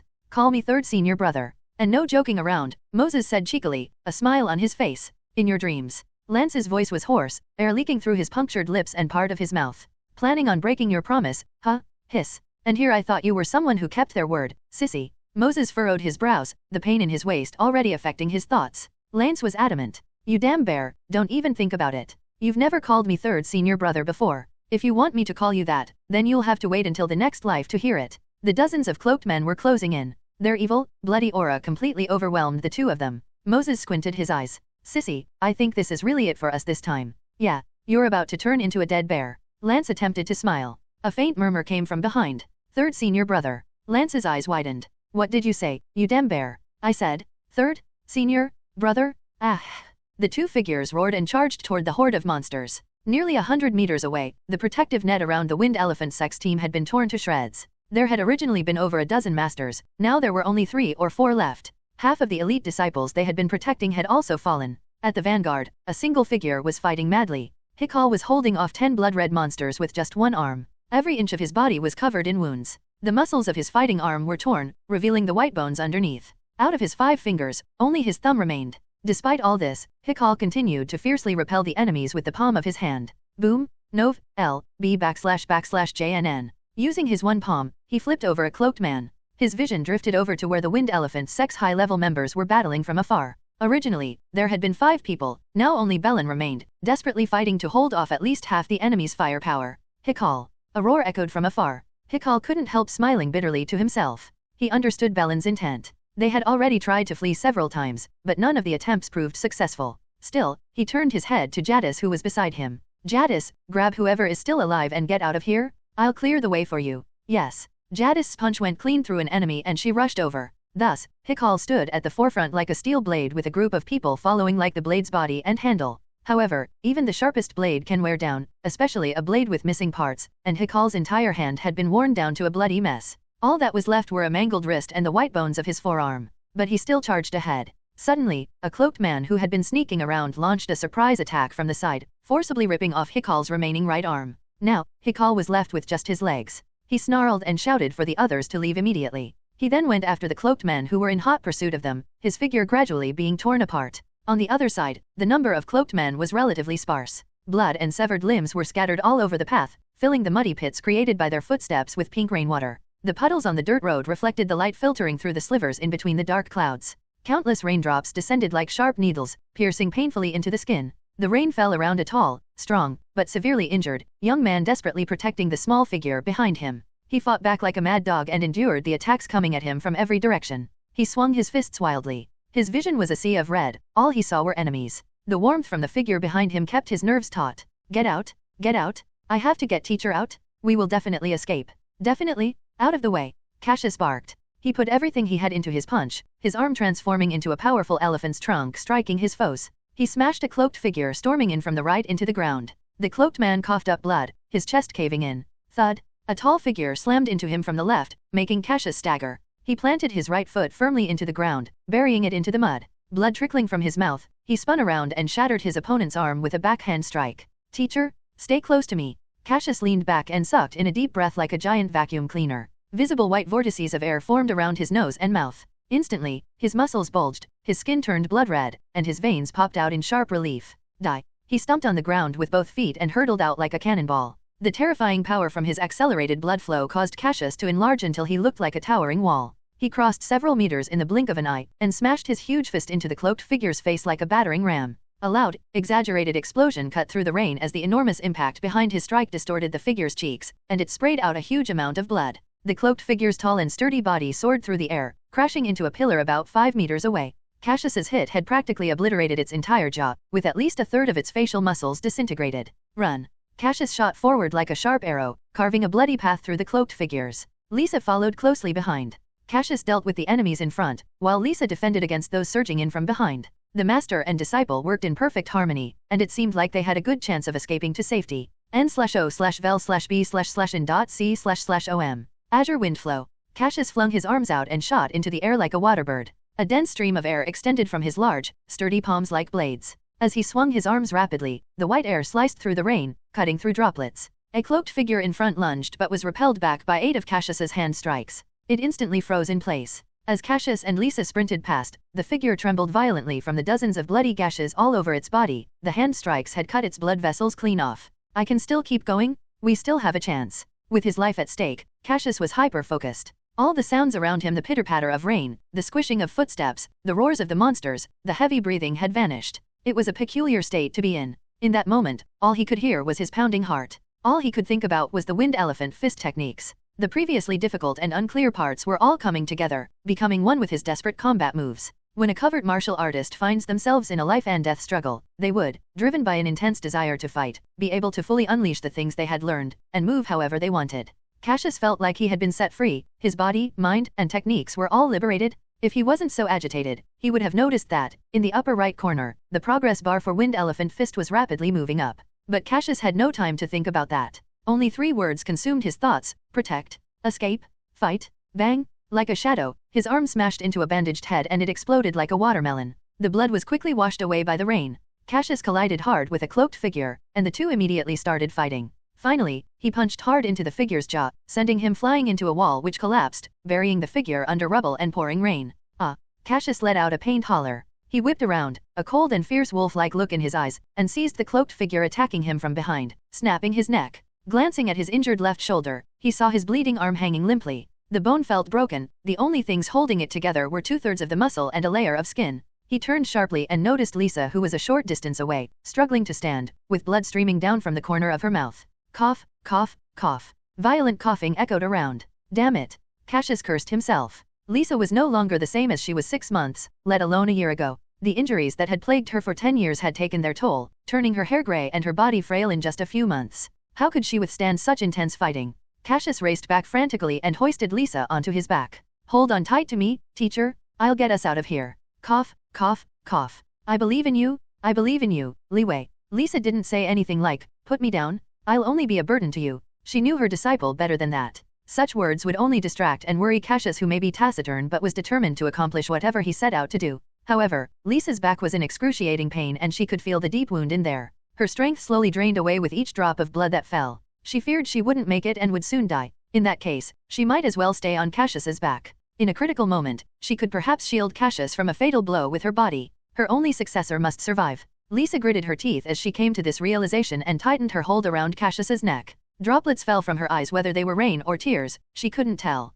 Huff, huff, huff. Cassius moved like a black shadow along the path, breathing heavily like a bull. The rain poured down in thick sheets amidst the strong wind while a dozen black figures continued to lunge at him like hyenas. Cassius was like a lone bull on the prairie, his stamina draining with each relentless pursuit and ambush. Fortunately, he was a little faster than the cloaked figures. Despite repeated attacks, he was putting more and more distance between them and the train platform. The endless cold rain shrouded everything in a grey mist. Thud! A figure wrapped in bandages was struck and sent rolling, spinning like a tumbling box across the muddy ground. Cassius glanced over his shoulder and saw that they had shaken off all their pursuers. No one's behind us anymore. Let's go. He sprinted into the depths of the rain. After what felt like an eternity, with only the sound of rain hitting the ground, Cassius dashed into a forest with Lisa still clinging onto his back. They had successfully escaped. Maybe. In the dense forest, a scarred, muscular leg wearing rotting boots stomped heavily into the mud. Cassius darted through the forest, utterly exhausted. His expression was dazed as pain coursed through his body. He could hear his bones groaning under his muscles. With every step, his wounds burned as if they were being torn open. The pain was sharpest in his left arm, which dangled uselessly from a scrap bit of flesh. Now, he looked just like his senior brother, Hikal. Sometime during their recent tussle, a cloaked figure had clawed into his muscles. Perhaps pieces of it had fallen into a puddle, soaking until it disintegrated. Or perhaps those monsters had eaten them. Either way, Cassius didn't care. They had been extremely lucky to even break out of the encirclement. Unlike Li Wei, Cassius had fought his way out alive, and his numerous scars was a testament to his efforts. Let's run a bit further. Get far enough away so we can rest and recover some of our strength, then. Cassius gritted his teeth. He soon realized something was wrong. He hadn't heard Lisa cough for a very long time. He rushed over to a large tree and gently set Lisa down with one hand. His shoulder trembled as soon as he touched her back. He could see Lisa's closed eyes and pale face in the dim light. She looked more dead than alive. Using his body to shield her from the rain, Cassius placed his fingers under her nose. Thankfully, Lisa was still breathing, albeit faintly. He took a deep breath before looking at Lisa's back. 3 claw marks ran down her back, skin was completely decimated. Even the blood from her wounds had turned pale. To make matters worse, her left side was severely wounded. He could see the white bone beneath the red muscle. Li Wei. Someone croaked. Here, teacher, I'm here. Cassius fell down on one knee, breathing hard. Boom! Lightning rent the misty sky. The rain and wind from the fierce storm pounded everything below, shrouding the land in a transparent haze. In that brief flash of light, Cassius saw Lisa's unnaturally pale face. Her dark eyes were piercing as she stared at him. Teacher, I'll take you back to Byleo City to find a doctor now? If I go as fast as possible, I should still. No, cough, cough, I know my injuries. You already know this. Every pugilist has the ability to gauge the condition of their body. Don't do anything risky. In between her gasps for air, Lisa coughed. She was breathing laboriously, like an old bellows. Cassius was silent, like he had turned into a statue. The rain continued pouring down, soaking his bare upper body. Don't be sad for me. I already knew this day was going to come 10 years ago. It's just arrived a bit early. I'm ready. Death doesn't scare me. I'm just sorry I won't be able to see you truly shine. Lisa smiled wryly, her expression pained. Remember, don't seek revenge on those monsters until you're strong enough to do so. Her tone suddenly turned serious. Cough, cough. Run as far as you can. Leave Byleo County. Do not. I repeat, do not, under any circumstances, go back to the Wind Elephant Sect. Not even any of its branches. Just get out of here, and heal those injuries first. Cassius nodded silently, his lips pressed into a thin line.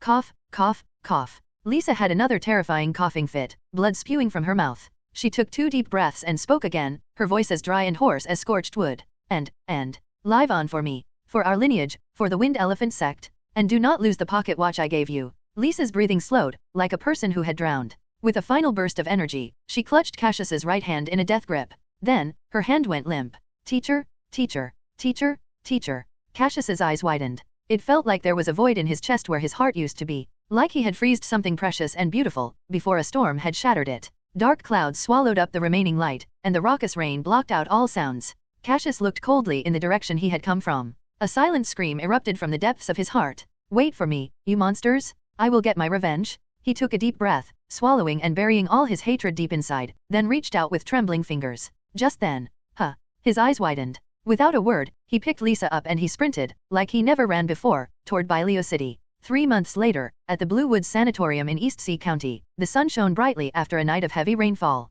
The sky looked clear, as if it had been scrubbed clean, with only a few cloudy wisps drifting lazily in the breeze. The Blue Woods Sanatorium was quite high class, with large grey stone tiles forming a grid on the ground. Large flower beds, filled with vibrant flowers with small insects clustered around them, stretched out on the sides of the path. Tall, sturdy ornamental trees blocked the sunlight, casting wide shady patches. Beside the shade, a white stone hexagonal fountain continuously spouted clear water, a few butterflies occasionally fluttering about. A tall one-armed young man slowly pushed a wheelchair where a white-haired woman down the path by the fountain. She had a scar on her relatively youthful face and looked as though she had just recovered from a serious illness. A little kid holding a pinwheel trotted by. "Hello, Mr. Cassius. Hello, Martin. Here's a piece of candy for you." The man took a red candy from his pocket with his one arm and handed it to the child. "Thank you." The child happily skipped away. "You've changed a lot, Li Wei." The woman smiled despite her wan face. Li Wei had once been a reticent student, but he had become more outgoing as of late. Perhaps losing an arm had been the catalyst. "People change all the time, teacher." Cassius took another piece of candy from his pocket and popped it into his mouth. It tasted sweet. Not bad. 3 months ago, on that rainy night, everyone in the Wind Elephant Sect had been wiped out. All except Cassius and Lisa. N/O/vel/b/c/om. That's right, Lisa didn't die. At the time, Lisa had been certain she was as good as dead, and Cassius likewise believed that she had been too severely injured. But to everyone's surprise, she had clung on. Cassius had sprinted to the Bailio City Hospital at breakneck speed, nearly collapsing when he arrived. The doctors did everything in their power during surgery, and had been close to declaring it a failure, but perhaps fate had given Lisa another chance. Although she was in a coma for 3 days, she had survived. 3 days later, when teacher and student met, Lisa was a bit bewildered. She had uttered her final words, and yet here she was, still alive. Afterward, she went through nearly a month of treatment. During that time, the cloaked figures never showed up, seemingly having forgotten about Cassius and Lisa. However, Lisa still worried, so, 2 months ago, she choked down the pain and came to East Sea County with Cassius.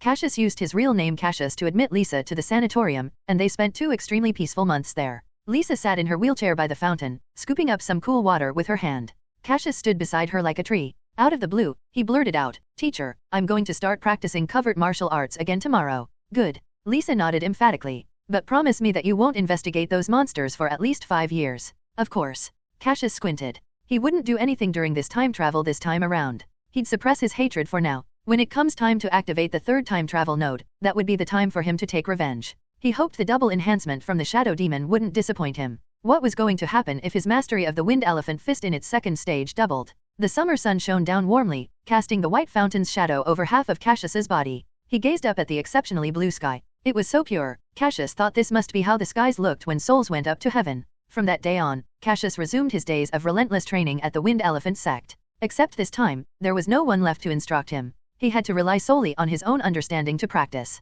As for instructor Lisa, she needed rest. A very long rest. Lisa was quite obedient while Cassius made these arrangements. It was like the roles of teacher and student were reversed. Just like parents with their children, the child listened to their parents when they were young, but once they grew older, their parents would be the ones listening to them. Perhaps Lisa didn't object to Cassius's plans because she wanted to prolong her life, drawing out whatever time she had left so that she could stay by her student's side longer. When summer began, Cassius did recovery exercises and covert martial arts training. Although he was initially awkward with only one hand, he gradually got used to it. 6 months later, Cassius was only beginning to understand just what his first senior brother Hikal went through. During this time, he started working on mastering the true essence of the 2nd stage of Wind Elephant Fist known as the Elephant Herd. Leveraging his pugilist's physique, he began to practice the 2 ultimate moves of Elephant Herd. He had fully mastered one of them, the straight punch called Elephant's Roar, and had also almost mastered the other one, the swinging punch called Wind Elephant Torrent. Wind Elephant Covert Martial Arts, Stage 2, total 3 stages. Elephant Soul incomplete, Bug Bite 25.9%,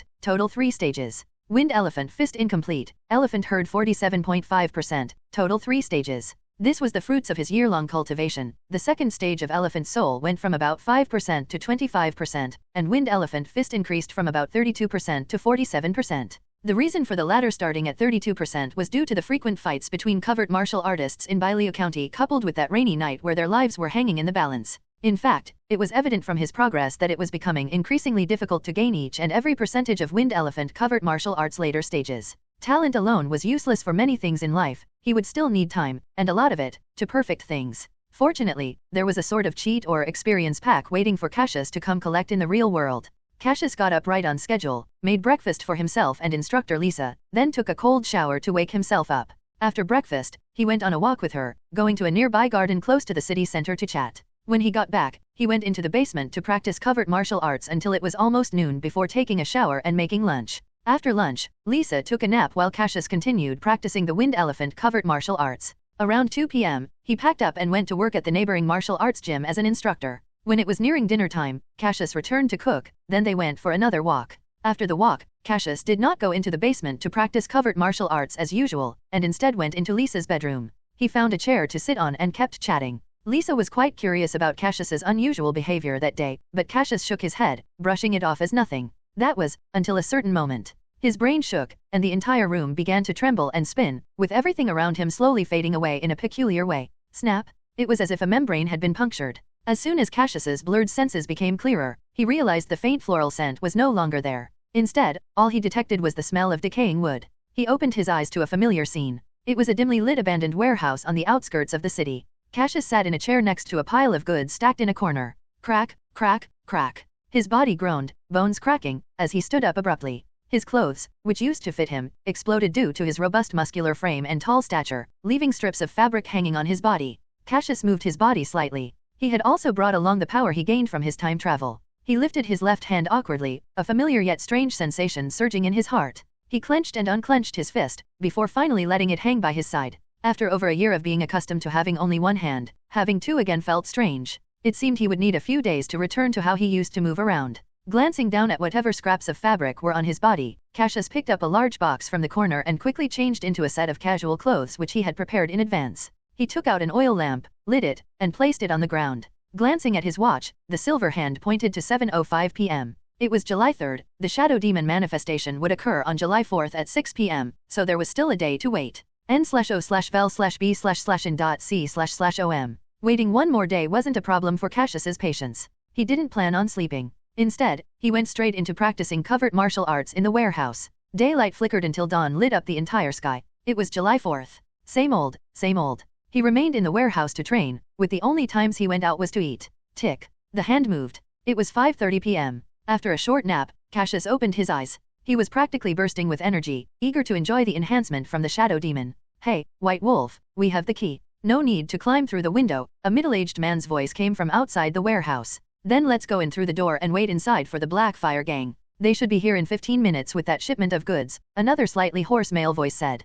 Hehe, those goods are worth quite a lot. A good chunk of that money is going into our pockets once the boss sells them, the owner of the voice spoke as he opened the door. As the iron door creaked open, a smell of decay mingled with a faint scent of sweat wafted out. The man holding a key waved his hand in front of his nose. Damn, that really stinks. A gang member with dyed hair was carrying a box. Who cares about that? Let's go in. The two had just stepped inside when they felt a piercing gaze from the darkness. The next second, a large, imposing figure appeared before them. It was like he was a ghost and he had teleported. White Wolf looked up stiffly. A pair of large hands turned into a blurry shadow. Their heads collided with a loud bang like an explosion. The unfortunate gang members instantly lost consciousness, collapsing onto the ground with a thud. What a nuisance. Cassius's imposing figure was shrouded in the darkness as he gazed down at the two bodies on the ground. His eyes darted around briefly before being drawn to a small box nearby. When he picked it up, he opened it to find a whopping 150,000 Hung Li Federation dollars inside. Never mind. Cassius flicked through the bills, smiling. It wasn't hard to guess what those two gang members intended to do.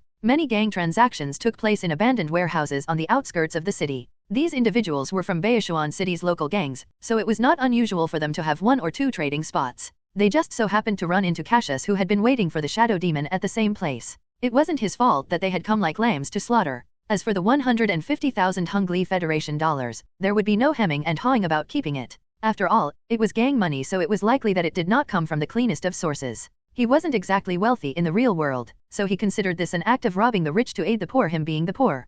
Cassius disposed of the two bodies by simply stacking them in a corner. He left the main door ajar and waited quietly for the aforementioned trade members of the Blackfire gang. At 5:45 p.m. on the dot, footsteps sounded outside. Right on time. This should be the warehouse, let's go in and check. The warehouse door swung open, and two members of the Blackfire gang entered. Sporting black leather jackets, flame tattoos the size of a thumb on their wrists, and their hair combed into spiky and strange styles, they were the very picture of gang members. They glanced inside but only saw an empty area with a vacant chair there. Cargo blocked their view on the right side. Where are they? One of the gang members holding a briefcase asked. Right here. A deep voice suddenly came from behind them. Immediately, the two men felt an oppressive heat radiating from behind them. Whoever was there had a presence that inexplicably made their legs go weak. One of the men reached for his waist with shaky hands. Ha ha. A cold laugh drifted by. The crisp sounds of bones cracking resounded once, then twice. The two heads in Cassius's hands turned to look at him before dropping to the floor. He might have used a bit too much force. A mere twist of the neck and it had rotated a full 180 degrees. It took him 5 minutes to clear the trash. At 5:50 p.m., he opened the Blackfire Gang's briefcase, curious to see what remarkable items it contained. But all it had was a small bag of flour, which didn't interest Cassius, so he tossed the briefcase aside. Tick-tock, tick-tock. The hands of the clock moved incrementally, and finally pointed to 6 p.m. Cassius sat on a chair, observing his shadow on the tiled floor. The shadow jerked sporadically like it was having a fit. The frequency and amplitude of the twitching increased until finally, at a certain point, it became a blur. A living person appeared exactly where the shadow had been, a figure identical to Cassius from 24 hours ago. There was no difference in appearance, stature, or clothing, though there was a much colder aura. Cassius, with his sharp eyes, quickly zeroed in on the handgun at the shadow demon's waist. He patted his own side. The handgun was still there. What was this rationale? Even the weapons were replicated. What if Cassius created the precious 100 herbs body refining paste in the real world and carried it with him next time? Would the shadow demon replicate that too? After all, the paste had short-term healing and strength-enhancing effects, which could arguably be considered a weapon. What if Cassius captured the shadow demon and consumed the replicated paste? Would that work? As far-fetched as it sounded, Cassius couldn't help ruminating on it. When it came to the shadow demon, he had a very rough idea of the rules. He wasn't too clear on the specifics, which was also why he carried a firearm this round for experimentation purposes. From this, Cassius learned that the shadow demon could replicate weapons. He was, of course, confident that he could deal with it. A handgun posed no threat to a pugilist who had broken through the limits of the human body, even if it was Cassius himself from 24 hours ago holding it. Let's tie it up first and deal with it in an hour, Cassius thought to himself. He was about to move when he heard someone unlocking the door from the outside. Bang! The iron door was kicked open, and 7 to 8 gang members with tattoos on their right hands stormed in. So we've got a pair of twins messing with my Blackfire gang, huh? You got a death wish. The leader was a burly man with a mohawk wearing a black shirt with a skull print. He wore an arrogant, angry expression. 6 or 7 subordinates stood behind him. Some were armed with baseball bats, others with steel pipes, and some were clutching daggers. They looked fierce, and each of them had a bizarre hairstyle. Boss, they seem to have guns, a keen-eyed subordinate near the right side blurted out to the burly man. Fuck. Damn. The burly man instantly drew his gun, and bullets whizzed toward the two figures. Cassius vanished in an instant, while the shadow demon was a step slower. The bullet shot right through its right hand, but it seemed ineffective. The bullet did indeed pass through, but it was like shooting into water. The surface would shatter, creating ripples across its reflection. But it would come in the next instance, and the reflection would return back to normal. A similar thing was happening with the shadow demon. Its wrist formed ripples before returning to normal in the blink of an eye. The shadow demon turned its cold gaze towards the gang members, its eyes filled with icy killing intent. It seemed that their attack had triggered some mechanism in the shadow demon. It stood its ground and drew its gun, pointing it straight at them and pulling the trigger. Bang, bang, bang. A series of gunshots rang out, and the shadow demon engaged in a quick shootout with the burly man. Even though the shadow demon was hit by 3 or 4 bullets, its body merely formed ripples like it was made of liquid. Meanwhile, gang members were falling one by one, each bullet a critical hit, causing them to drop to the ground without even uttering a scream. So that's how it is. Cassius stepped forward from where he was hiding in the shadows nearby. The shadow demon immediately turned the gun on him and fired. By the time the bullet left the gun, Cassius had already vanished from where he stood.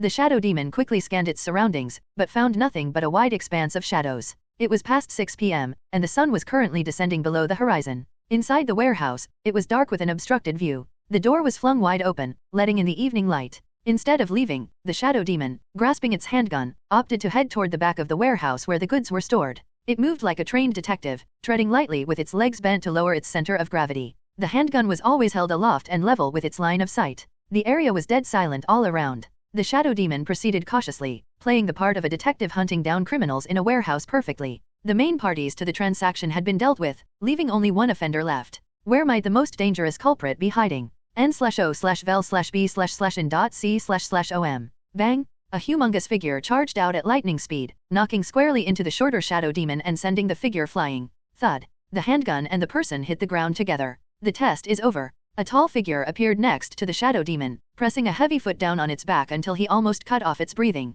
5 minutes later, the shadow demon was tied to the only chair in the warehouse. To prevent any kind of accidents from happening, Cassius broke its limbs completely and stuffed its mouth with a cloth. Cassius discovered, through his experimentation, that the shadow demon couldn't communicate. The shadow demon wouldn't reveal anything about its origins or any details about its rules. It wasn't that it wasn't unwilling, but it was more like it didn't know. It was a killing machine designed to act instinctively once manifested. Its sole purpose was to kill Cassius, its host. Shooting another look at the terrified shadow demon, Cassius lit a kerosene lamp nearby, crossed his arms, and leaned against the wall. The shadow demon couldn't disclose the information Cassius wanted, but after his recent experiment, Cassius had already gained some intel. First, intangibility. Nobody could interfere in a fight between the shadow demon and its host. If external forces tried to help the host, the shadow demon would become intangible. It was like what happened earlier. The gang leader's bullets passed through the shadow demon's body like it was made of air. The only person who could touch the shadow demon was the host, and only the host could harm it. Second, the shadow demon would automatically eliminate external factors and attack anyone interfering in the shadow demon and host's battle. That was what happened when the shadow demon drew its gun and shot at those 8 gang members earlier.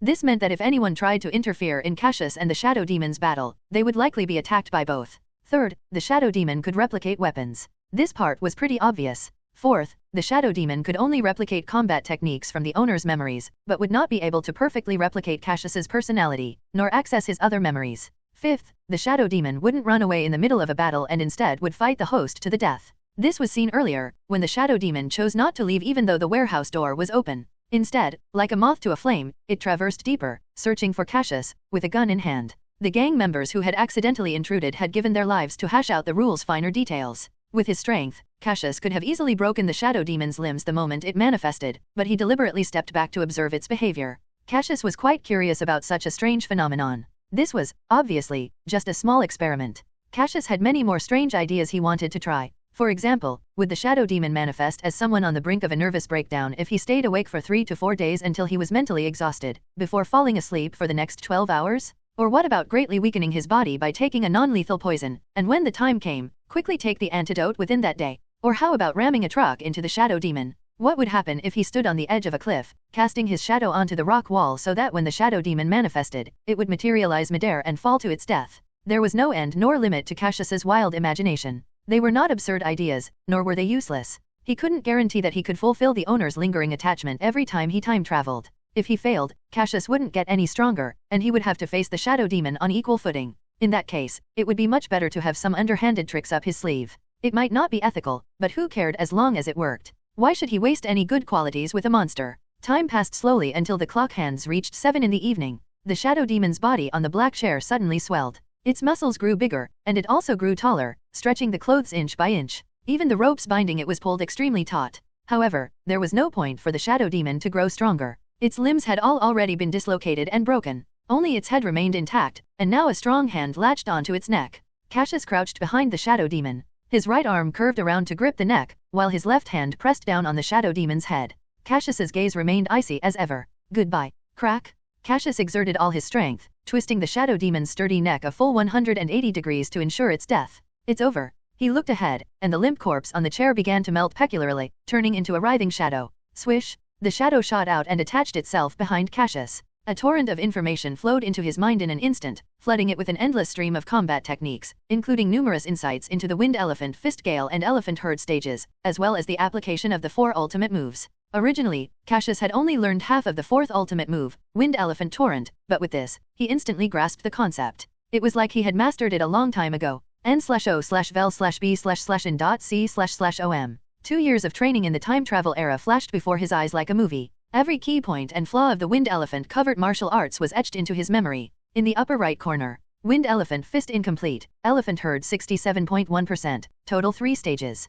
The second stage of Wind Elephant Fist was perfected, saving Cassius about 2 or 3 years of time. His level of pugilist now matched, and maybe even surpassed, that of the old fist masters at the Wind Elephant Sect headquarters. Cassius opened his eyes and moved around a little. Immediately, a series of cracking sounds came from his joints, and a strong force seized his heart. His physique hadn't changed much, but his muscle density had significantly increased. Cassius could feel he was much heavier than before. He was about to look up at the upper right corner when a thunderous sound exploded by his ear, shaking him to the core. Ba-thump, ba-thump. His heart beat hard and rapidly, pumping hot, thick blood through every vessel in his body. Cassius's body stiffened, and his muscles trembled slightly. In an instant, a large amount of heat radiated from his body and his skin turned red like a cooked lobster. Sweat poured out from his pores and soaked his clothes. It even dripped onto the ground, forming a puddle. Cassius could feel a vortex of heat forming around his navel. As soon as the blood reached his navel, the vortex flung it back out where it raced to the heart like a bullet. The heart fiercely squeezed, sending the blood quickly back to the navel. The 2 parts worked hand in hand, up and down, accelerating the circulation of blood and forming a crimson thread along his body. This is the body's second accelerated blood flow node?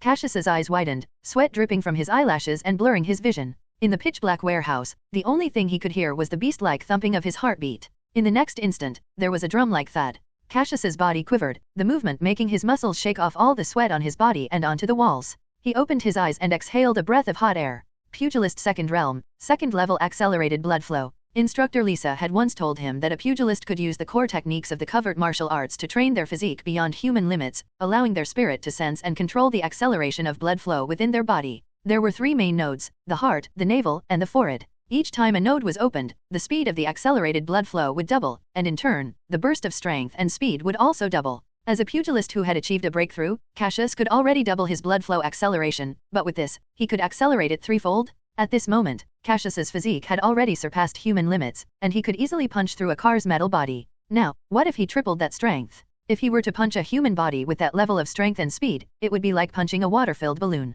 The balloon would explode, scattering its contents everywhere. Cassius could already imagine what a blood scene that would make. He had taken yet another step toward an inhuman path. In the shadows, Cassius clenched his right fist, and his knuckles emitted a creaking sound. Boom! A massive black shadow surged like a roaring serpent. His clothes rippled like waves and plastered itself to his back from the force of the intense gale. His muscular arm halted abruptly in midair, and a layer of white smoke slowly dissipated from his fist. Cassius smirked. He hadn't even used Azure Wind Flow in that punch. He had solely used the threefold explosive strength from his own body. The air in front of him had compressed into a barely visible white mist in front of his swiftly advancing fist. Let's try Azure Wind Flow, Cassius thought, as he stretched out his right hand, his 5 fingers forming a claw. Instantly, air currents, discernible to the eye, squeezed through his fingers, gradually enveloping his palm. His pupils turned crimson as he entered the second stage of accelerated blood flow. Whoosh! The white mist in his palm began to spin rapidly, its edges forming spiral-like ripples. It spun faster and faster, forming a flat white sphere in his palm.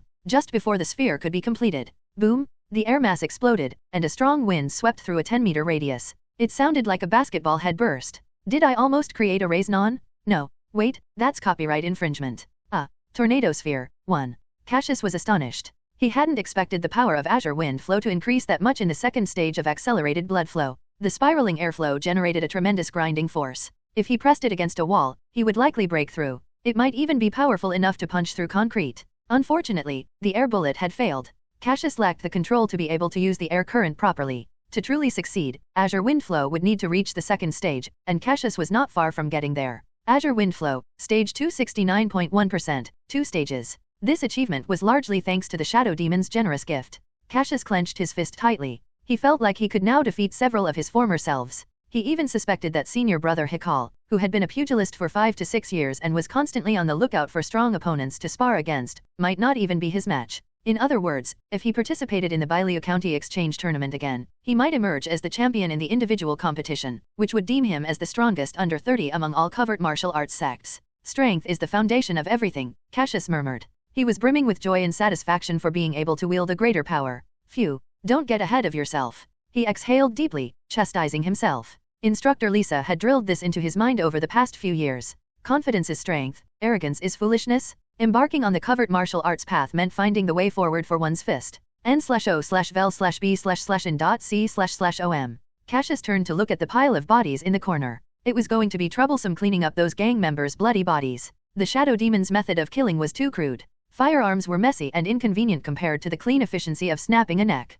Despite his disdain, he still had to deal with the aftermath. Yes, these were all despicable gang members, but too many dead bodies would surely prompt an investigation by the Baishuan City Police Department, and Cassius had no desire to be hounded by pesky detectives. While disposing of the bodies, he found something on the gun-carrying leader, and pocketed it for the time being. Under the cover of night, he tossed all the bodies into the suburbs where he carelessly dug a pit and buried them all. Cassius had finished cleaning the warehouse at 9 in the evening, and was extremely meticulous in not leaving a trace behind. He gathered all his belongings and placed them neatly to the side. He then lit an oil lamp, sat down on a chair, and took out a notebook. The notebook had a brown cover and stiff yellow pages. Something was tucked in between them. When he cracked it open, a colorful photograph slipped out from the first page. Cassius caught it in midair instantly, thanks to his reflexes. Glancing at the photo under the light of the lamp, he frowned. The image depicted an antique large brass and redwood enamel wall clock. Its design was intricate, with fine details carved on its edges. It looked remarkably well preserved. Cassius placed the photo back into the notebook and began to carefully flip through the pages under the soft yellow light. He was extremely interested in antiques.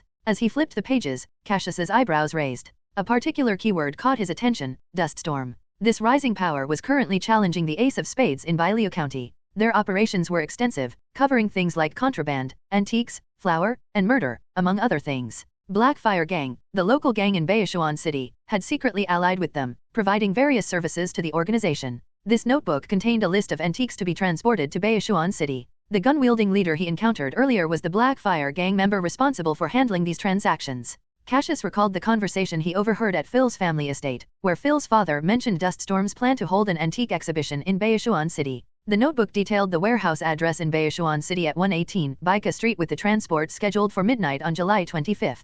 The vehicle was a Blackfoot transport truck and it would have 3 armed escorts. It matched everything that Cassius had heard at the estate, all except for the timing. The notebook indicated that the exhibition would be on July 5, which was tomorrow at midnight, putting it 20 days earlier than what he had previously heard. The information he gathered from the notebook firsthand was clearly the most accurate. Cassius was greatly intrigued by this serendipitous discovery. He continued flipping through the pages and found numerous photos. Some depicted single large antiques and others displayed collections of smaller items. Near the latter third of the notebook, one particular photo made him pause. "It's a pocket watch," he murmured to himself. "Like the one instructor Lisa gave me. We added this part because the word used in the Ross is, in fact, the Japanese term for raisnon." A pile of antiques occupied most of the colored photograph, the silver pocket watch lying in the corner of the frame. The silver pocket watch was somewhat old, but it was well kept. A large acanthus leaf was embossed on the underside of the watch lid with 2 blurry letters engraved on its surface, NZ. NZ, Natsu. Lisa's senior brother, and Cassius's martial uncle 1. The pocket watch used to belong to senior brother Natsu, and Lisa had given it to Cassius in the hopes that he would become just as outstanding, brave, and strong as him. The watch was very special to Lisa. On that rainy night, as Lisa lay dying from that ruthless battle, her final words were to beseech Cassius not to lose the watch. It was a symbol of their legacy. "Didn't expect to find this here." Cassius frowned deeply. All the more reason for him to intercept the shipment. Initially, Cassius had felt a bit excited when he heard the news that Duststorm intended to transport many antiques to Baishuan City since he could absorb their lingering attachment. But after discovering that this batch of antiques contained Martial Uncle Natsu's pocket watch, he was determined to take it at any cost. July 5, tomorrow night at Baika Street. Cassius muttered softly. He hoped the Black Fire gang member's disappearance wouldn't affect Duststorm's operation tomorrow. Otherwise, he might have to massacre the Black Fire gang to find what he wanted. "Don't die before I get to you first." Cassius tucked the notebook in the crook of his arm and picked up the red suitcase beside him. Under the dark canopy of the sky, he walked toward the city. The white and gray buildings contrasted perfectly with the endless darkness, with a few pinpricks of light twinkling from a few sparse stars. The crescent moon was half covered by clouds. A thin layer of white frost shrouded the ground. The black streetlights lined both sides of the path, shining a light on a few staggering drunks. A couple of stray cats rummaged through the trash cans for food. The wind blew, scattering the tattered newspapers. Cassius sucked in the cool evening breeze and headed for his residence at 25 Flag Street Jessica Apartments.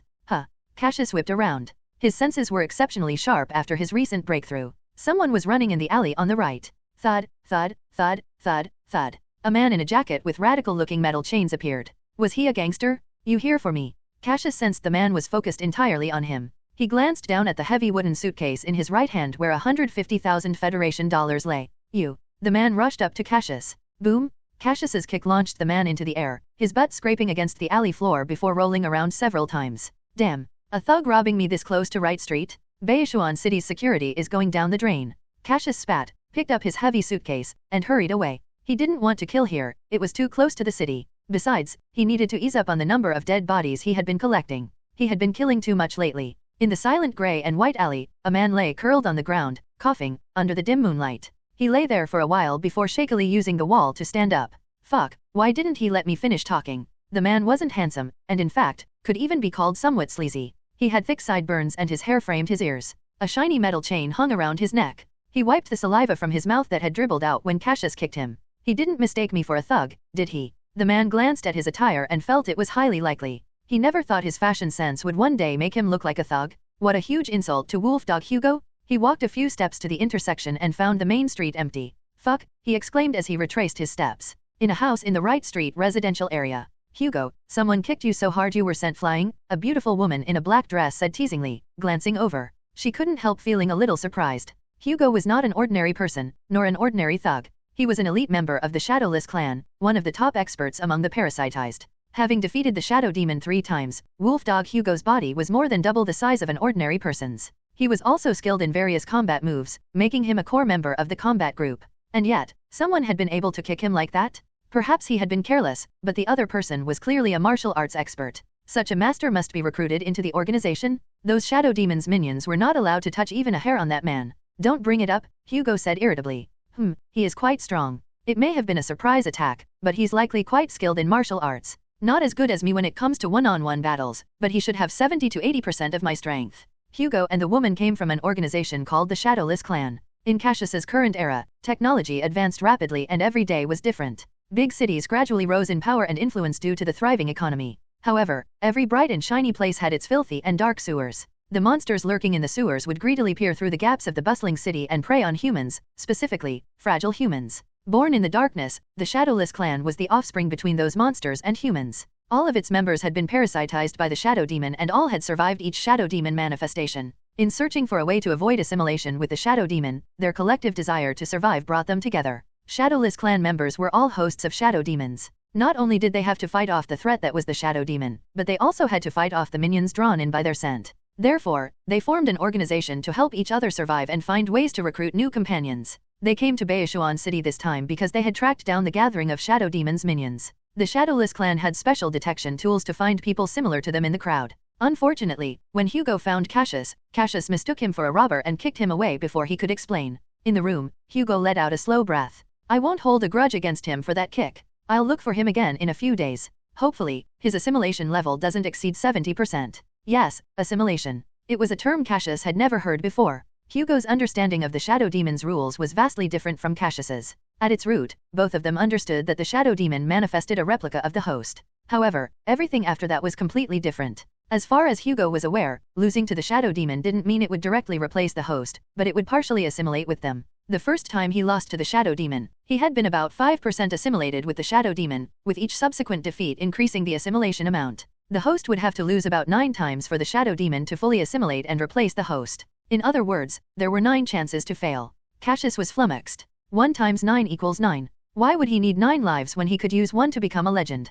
There seemed to be an enormous gap between 9 lives and 1 life. Of course, with different levels of danger, the rewards after victory naturally varied. Hugo and the others could only gain about 1/3 of the Shadow Demon's physique and combat skills after each victory. After winning 3 times, Hugo's physique was about 2.3 times that of an ordinary person, but he was still nowhere close to being a pugilist. He hadn't even reached the threshold of human limits. Cassius, on the other hand, had advanced by leaps and bounds. Either way, both had their pros and cons. Because there were so many opportunities to parasitize Hugo, it carried less risk which naturally yielded fewer benefits, but Cassius's parasitization was extremely risky. If he failed even once, he would instantly die and be replaced by the Shadow Demon. However, as the saying goes, fortune favors the brave, so naturally there would be a slew of benefits. The organization just sent over some information. At least 5 Steel Claw level Shadow Demons have arrived at Baishuan City, plus a Red Eye level. The woman in black's voice dipped gravely when she spoke the last half of the sentence. Hugo frowned. His expression was complicated upon hearing this. Steel Claw and Red Eye were 2 categories of Shadowless Clan's classification of the Shadow Demon's strength.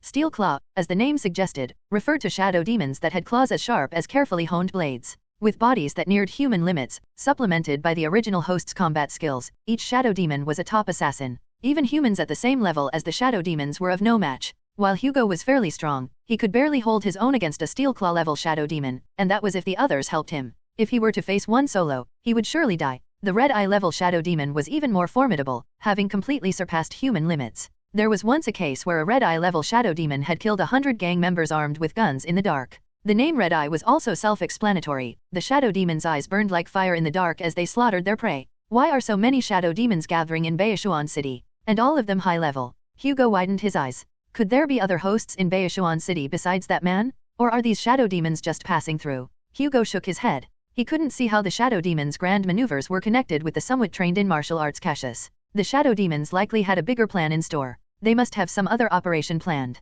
Something major. The organization has already been alerted and plans to send some people over in a few days to monitor their movements. The woman in black tapped the table with her finger. As for our future companion, find an opportunity to warn him in the next 2 days. Otherwise, if any of the 5 Steel Claw level Shadow Demons take notice of him, I'm afraid. Hugo shook his head. You don't have to tell me otherwise, he'll be doomed. Even I would be dead if I ever encountered a Steel Claw level by myself. How about this? I'll find some time to explain it to him in the next couple of days. The woman in black's beautiful eyes lingered on Hugo's clothes and hairstyle. She sighed. On second thought, I'll go. I don't want you to get kicked by him again. The next morning, the sun streamed through the clouds in the clear sky, draping Baishuan City's tall spires in a golden, gauzy layer. Glistening morning dew tumbled over the tender green leaves of the ornamental trees and plopped onto the soft muddy surface. Ring, ring, ring, ring. On the yellow wooden nightstand, the metal alarm clock rang incessantly. Thud. A calloused, heavy hand slammed down on it. Cassius, who was never one to stay in bed, lifted the pure white sheet, got up, and stretched lazily.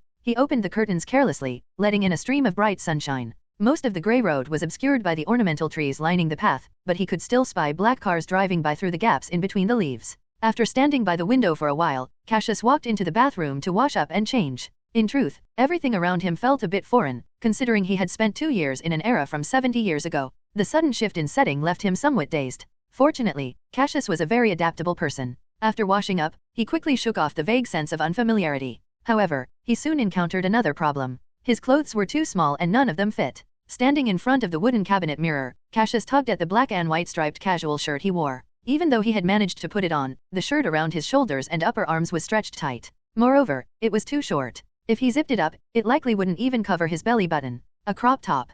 Cassius's expression instantly became strange, and he shook his head to dispel the awkward image from his mind. He stripped off the ill-fitting clothes and rummaged through the wardrobe again. It wouldn't be wrong to say Cassius was clever. He had anticipated that returning to the present with his larger build from his time travel would render his old clothes too small, so he specifically brought a suitcase packed with larger clothes. However, Cassius hadn't thought of everything. He had only bought one set of clothes and that was all. During the battle with the Shadow Demon, the gang's blood had splattered all over that outfit, and since it was still washing, Cassius had nothing to wear. 10 minutes later, after some digging, the only thing he could properly fit into was the instructor's combat attire issued by Covert Martial Arts Hall. Cassius had no other choice and he put it on. After tidying up the bedroom, he opened the door and clattered downstairs. He ran into Madame Jessica halfway down.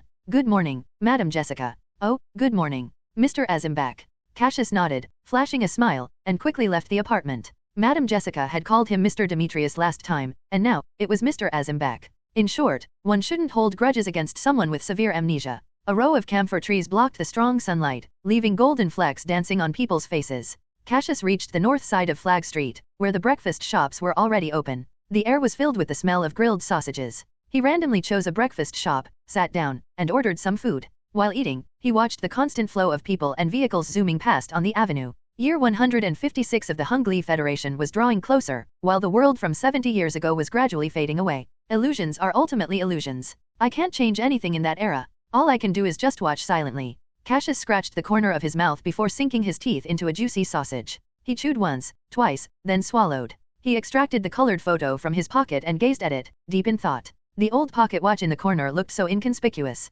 Nov. L. B //JNN. Maybe I can still commemorate that era. Just a little. He did, of course, have another reason. Duststorm's large batch of antiques was somewhat different from regular antiques. Many antiques on the inventory list came with gimmicky descriptions about their original owners. Some of the more expensive ones had backstories attached to them, probably done to justify the antiques' inflated prices by making them seem more valuable. There were actually quite a few antiques in the batch that had genuine stories, which was what Cassius was interested in. Perhaps the proportion of antiques with lingering attachment here would be greater. He came back to reality. After scarfing down his breakfast in a few bites, he then walked toward Baishuan City's central district. Coincidentally, after just 100 meters of walking down Flag Street, there was a tram heading straight to the central district. Cassius bought a ticket and sat on one side. The layout of this tram wasn't much different from modern subways, with long seating areas on both sides. Except, the seats weren't metal in this era, they were wooden, like armchairs, with a dark red, soft leather seat, reminiscent of a sofa cushion. It made for quite a comfortable ride. The tram doors opened at around 8 in the morning. Cassius alighted from the train, checked his location, and started walking. He spent the entire morning rushing around. First, he went to a tailor shop to order a closet full of clothes and even went so far as to order 2 more batches of larger-sized garments based on his estimated measurements. Cassius had learned his lesson. He wasn't going to allow himself to make the same rainy day mistake again. Otherwise, unless he had amnesia, it would just be too stupid. Cassius's era already had specialized stores for larger clothing. However, Cassius was a special case. At about 1.9 meters tall, he was a giant, and the clothes that fit him were few and far between. If his physique got any bigger after another time travel, he would need even larger clothes, so it made sense to have them tailor-made all at once. At the same time, Cassius didn't think he'd grow any taller. His next physique enhancements would likely focus more on muscle and bone density. For example, after his physical enhancement from the Shadow Demon the day before, Cassius stopped bulking up and instead, his overall weight shot up, although his body shape didn't change much. His muscle density and his physical defense capabilities increased in tandem, complementing each other. Aside from clothes, Cassius was also searching for another place to live since he had quite a bit of money now and wanted to move. As nice as Jessica Apartments was, there were too many people around, so it was quite crowded. Moreover, with neighbors in such close proximity, it wasn't easy for Cassius to install workout equipment or do any kind of heavy exercise because if he did, his neighbors would likely file a complaint. Therefore, finding a small house to live alone in was the best option.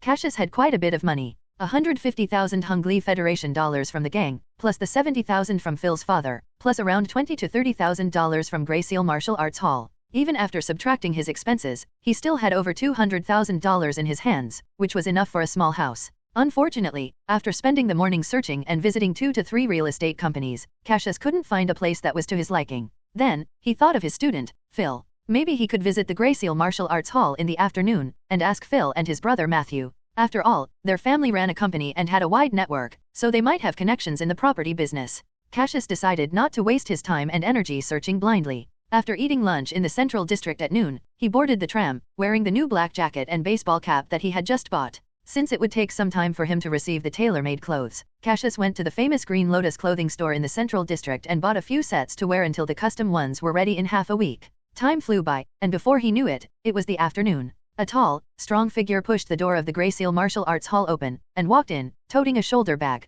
Cassius glanced at the counter by the door where the bat-haired old man was as focused as ever, thoroughly engrossed as he perused a colorful magazine with a lecherous expression. He walked over and thrummed the table with his fingers. "Old Mike. Oh, Coach Li Wei. Your keys are right here." The old man looked up abruptly and wiped the drool from his mouth. He then opened the drawer of the counter, yanking out a bunch of keys. Each key on the keyring was labeled with Cassius's name, including the coach's room, the training room, and the lockers. Cassius picked them up.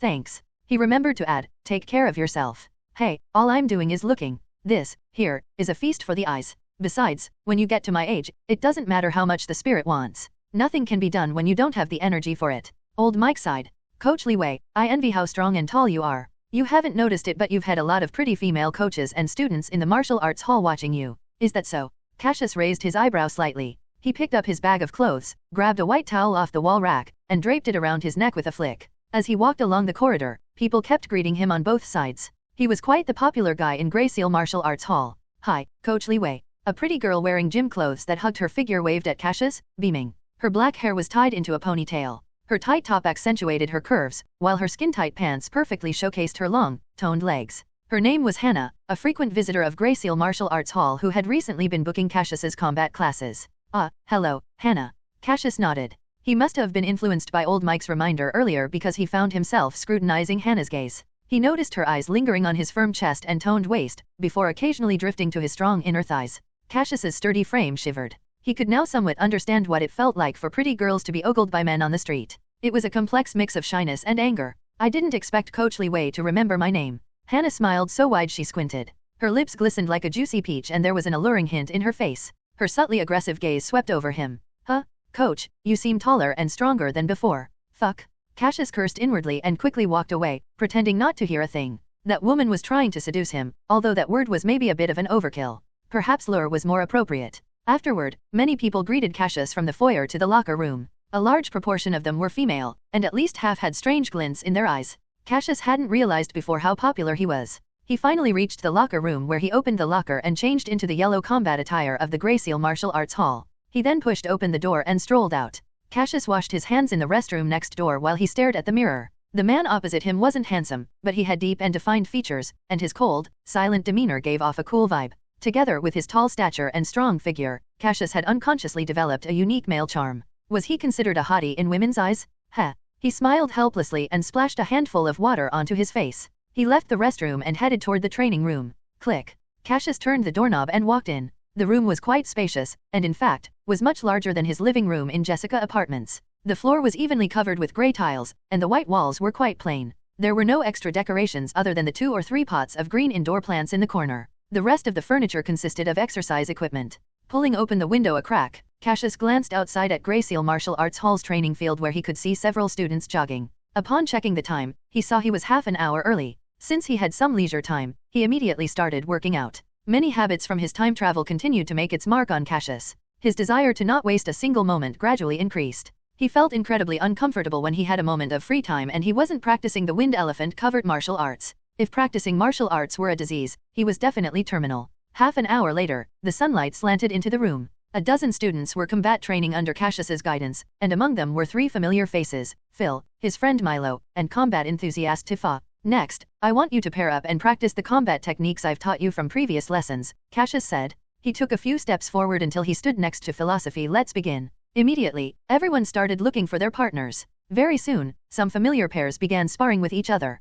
Next to Cassius, Milo glanced at Phil, who was staring at Tifa, a faraway look in his eyes. He was about to make his way over to her when Cassius, who standing by the rectangular window, called out, "Tifa, Phil, and Milo, come over here." The four of them gathered together in the corner. "How has it been practicing the explosive techniques I taught you?" Cassius stroked his chin and glanced at the three of them. "Not bad," Phil said. "Same here," Milo echoed. Tifa stood very straight and admitted somewhat reluctantly, "It's difficult, I've only just started to get a feel of it." Cassius chuckled inwardly. It might sound like Milo and Phil had a better grasp of the technique than Tifa, but that wasn't the case at all. Tifa was undoubtedly much more proficient with the techniques Cassius taught than those two. None of them were wrong though. Phil and Milo claimed they were doing well because they, in their somewhat clueless minds, thought they'd made decent progress. In contrast, Tifa, who had been diligently practicing combat for years, had a much clearer understanding and knew the progress she'd made was seemingly negligible in comparison to fully mastering the explosive techniques. The reason why she said she'd only begun to get a feel for it was because she had only used a small portion of the technique.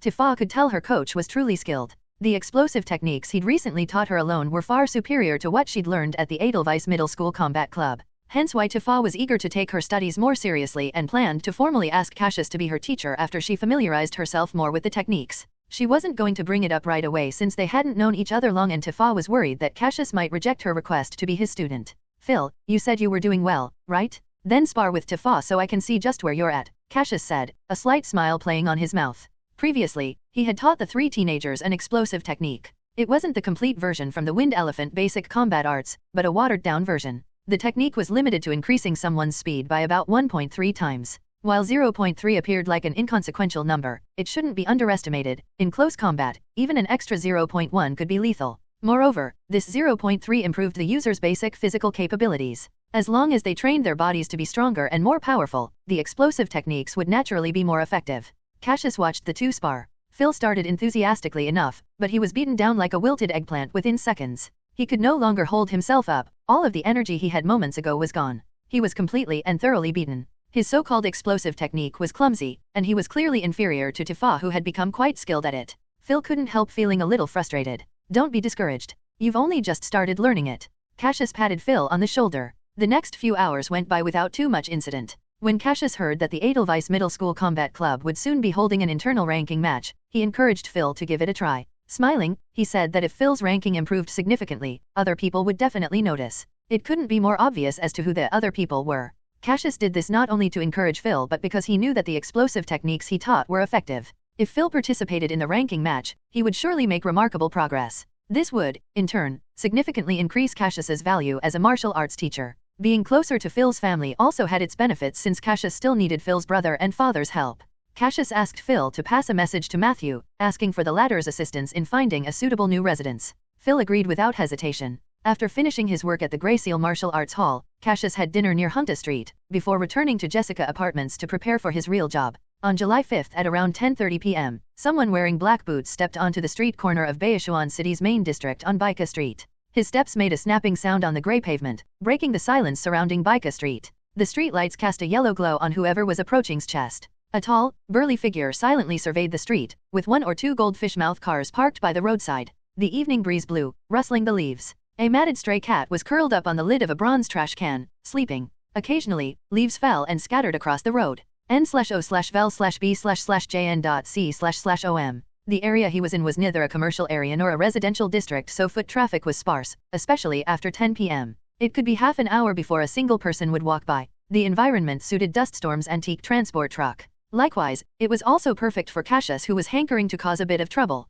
He was planning to outvillain the villain. Time ticked by, and the massive clouds soon swallowed up the round moon, with only a few stray stars twinkling in the sky. Suddenly, bright lights turned on, shining in from the street in front. A black square-roofed FOT truck drove into Baika Street. Beep. The FOT vehicle honked softly as it turned onto the street, the pale yellow light shining on one side and making the trash cans gleam. The wheels crunched over a newspaper on the ground as the black, box-like vehicle sped past. Seated in the driver's seat on the right side, a cruel-looking young man chewed on a cigarette. A gun lay between his legs. Narrowing his eyes slightly, he exhaled a puff of smoke. This mission to transport these antiques was highly important. Any suspicious individuals who approached the moving FOT vehicle were to be shot on sight. Huh. The man in the driver's seat suddenly widened his eyes. The fought vehicle's two large headlights shone a huge yellow halo, illuminating the darkness on the road just ahead. At some point, a tall figure appeared in the middle of the crosswalk, waiting silently like a stiff statue. The light from the car's headlights stretched his shadow out diagonally, and as the light came closer, the shadow seemed to shift and squirm. Idiot!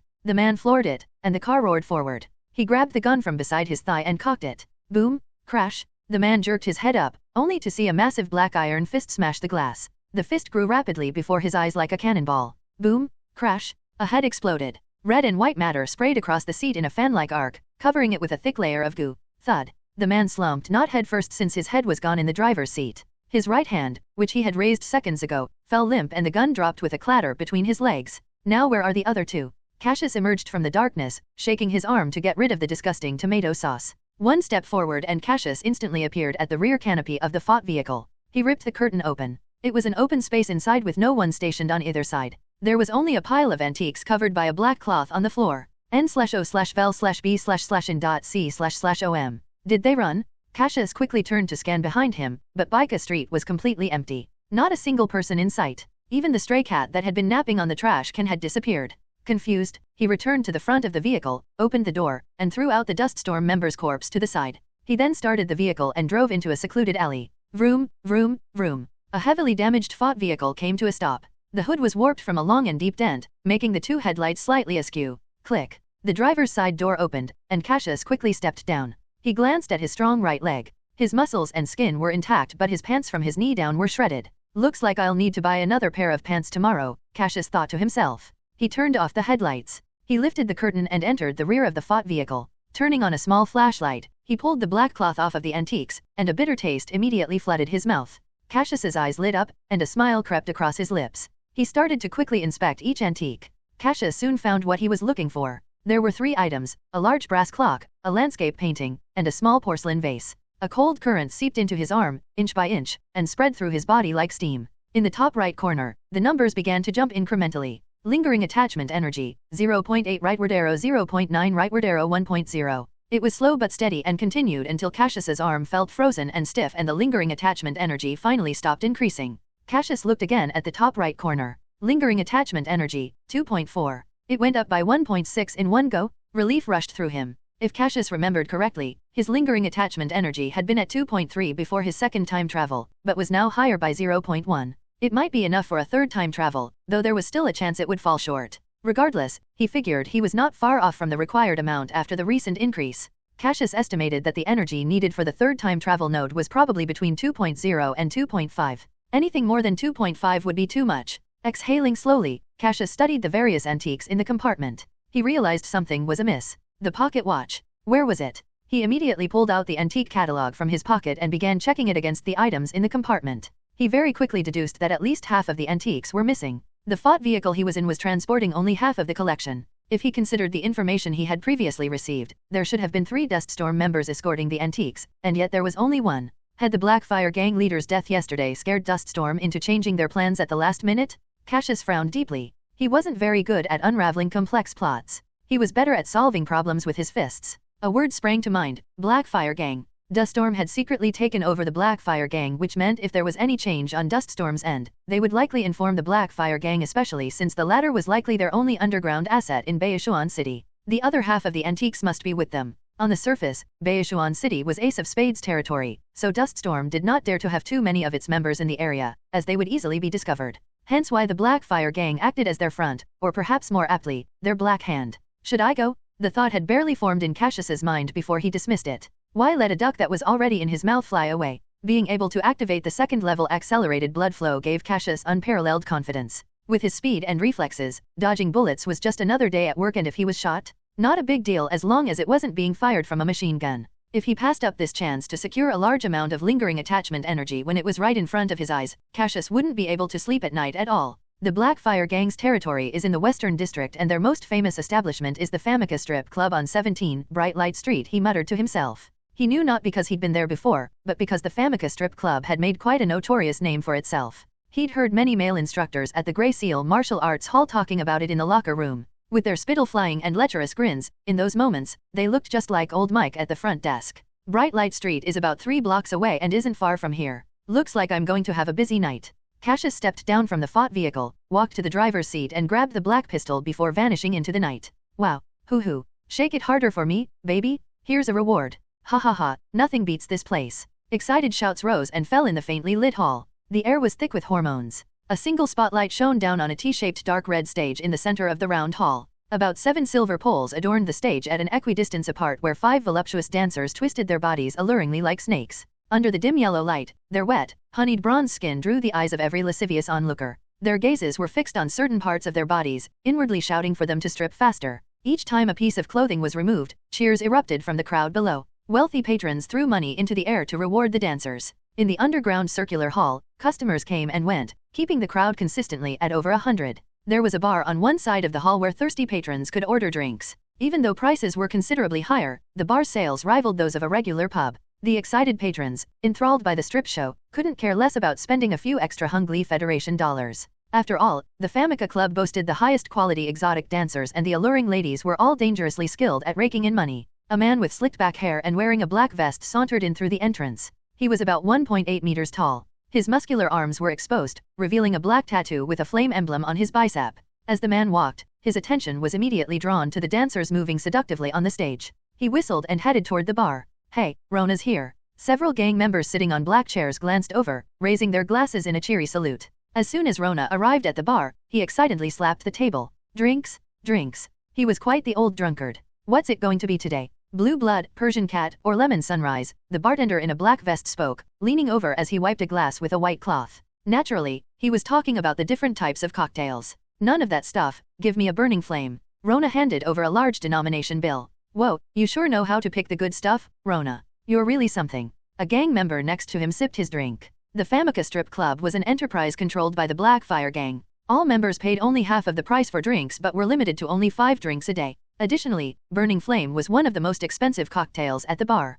It was very strong, and had a fierce kick, but was extremely tasty. What's it to you? Rona said, plopping down onto a chair. The gang members began drinking merrily. Ho ho ho, well done. The entire strip club roared with excitement as the dancers on stage had finished removing their clothes, exposing their bodies. This immediately led to a wave of cheers and tips from the audience below. Rona whistled at the stage and then stood up. I've had a bit too much to drink. I'm gonna hit the restroom. Yeah, right. You just want to jerk off. Ha ha ha. Several gang members nearby burst into laughter. Get out of here. If I'm going to jerk something off, it'll be a cannon, not a pistol like yours. Rona burped and meandered over to the restroom. After some twists and turns, he finally reached the restroom. It stunk of urine, alcohol, and a hint of vomit. It seemed the bar's drinks were selling very well. Complaining under his breath, Rona stepped up to the urinal. Just as he started, he heard heavy footsteps coming from outside. Shortly after, a tall figure quietly stood next to him. When Rona glanced over, the first thought that came to his mind was to remark how tall the man was at nearly 1.9 meters. Not only that, the man had a strapping figure and looked like a bodybuilder. Rona sniffed, seemingly catching a whiff of blood, but the other odors were too strong for him to be sure. A moment later, Rona shook off and zipped up. Suddenly, a deep voice came from beside him. Finished. Huh.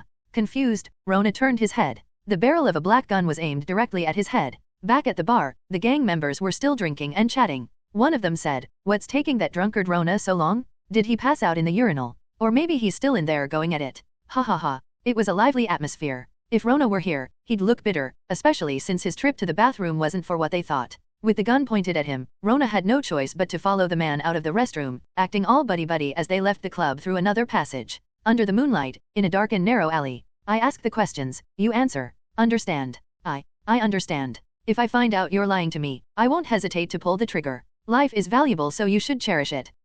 Understand. Yes, I understand. Good. First question, where is the Blackfire Gang's headquarters? I want the exact address and area. 5 minutes later, Cassius got what he came here for. It turned out that guns could be more effective than fists, at least for ordinary people who didn't know any better. Pointing a black gun at someone's head was much more terrifying than threatening someone with their fists. 36, Farron Street, Cassius murmured to himself. Yes, yes. The way Rona was nodding his head so hard, it looked like how one might sift to loosen chaff. I've told you everything I know, so please don't shoot. Of course. Cassius looked coldly at Rona, then tucked the gun into his waistband. He stood silently. Rona let out a sigh of relief. He took 2 steps forward. Crack. Under the moonlight, Rona's head instantly twisted 180 degrees. Just as he was about to fall, a big hand caught him. Cassius never intended to shoot. Blood splatters were too messy. It was much cleaner and more convenient to snap his neck. Furthermore, gangs were the least trustworthy entities in the world. It was best not to expect those filthy sewer rats to adhere to any kind of honor code, especially those from small-time gangs.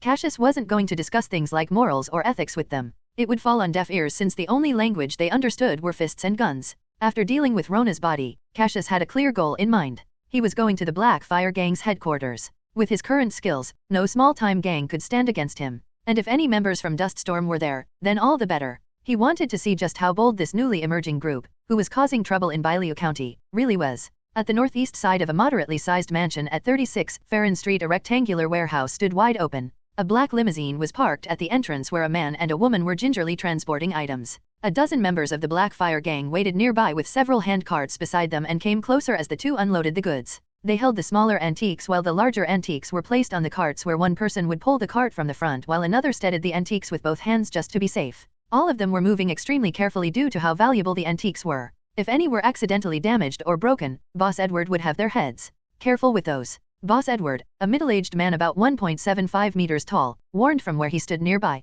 Like all the gang members, he wore a black jacket, with a white skull emblem printed on the right side. A tattoo of a black flame was burned into the skin of his arm, the Black Fire Gang's mark. A tall, slender man hurried over from a side road around the mansion and whispered a few words into Edward's ear. "What? You still haven't picked up the other fought vehicle? What's going on? Didn't they say it was over on Bika Street?" Edward raged. These useless subordinates couldn't even handle such a small task. A minor leader from the Black Fire Gang and his team had disappeared yesterday, probably to goof off who knew where, which had forced him to personally make an appearance. Moving things in the dead of night was not particularly pleasant. Duststorm's last-minute decision to split their antique transport trucks into two routes actually had nothing to do with what Cassius did last night. The slow-witted Edward hadn't reported those disappearances to anyone. It would take 5, maybe 6, days without seeing them for him to start sensing something was wrong. Edward's brain had long been fried from snorting powder. He had been high all night and was still buzzing in the morning. While Duststorm had informed the Black Fire Gang, they had deliberately withheld some information. They had intended right from the start to transport the antiques via two routes to the Black Fire Gang. Half of the antiques went directly to the Black Fire Gang's headquarters at their warehouse on 36 Felon Street, while the other half went to 118 Bika Street to prevent them from losing everything in one go. After all, Baishuan City was ostensibly still Ace of Spades territory. There was no harm in being a little more wary. It turned out to be the correct decision, because if the three had not split up, Cassius would have eliminated them all at once. "What's going on?" Over by the fought vehicle, a man with curly brown hair approached, wearing black gloves despite the heat. The pair of half-moon gold-rimmed glasses perched on his nose made him look less like a gang member and more like a scholar. "Mr. Gilia, here's the situation." Edward quickly recounted what he had just heard. Gilia furrowed his brows and did not say anything. Something didn't feel right. He immediately went back to inform his companion. Meanwhile, a tall masked man stepped out from a dark alley by the mansion, cold eyes peering through the holes in his mask. "This is the place," Cassius muttered to himself. He wasn't wearing the mask to look cool but to hide his identity. According to Rona's confession, there were quite a few people in the Black Fire Gang stronghold, but that wasn't what worried Cassius. The problem was that he might not be able to kill them all, and one or two might slip through after having seen his face. Cassius had no desire to see a wanted poster with his own face all over the walls the next day. He didn't want to leave Baishuan City again. Standing in the alley, Cassius looked up at the tall wall. The white wall was about 2.5 meters high, topped with black spiked railings. He took 2 steps back, then bounded 3 big strides forward before finally springing up like a coil. Thud. His feet hit the ground. "Who's there?" a voice called out from not far away. "An expert?" Cassius quickly scanned his surroundings. He had landed in a flower garden somewhere at the back of the warehouse. There was a white stone pathway along with a row of ornamental trees planted in front of the garden. On the white stone path, tens of meters away, a young man wearing black gloves came sprinting like a leopard. That speed probably means he's not with the gang. Cassius narrowed his eyes slightly. The man across from him was likely from Duststorm and just happened to be at the Black Fire Gang's base. Since he had already been discovered, Cassius didn't bother hiding anymore. He jumped out from the flower bead and stood on the white stone floor. "Are you from Duststorm?" Cassius asked calmly. "Go to hell." Gilia didn't waste any words with him. He immediately charged, his feet sliding as his hands swung straight ahead. His fists looked like sharp spikes with how quickly he was moving. The punch was fast, but the palm that shot out was even faster. It slapped the fist away with a loud smack. Gilia staggered, shocked. The opponent's strength seemed much greater than his. He needed to tread carefully. Just as Gilia thought this, alarm bells started blaring in his brain. He shrank back and dodged. Bang! A fist slammed into an iron street lamp as thick as a regular person's thigh. It snapped. The top half of the lamp post flew out with a swoosh, then stuck into the ground at an angle. Fuck. He's way stronger than I thought. Gilia's pupils contracted, and he scrambled to dodge again. A hand chopped down like a knife. It brushed past his face and slashed into the ornamental tree beside him with a whoosh. Wood chips exploded outward from the trunk, leaving behind a white fist-sized gap. The leaves trembled violently before raining down. Ha! Gilia gasped. He now understood that he and his opponent were not at the same level. Fortunately, he had been in excellent condition just now, allowing him to dodge danger twice. Otherwise, a single hit would have left him with broken bones. The scratch on his cheek reminded Gilia once again that he was fighting an unbeatable opponent. Why aren't you making a move? A deep male voice came from beneath the mask, and Gilia turned to look. The masked assailant stood calmly, arms crossed. His powerful build resembled a mighty bear, with cold eyes behind the mask. The man's massive shadow completely smothered his own.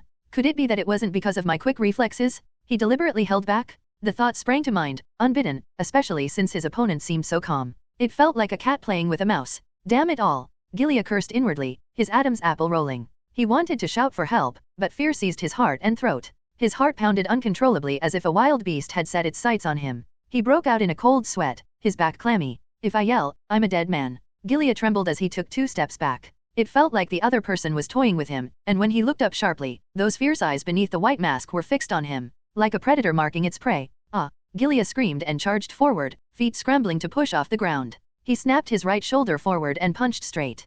Cassius mirrored him, deflecting Gilia's fist sideways. Then he stormed ahead and lunged with his right fist. Gilia twisted, changing his footwork momentarily. He spun like a top, came up behind Cassius, and punched viciously at his spine. Thud.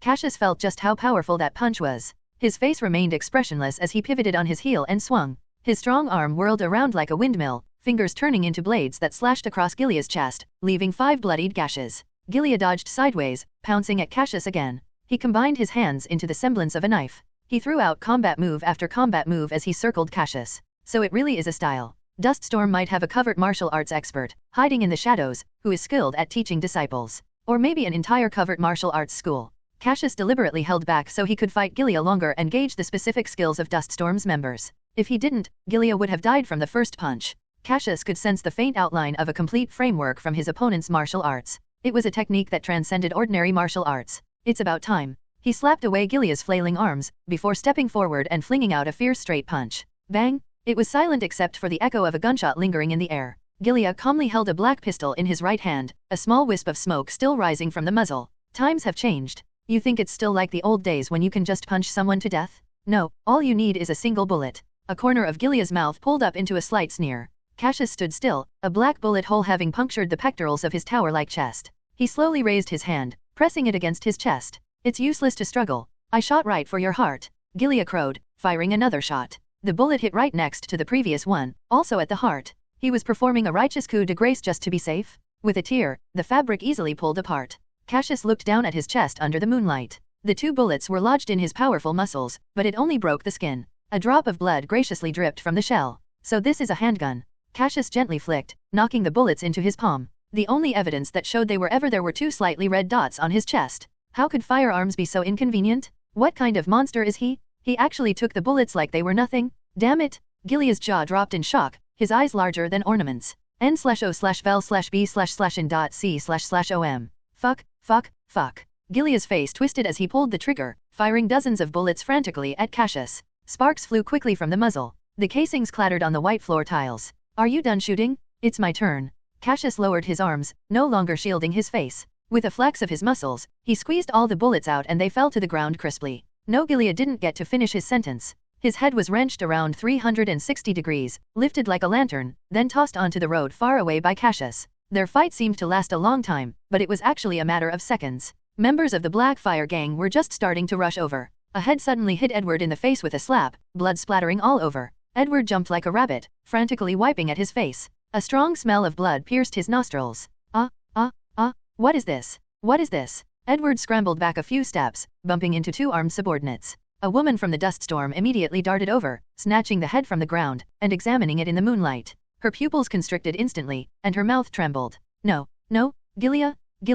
She shook her head in disbelief, unable to comprehend what was happening. The woman seemed to have a special relationship with Gilia. They were likely lovers or, at the very least, harbored affection for each other. And now, her beloved's head had been twisted off. Unbridled rage crushed her rationality. Her bloodshot eyes locked on the towering figure rushing toward her from a distance away. She looked like a madwoman as she sprang from the ground and sprinted right for him, like an arrow. I'll kill you. I will kill you. She snarled as the distance between the 2 rapidly closed. I'll kill you. I will. Boom. Her upper body exploded as a brutal iron fist barreled into her without hesitation, flesh and blood exploding into the air. Cassius shoved her broken body aside, hard. Bang bang bang. Edward kept firing at Cassius, but it seemed to have no effect. Arms up to shield his face, Cassius charged, his movements savage and fast. Shoot, shoot, shoot, shoot off. 4 or 5 guns fired simultaneously and a barrage of bullets lit up the scene. Some bullets embedded in tree trunks, others ricocheted off walls, and a few hit street lights, sparking a cascade of lights. Most of them peppered Cassius's body in a dense array.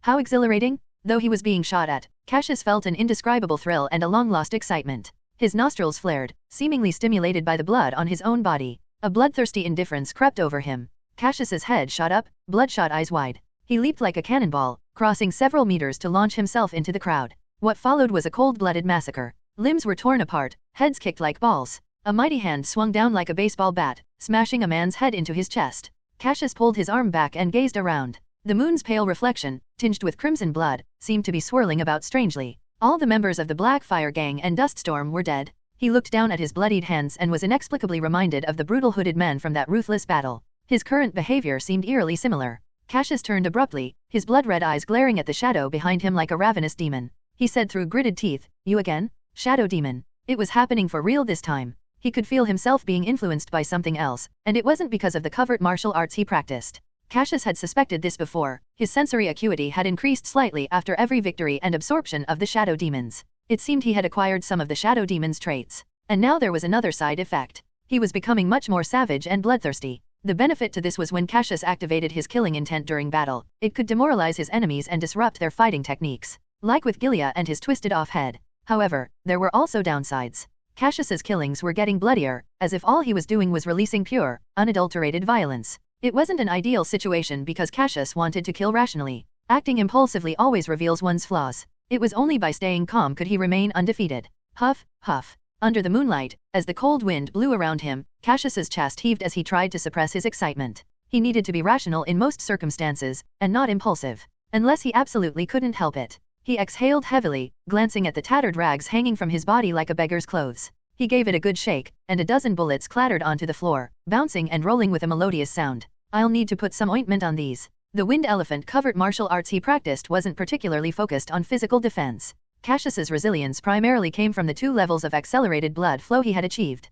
That meant the gangster's bullets would have still torn through the first layer of skin. If he had practiced a hard Qigong technique, he might have been bulletproof. Setting his thoughts aside, Cassius surveyed the large mansion. No one seemed to be charging in despite all of that gunfire. Presumably, these were the only Blackfire gang members left in the stronghold this late at night, all of whom had been called in by Edward to carry a load of antiques. This may be remote and isn't in a residential district, but I should still quickly absorb the energy, just to be safe. Cassius pushed off the ground. The blood and bodies became a blur as he dashed past and arrived in front of the Blackfoot truck. As he approached, a faint bitter taste rose in his mouth. Overjoyed, he sprinted over. The truck's canvas was already lifted up, revealing a dozen antiques that hadn't been moved yet. The legendary antique he sought was likely among them. Cassius began probing each item eagerly. By the 6th, his eyes lit up as cold energy flowed up his arm. Initially cool, then bitingly cold, and finally cool again, Cassius absorbed 0.5 units of lingering attachment energy. He continued checking the other antiques but none of the others had any energy. However, there were still some more antiques piled up in the warehouse.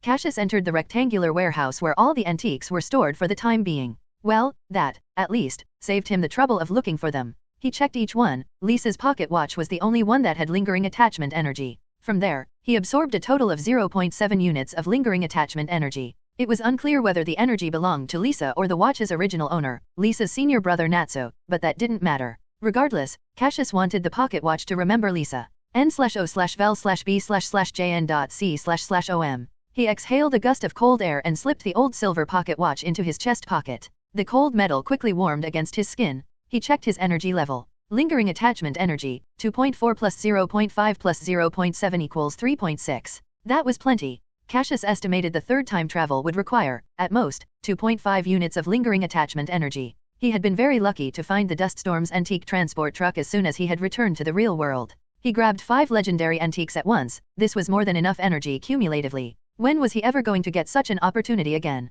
Sighing, Cassius chose not to dwell on it anymore and took an antique makeup box from the truck. He left the way he came in by leaping over the wall. On the way back, he took a black bag and filled it with the antiques from which he had absorbed the energy. Under the cover of night, he returned to Jessica Apartments. As he started walking up the stairs, a middle-aged man rushed down, nearly colliding with him. Cassius stepped aside. I really need a place of my own where I can live by myself. This constant coming and going in the apartment is a hassle. And given the danger I bring, living alone is best, Cassius thought. He went up to the 4th floor, unlocked his door, and entered. He turned on the light, plopped down on the couch, and took out the antiques from the bag one by one. A wall clock, a landscape painting, a white porcelain vase, and a makeup box. The silver pocket watch was still in his coat pocket. He had brought these antiques back with him not because he wanted to make a quick buck but so he could do some experimenting.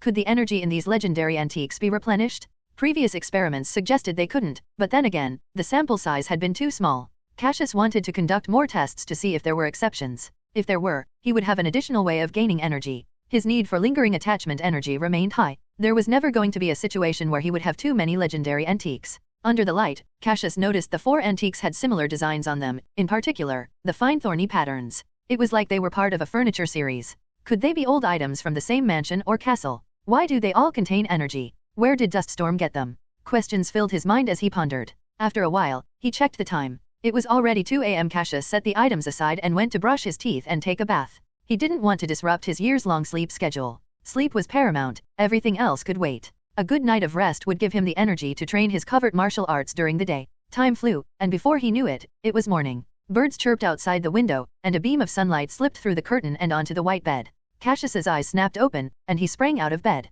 When he checked the clock, it was already 9:30 a.m. He quickly brushed his teeth and washed his face, before preparing a simple breakfast. After a brief break, he pulled out a pre-packed herb mix from the cupboard. He filled a wooden tub with hot water and tossed it in. Soon, a strong medicinal aroma filled the room. He couldn't miss even a day of soaking in the herbal bath. Cassius jumped in, the heat immediately engulfing his body. Soon, a biting pain, like bugs were stinging him, spread across his skin and muscles. At times, it became intensely itchy. Initiating his breathing technique, he assumed a specific posture to begin absorbing the medicinal nutrients. Training the covert martial arts was a daily commitment. Absorbing the shadow demons was a bonus, but diligent practice was the foundation. In less than half an hour, Cassius had absorbed all the medicinal nutrients, the hot water turning cold and clear. 5 minutes later, he was taking a cold shower in the bathroom. Cassius stepped out, wrapped in a white towel and his hair still wet. He plopped down on the sofa. The weather was beautiful today. Through the open window on the right, he could see clear blue skies and fluffy white clouds. The wind blew in, constantly making the curtains billow. It was already 10:30 a.m.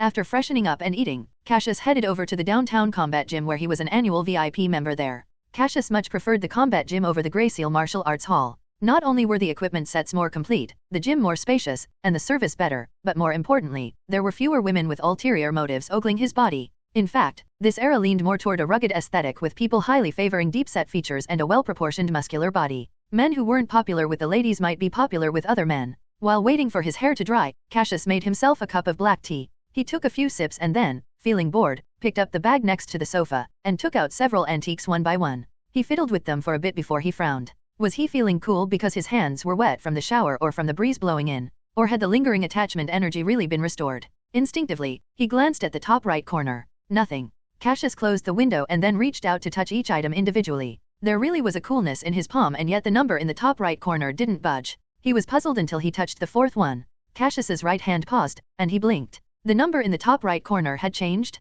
Lingering attachment energy, 3.7. It increased by 0.1. Was the energy a single antique could restore so little that it took 4 to make up 0.1? Cassius thought this was likely the case. He glanced around and touched the antiques with lingering attachment energy that he had previously absorbed. Unfortunately, they didn't restore any energy. He then touched the silver pocket watch, but that didn't work either. It seemed only these 4 antiques could restore energy. There must be a hidden secret behind their origin. For now, Cassius concluded that some antiques could restore lingering energy, but he'd have to continue experimenting to see how much energy these 4 antiques could restore and what their limits were. In any case, it was a pleasant surprise. Cassius was feeling pretty good. He stuffed his things into his shoulder bag and then changed into a white t-shirt with a skull emblem in the center and casual pants. He opened the door, walked down the stairs, and went to the northern part of Flag Street for lunch before taking a tram to Baishuan City's downtown area. First, he found a jewelry store to have his silver pocket watch cleaned and maintained. He also bought a fine alloy chain to hang the silver pocket watch around his neck. It was sturdy enough that it wouldn't break under normal circumstances. The jewelry store also gave him a bottle of cleaning solution, so he could do some simple maintenance at home. This era was roughly equivalent to the 1950s, which meant the commercial shops were quite developed. Cassius found a green newsstand by the roadside, went in, and bought a newspaper. Sure enough, the headline emblazoned on the front page of the city paper read, "Gang conflict on Farron Street yesterday night leaves over 10 dead or injured." The article described the incident in great detail, accompanied by some not too gruesome photos. It included a forensic expert's evaluation where they concluded 2 gangs had fought over territory, with one gang taking advantage of the night to wipe out the Black Fire gang.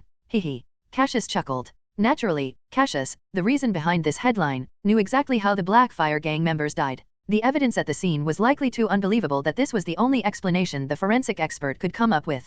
Punching someone's head off, slicing someone in half with their hand, taking bullets head-on, and easily crossing over 10 meters in a single step. One could probably make a few guesses as to what had transpired based on the evidence. But the Baishuan city government had never encountered such things, and the police were absolutely clueless. The report naturally couldn't describe the actual situation and had to fabricate a plausible story. Without any surveillance cameras in this era, the Baishuan city police had no way of tracking down Cassius. After reading the newspaper, he casually dumped it in a trash can. Pulling out his VIP card from his pocket, Cassius ambled into the Baishuan city combat gym where he trained there until the afternoon. When it was nearly time for him to start working at Seal Martial Arts Hall, he took the tram to Hunta Street. He was no longer that concerned about earning money when he taught combat techniques at the hall. It was more about screening talent and noting which young people were worth training, like Tifa and Phil's friend Milo, who had great potential. Back in the time travel era, instructor Lisa always talked about inheritance. Maybe Cassius could select a few disciples to train for fun in the real world, planting a seedling for the Wind Elephant Sect that disappeared 70 years ago. That was the least he could do. With a clatter, the rear door of the tram opened. A few minutes later, Cassius, bag in hand, strolled into the Seal Martial Arts Hall. He's definitely a skilled fighter. I heard he's quite well known around Edelweiss Middle School. But it doesn't matter how famous he is, he's still just an ordinary person. Once he faces the claws of the viciously inhumane shadow demons, it's only a matter of time before he gets killed, Hugo muttered to himself. He watched Cassius push the door and walk into the martial arts hall. Shaking his head, he walked away. He needed to handle the Shadowless clan's deployment of forces to Baishuan City.